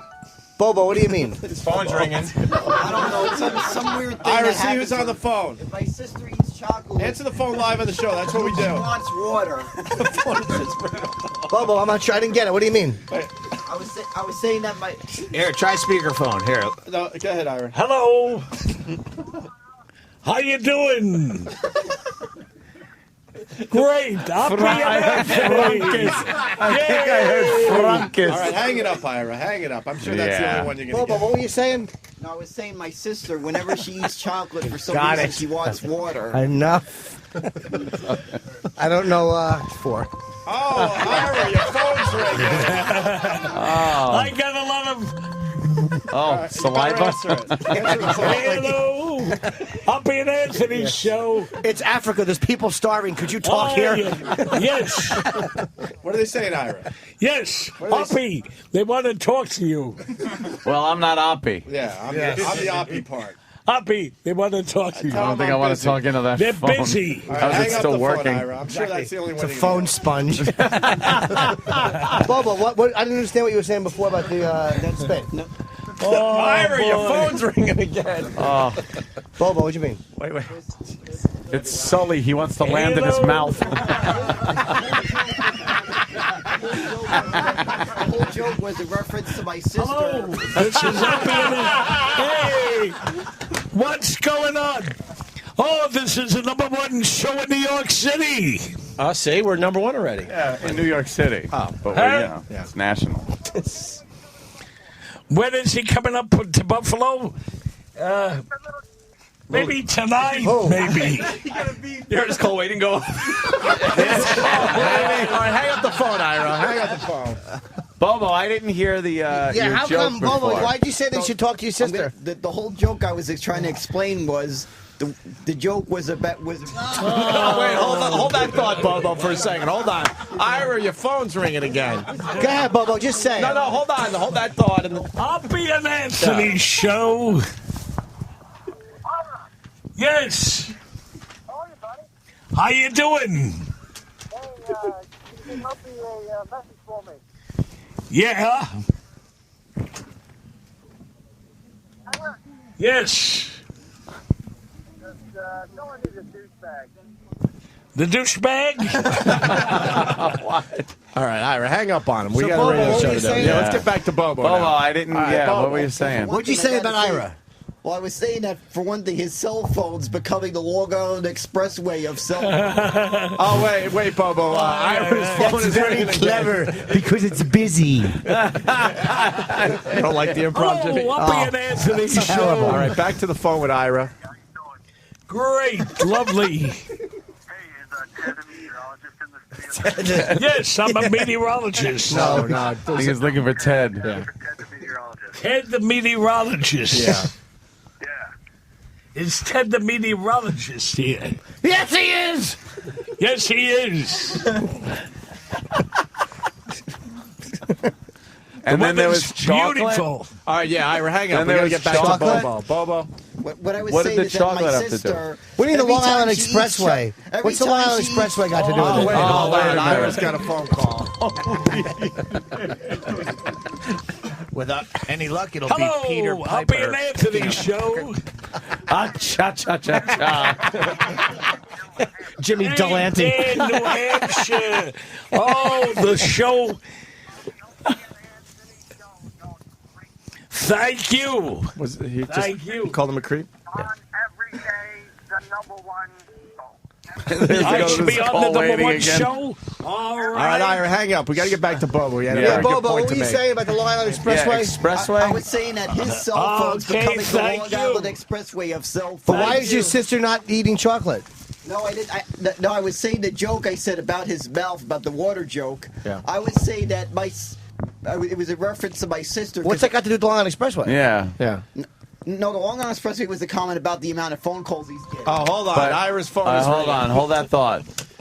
Maybe this one's Sean Hannity. Ira, go Hello. ahead. Good evening. It's ringing. That's your ringer. Pick it up. Why don't you pick it up, Ira? We get it. Your phone's ringing. Hello. Hello. Hello. How you doing? I'm doing good. The weather's beautiful. It's going to be 70 degrees. Right now it's around 62 degrees. And last time on my the back, beautiful then it's flooding. skies. I'm getting a phone call right now. One guy. Rob. Hold on, let me put you on speaker. One jaw.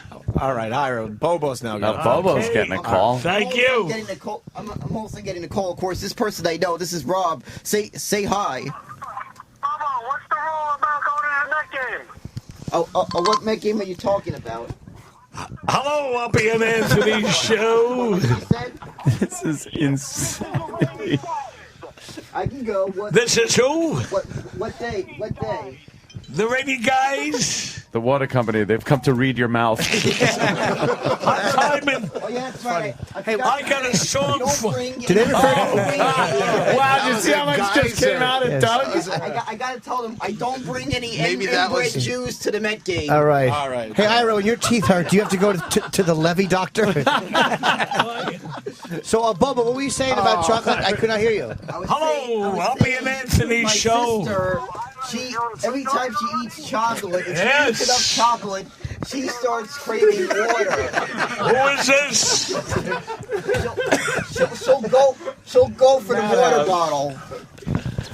She'll go for the water But bottle. why? The Long Island Expressway has nothing to do with that. I know. no, the Long Island Expressway was a whole other joke. What do you mean? I was saying that his cell phone is Hello? the Long Island Expressway I'll be of an cell Anthony phones. show. It's getting more crowded than that. Steve from Yellowstone. Steve, today the weather in Yellowstone, it's 70 degrees. So basically, your sister drives on the LIE? Thank you. Thank you.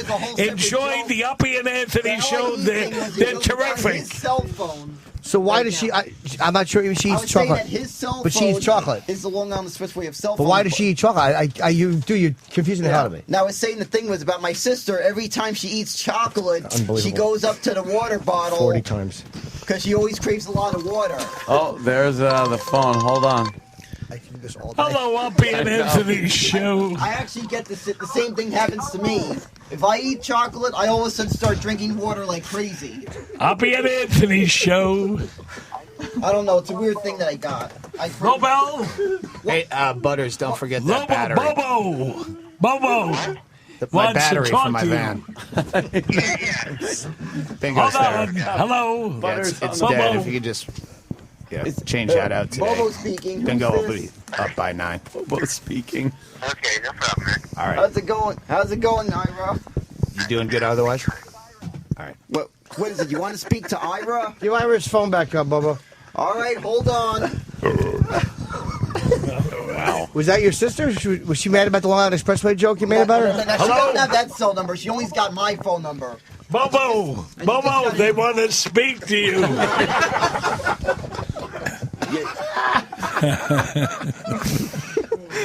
What is it Danny. you want? What? Oh, What is it? Who is it you want to speak to, me or Ira?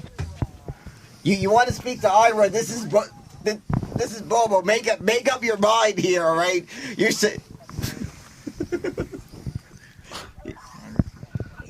this guy here can't make up his mind who he wants to speak to. Who do you want to speak to? Oh my goodness. Who? Bobo. Uh-oh. Ira's tongue just got taken over by Somali pirates. See, it's a water.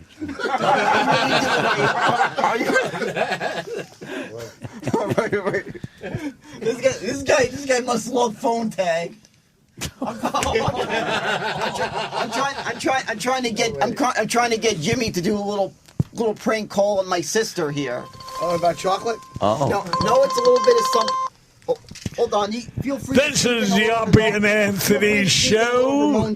We got. In this call. Hold on, let me make sure. I This get is the #1 morning show in Grey Wolf. No, I am not. I'm Ira. Ira, is Tippy Tom there? Who? Tippy Tom? Yeah, Tom. Tippy Tom. Tippy Tom. Hold on. Tippy Tom. Oh, come on now. Looking for Tippy Tom? Tippy Tom. Tippy Tom here? No. Oh. I think Wow. Hello, Uppy and Anthony show. I gotta get. Uppy. You gave me the wrong one? This is what I remember. Oh. Right there. Hello. How you doing? Oh, Susan Smith just backed her van into Ira's mouth. Put Shannon on the phone. Jimmy wants to speak to Shannon. Right. All right. Well, that was great meeting Ira. Yeah. Yeah. Hold on, Everybody wants me on your show. That's Scott Peterson. He wants to throw his wife and kid into your mouth. Uppy and Anthony show. I'm on the phone here. Hold on. Yes. Hold on a second, Shannon. Jimmy, when are you coming to North Carolina? Hold on, hang up. I think you get another call. Yeah, hang up there, Ira. You're still on? Or hit the call waiting. Hold on a second. You should answer it, Ira. Answer that. Jimmy, let me know when you're done so I can put my sister on. Oh. Didn't work. Hello, Uppy and Anthony show. Oh, we're having a great time. You're down? Where am I? I'm wearing a blue shirt, gray pants, and just enjoying it. I feel like Phuket. Huh? Yeah. Yeah. Oh, All right, come on over. All right, hang up there, Ira. All right, Is there a black guy carrying a bunch of Heinekens in your mouth? I can't do it right now. I gotta hang up. Is the phone ringing? Hello, Uppy and Anthony show. No? What's going on? That's the song. What's going on? What's going on? Yes. Baba Bowie. You're welcome.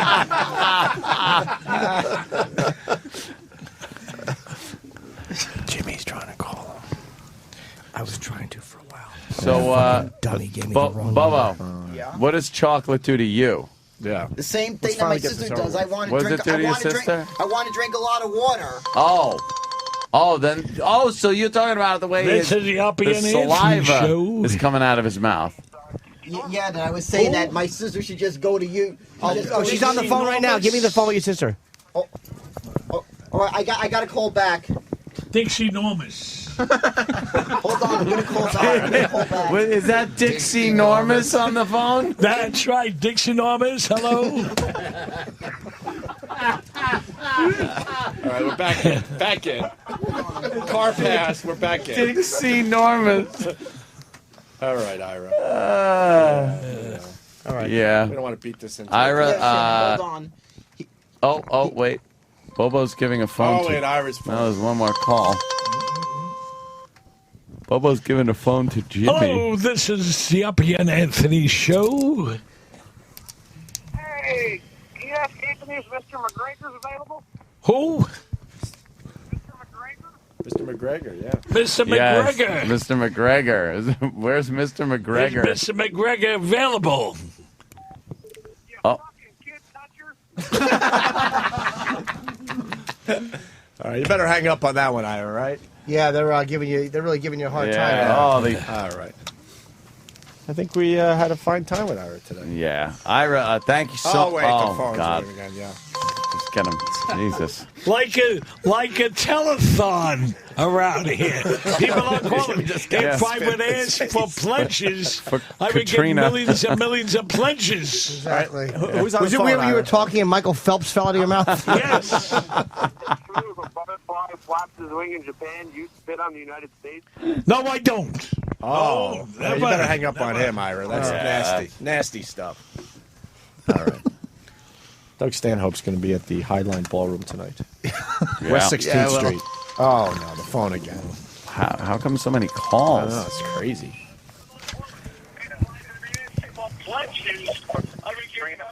Hello, Uppy and Anthony show.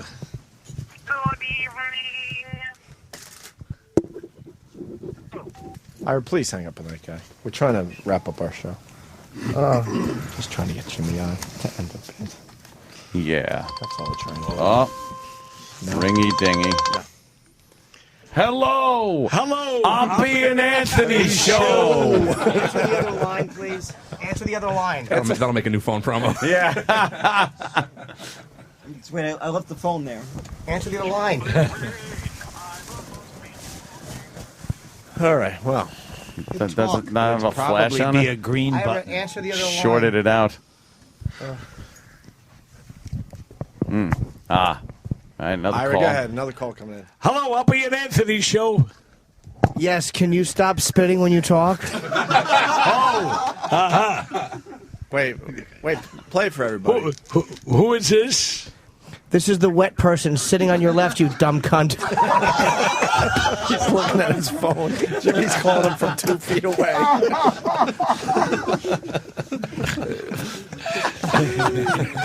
Comment, Ira. Oh, Bubble, you left your phone here. Here.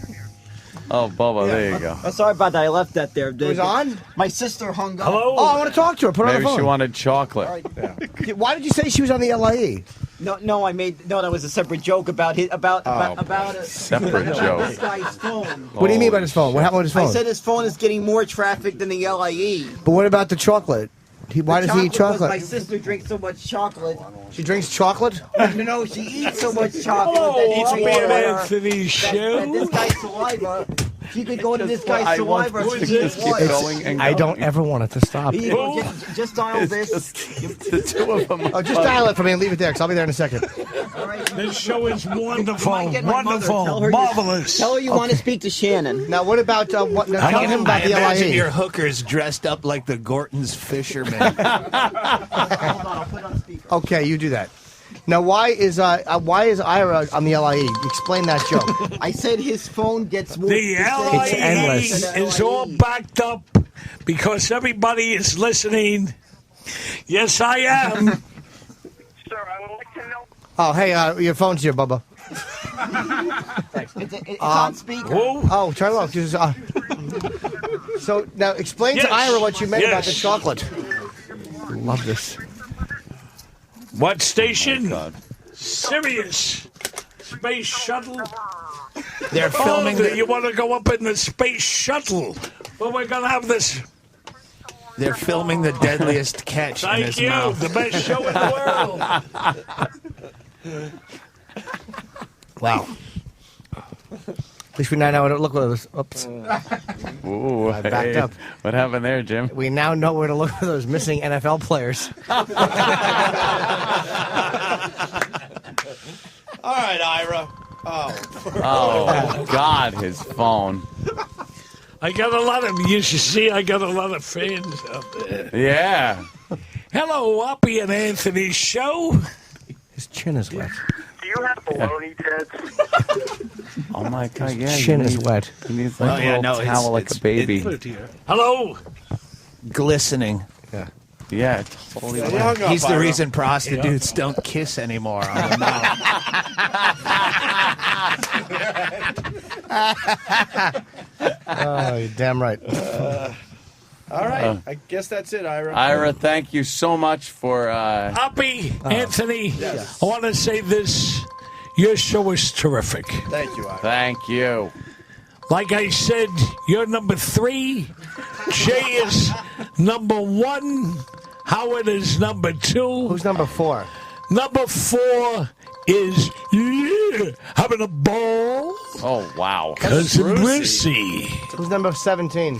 Who's number 17 is Lou Pellegrino. Oh, wow, when he How says many that aces name. are left in this eight deck?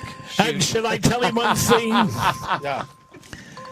The Yankees yesterday were the worst Phone's ringing. I've ever seen.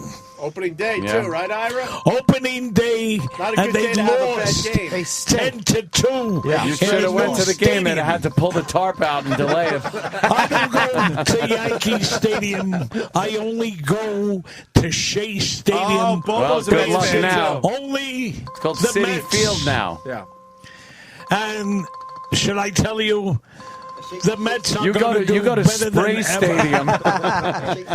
Spray Stadium. Parking lot now. It's just a parking lot with an outline of where the field used to be. Like the LIE, right? Like the joke you were making before. Yep. No, the joke about the LIE, Oh I my said, God, was the not traffic again. There's no on way. his phone. No one is this dumb.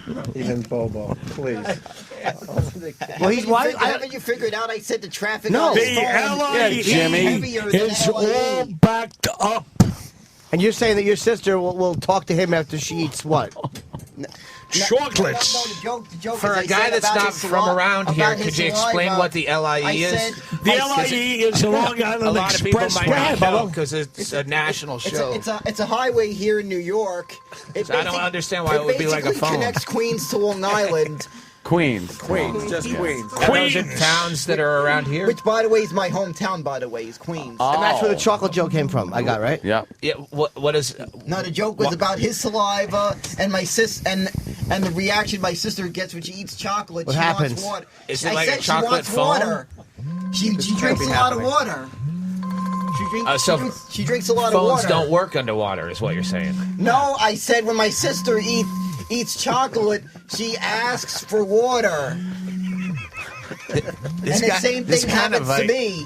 Bobo. I'll prove it to you right now. Hand me chocolate, and you'll see what'll happen. Please just hand him chocolate. I'll prove it to you right now. Hopefully it's a straw. Bobo kind of jumped at me this morning when I met him. Because he's looking at his camera, and I kept thinking, is he taking pictures of me through the window as I sit in the office? And finally, after about 20 minutes, he like jumped at me. He goes, "Who are you anyway?" I'm like, oh, I think I just get. I guess I'll take this. All right, Bobo's now eating chocolate. To He's prove, eating a donut as a radio bit. To prove his water bit. To prove that after he eats, he gets thirsty, unlike most humans who like sand after a donut. That's normally I dip my donut in sand. What a unique creature you are. Oh, he's eating that. Oh, my God. Jesus, Bobo. Does Tommy Lee babysit kids in your mouth? No, never. Yes. Has Lou Costello ever stood on your teeth and cried? Never.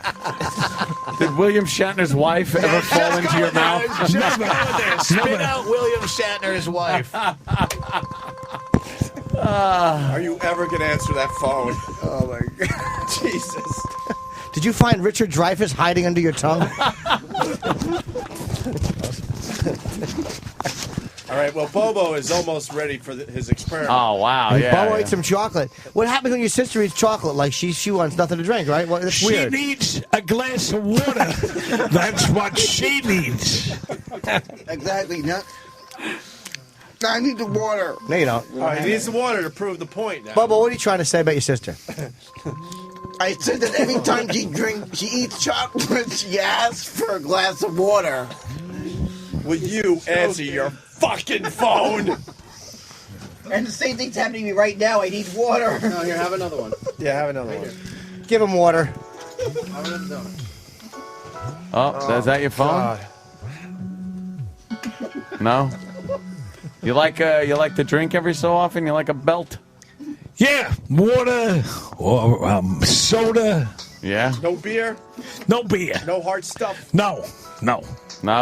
Did you ever drink? Wine. Come on, what's wrong Yeah. with Manischewitz wine. Manischewitz. Ooh, That's right. Bobo's got a Bud Light. question. Nothing's wrong with the Bud Light, especially when watching a ball game. After a ball game, your sister likes to drink water? That was a bizarre joke No, before. I said he was saying that he doesn't drink beer, and I said. Well, why would you make that joke before your sister watches a ball game and drinks water? I think it's bizarre. No, I was saying that about him, how he doesn't drink beer, and I said, "Come on, what's wrong with drinking? What's wrong But with?" what were you saying about your sister, though? It's bizarre. Yeah, did you have some kind of rift with your sister that you'd have to The thing with my sister was separate. About the denigrate her water. character? What about the water? He's eating another donut, Jimmy. What about the water? She likes donuts? The chocolate variety. Of course. Yeah. If Bobo's sister is listening, if you could please call Ira's phone and straighten this shit right out once and for all. She's with my mother. She's going shopping with my mother. What are they buying? I hope Earplugs? she's enjoying her chocolates. I have no clue. Drink water. Drink HT2O. HTO. I think they're buying dog Bartender, food. give me a water. I think they're buying dog food. You should shout that louder into the microphone. All right, you've eaten 2 donuts now there. Yeah. So what are you saying you need now? I can smell the chocolate on his hot breath over my shoulder. Yeah. Must be wonderful. Yeah. Tantalizing. That's to from say one the side, least. and then you're getting fucking a car wash on the other. It's great. Was it weird having... And someone is saying that it sounds like we're broadcasting from a casino. we are. There is a casino. And the audience loses. Matt There's a from casino Jersey. in Yonkers. It's called Empire City. Right, and they only got electric games though. No table games. No table games. That is right. Yeah. And Here's the blackjack expert. I by the was way. up there when they do you had have to a sleep promotion sitting up like Elephant Man for so you a don't radio drown? station up there. Right. That sound. I should just end the show like this. It just keeps Just going. listening to his phone ring. Oh. All right. Should we go Everyone home now? slowly leaves, and it's Yeah. just the phone for another It's, 20 minutes. Kind of what I'm thinking, Doug. Kind of what I'm thinking. Doug Stanhope did a great job today. DougStanhope.com. Highline Ballroom tonight, West 16th Street here in New York City. What do you got there, Bobo? I was just going to tell you the weather. Bobo! What happened? What happened? Bobo had just taken a mouthful of water, and I went, "What do you got there, Bobo?" And he goes, and just You might want to check your back, spits it all out. Now, go ahead, Bobo. Drink it, and I'll ask you. I've been debating on whether I'm better facing away from them. You're doing the same thing my cousin used to do. Take a sip. We can't hear you. Yeah. What do you drink? Is that cum? Fuck, I didn't get him. My cousin would say something really funny, all right? Really? He'd probably do some impersonation like you would, right? Like of who? Who does? The Asian guy. My cousin used to imitate the guy that would deliver the Chinese food. Oh, do the voice. How would he do it? I can't do it as good as I can't do it try as good as he could. I right? think you could do pretty good. Here's your food. That'll be $30. Okay, here you go, guy. Fucking racist. Here's a tip. Thank you very much. Thank you very much. Yeah, man. Why would your cousin say thank you very much? Like, why was he delivering food? No. That's me trying to do his impersonation of the Asian guy. Yeah, you know what? He would deliver to you and get you thirsty? never wake up Asian one day and have someone like you mock you openly on the radio.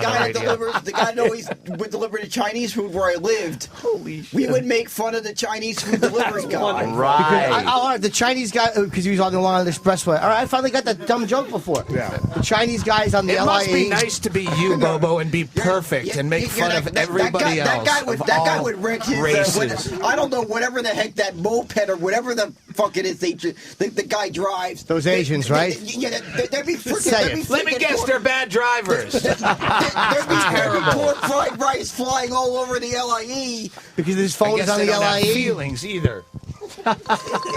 Believe me, my uncle who's complained about birds shitting on his car and potholes on the LIE. Anthony show. You don't see Ira delving into racial humor to get a cheap laugh. No. He'd have something else to complain about What an Asian guy wrecking. Hello? He says, "Look, I got damn it! I just broke my It's car just pointless noise.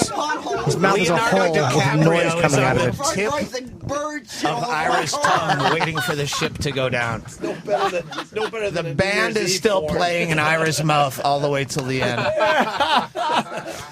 All this freaking chocolate is getting chocolate rain stuck in my head again. Oh, say it. Right? All right. Chocolate rain. Hello, Happy Anthony show.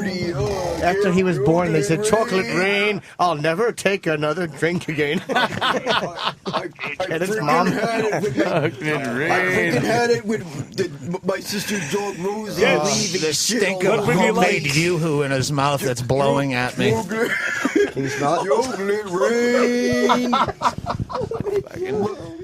I clogged up the septic tank at my uncle's place in Smithtown again.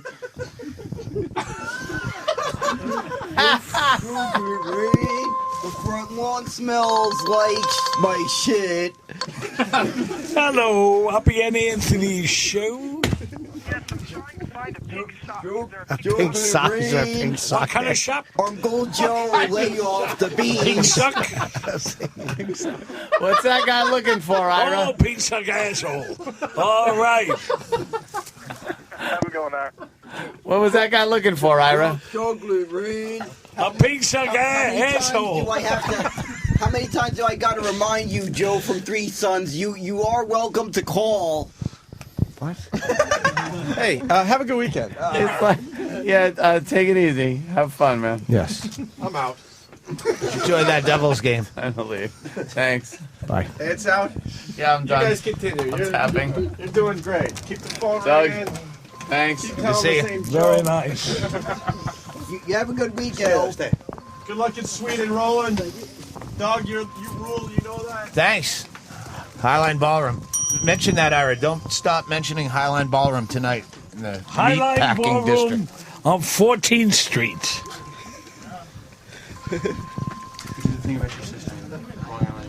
Ira has 38 I wasn't voicemails. saying that the Long Island Expressway thing was separate from my now. sister. Uh-huh. The thing, it was about his phone getting more traffic than the Long Island Expressway. David is worried.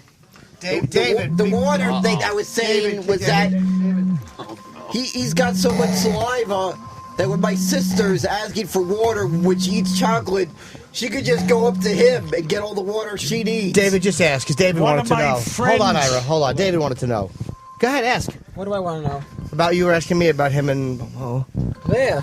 I wanted to know, is there going to be an Ira and Bobo show? That is right. Are you worried? That's right. I want to hear this. I want to see how it goes. I want to listen. I think you're worried about being squeezed out. No, I'm not worried. Hey, if Bobo, you found my replacement? If you don't return after the internship is up, I think I might have found the person that'll fill the David void. You did? Yeah, I think I found the person to fill the David void. Oh no! Bobo, no! Bobo, I can do a great trying to do his job. catchphrases He's now. trying to do his bits. What is it? You grew up in the He's South failing Bronx, miserably. Right? No, at doing his in own the West bit. Bronx. Oh, the West Bronx. Yes. Say borough, close enough. She grew up same place as my father, the Bronx. What part of the Bronx did he come from? I don't know exactly what neighborhood. I know he grew up somewhere in the South Bronx. I know I knew him and Paul Simon. Ira and Bobo! Ira and Bobo! My father knew Paul Simon very well as a kid. Paul Simon? And by the way, my mom told me this story, by the way.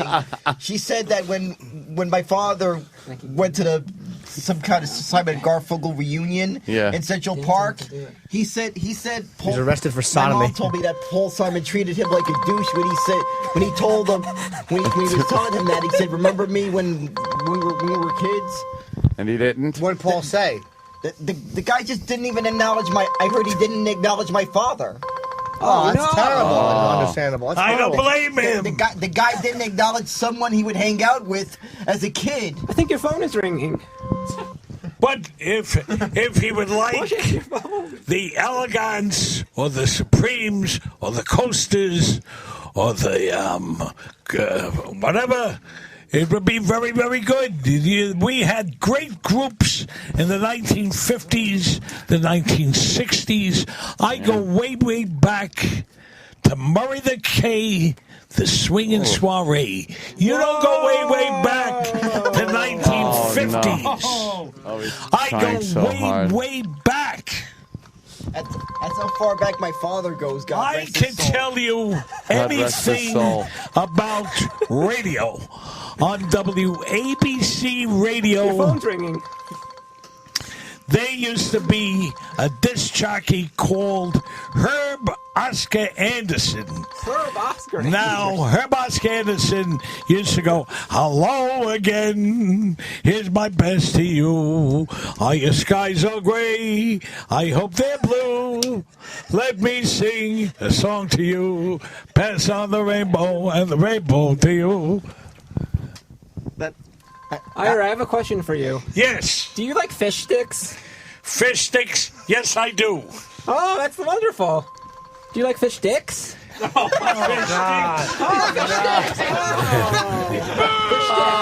God, fish sticks. Yes. You ruined the joke to go like, this is how it goes. It's chocolate and Do thirsty. you like fish sticks? Fish sticks, yes. Yeah, do you like to put fish sticks in your mouth? Yes. Then you're a gay fish. No, I'm not a gay fish. David here probably had the volume so low when he was watching South Park a week ago. He probably had the volume so low. And he probably needed a hearing aid just to hear it. Oh, Bobo. What'd you say, Bobo? I didn't even hear you. But Ira, I said he Ira, do you know probably when your phone needed a is hearing ringing? aid. That's how low he probably had Why the don't you answer volume. it? Wait. when? On the phone? Last week we're watching South Park. He probably had the volume very low. 3. And then what? Did the TV get wet? I don't know about that. If he was probably laughing at something while drinking water, like I just did. But what happened when he had it turned down Yeah, low? your sister drinks chocolate? Ira, I didn't answer say your she phone. drinks chocolate. I said every time she eats chocolate, she wants water. Hello, Uppy and Anthony's show. Hello. Who is it, Ira? Nobody.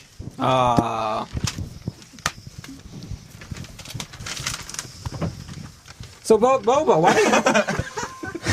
Bobo, why don't you introduce... Let me try this one. I think I got a good line for this one. Oh, he's got a good line. There he goes. Ramon! Somebody pig sock the guys that are jamming up the phone. Be more funny.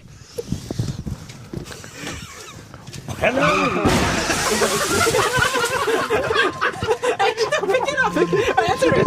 All right, answer the phone. Hello.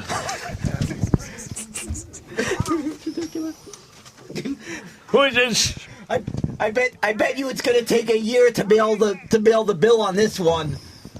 It's gonna be a whole year. Every day a package is gonna come full of phone numbers at this rate. Ira, who is it? Shotgun. It's a shotgun? That's right. Shotgun. Really? This is going great. I think he's been getting so many phone calls. I think it's already April 24th. He'll be headed straight from here to Citi Field. What do you mean?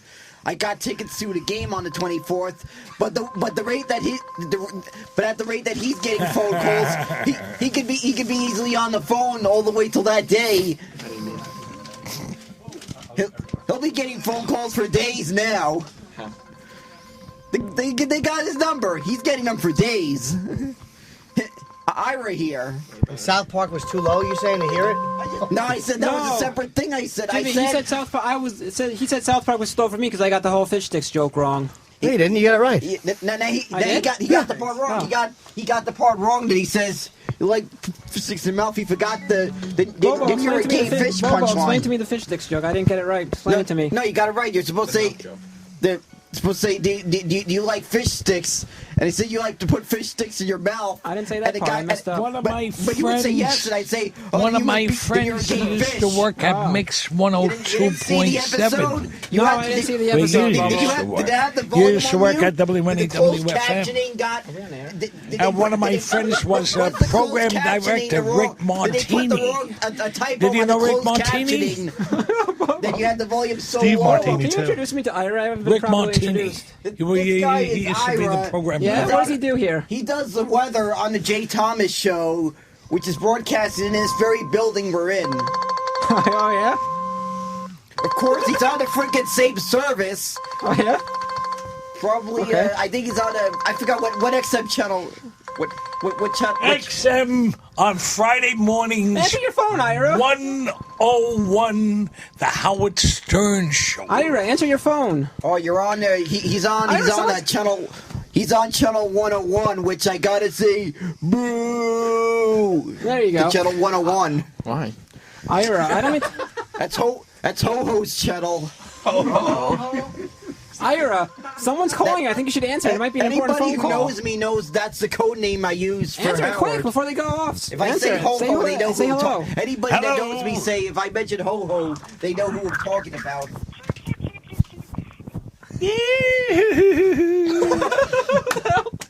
What was that? Ira, who was that? I don't know. You don't know? Maybe you should ask them. Hello, I'll be an answer to this show. What's new? We have a pretty good show today. We have the greatest show in the whole America. Yeah, it's not going too bad so far. I mean, I'm not a fan of intern David, but maybe you guys should change the name to Ira and Bobo Show. Ira and Bobo Show. All right, we're gonna do that right now. I think he's trying to ask for pledges for I guess for about $75. For about $75, we'll send you a copy of Demented Ryan World that probably from cost Rhode Island. $9.99 when it came out. All right, Brian from Rhode Island. They said this should be called the Ira and Bobo Show. What about... I like it. Oh. Bobo, what about me? how's everything with you, Bobo? Bobo, what about me? But this guy's getting so good. I think we gotta put you on the subtitle, the Ira and Bobo Show, featuring featuring intern David. I'm Bobo. This guy's really knocking that out of the park today. Bobo, I've been demoted to featuring status. Oh, well, you can't help it. Ira, answer your phone. It's not my fault. This guy's knocking it out of the park today. This guy's bad. Yeah.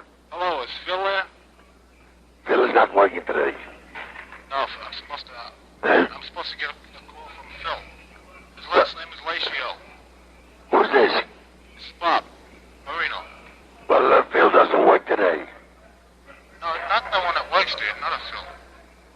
Oh, what's his name? Lucio. Phil Lucio. Phil Lucio. Phil. No, he's not here. Huh? He's not here. How about Connie? Is Connie there? Johnny who? Connie. A girl, Connie. No, girls can come in this bar. We have no ballroom here. What number did you want? The 2 bar. Yeah, but there's no women in here. No women come in here. The 2 bar. It is the 2 bar, but no women come in here. Yeah. Huh? Why don't you come over? I'll suck you, prick. Why don't you come over, you son of a bitch, you motherfucker? Why don't you go out and fuck your mother, you cocksucker? Come on over here. Come on over, talk to me, you person to person. Why don't you come over, you fucking bum? You're too yellow. I'll cut your balls off. Hello? Yeah. Just the 2 bar? Yeah. Can I speak to Ben, please? Anybody need Ben? Ben? Anybody named Ben? Nobody but that My last name is Italian fellow, Di Banana. Who? Di Banano? Di Banana. Di Banana? Di Banana. Nobody but that name. Ben Di Banana? No? No. Okay, thank you.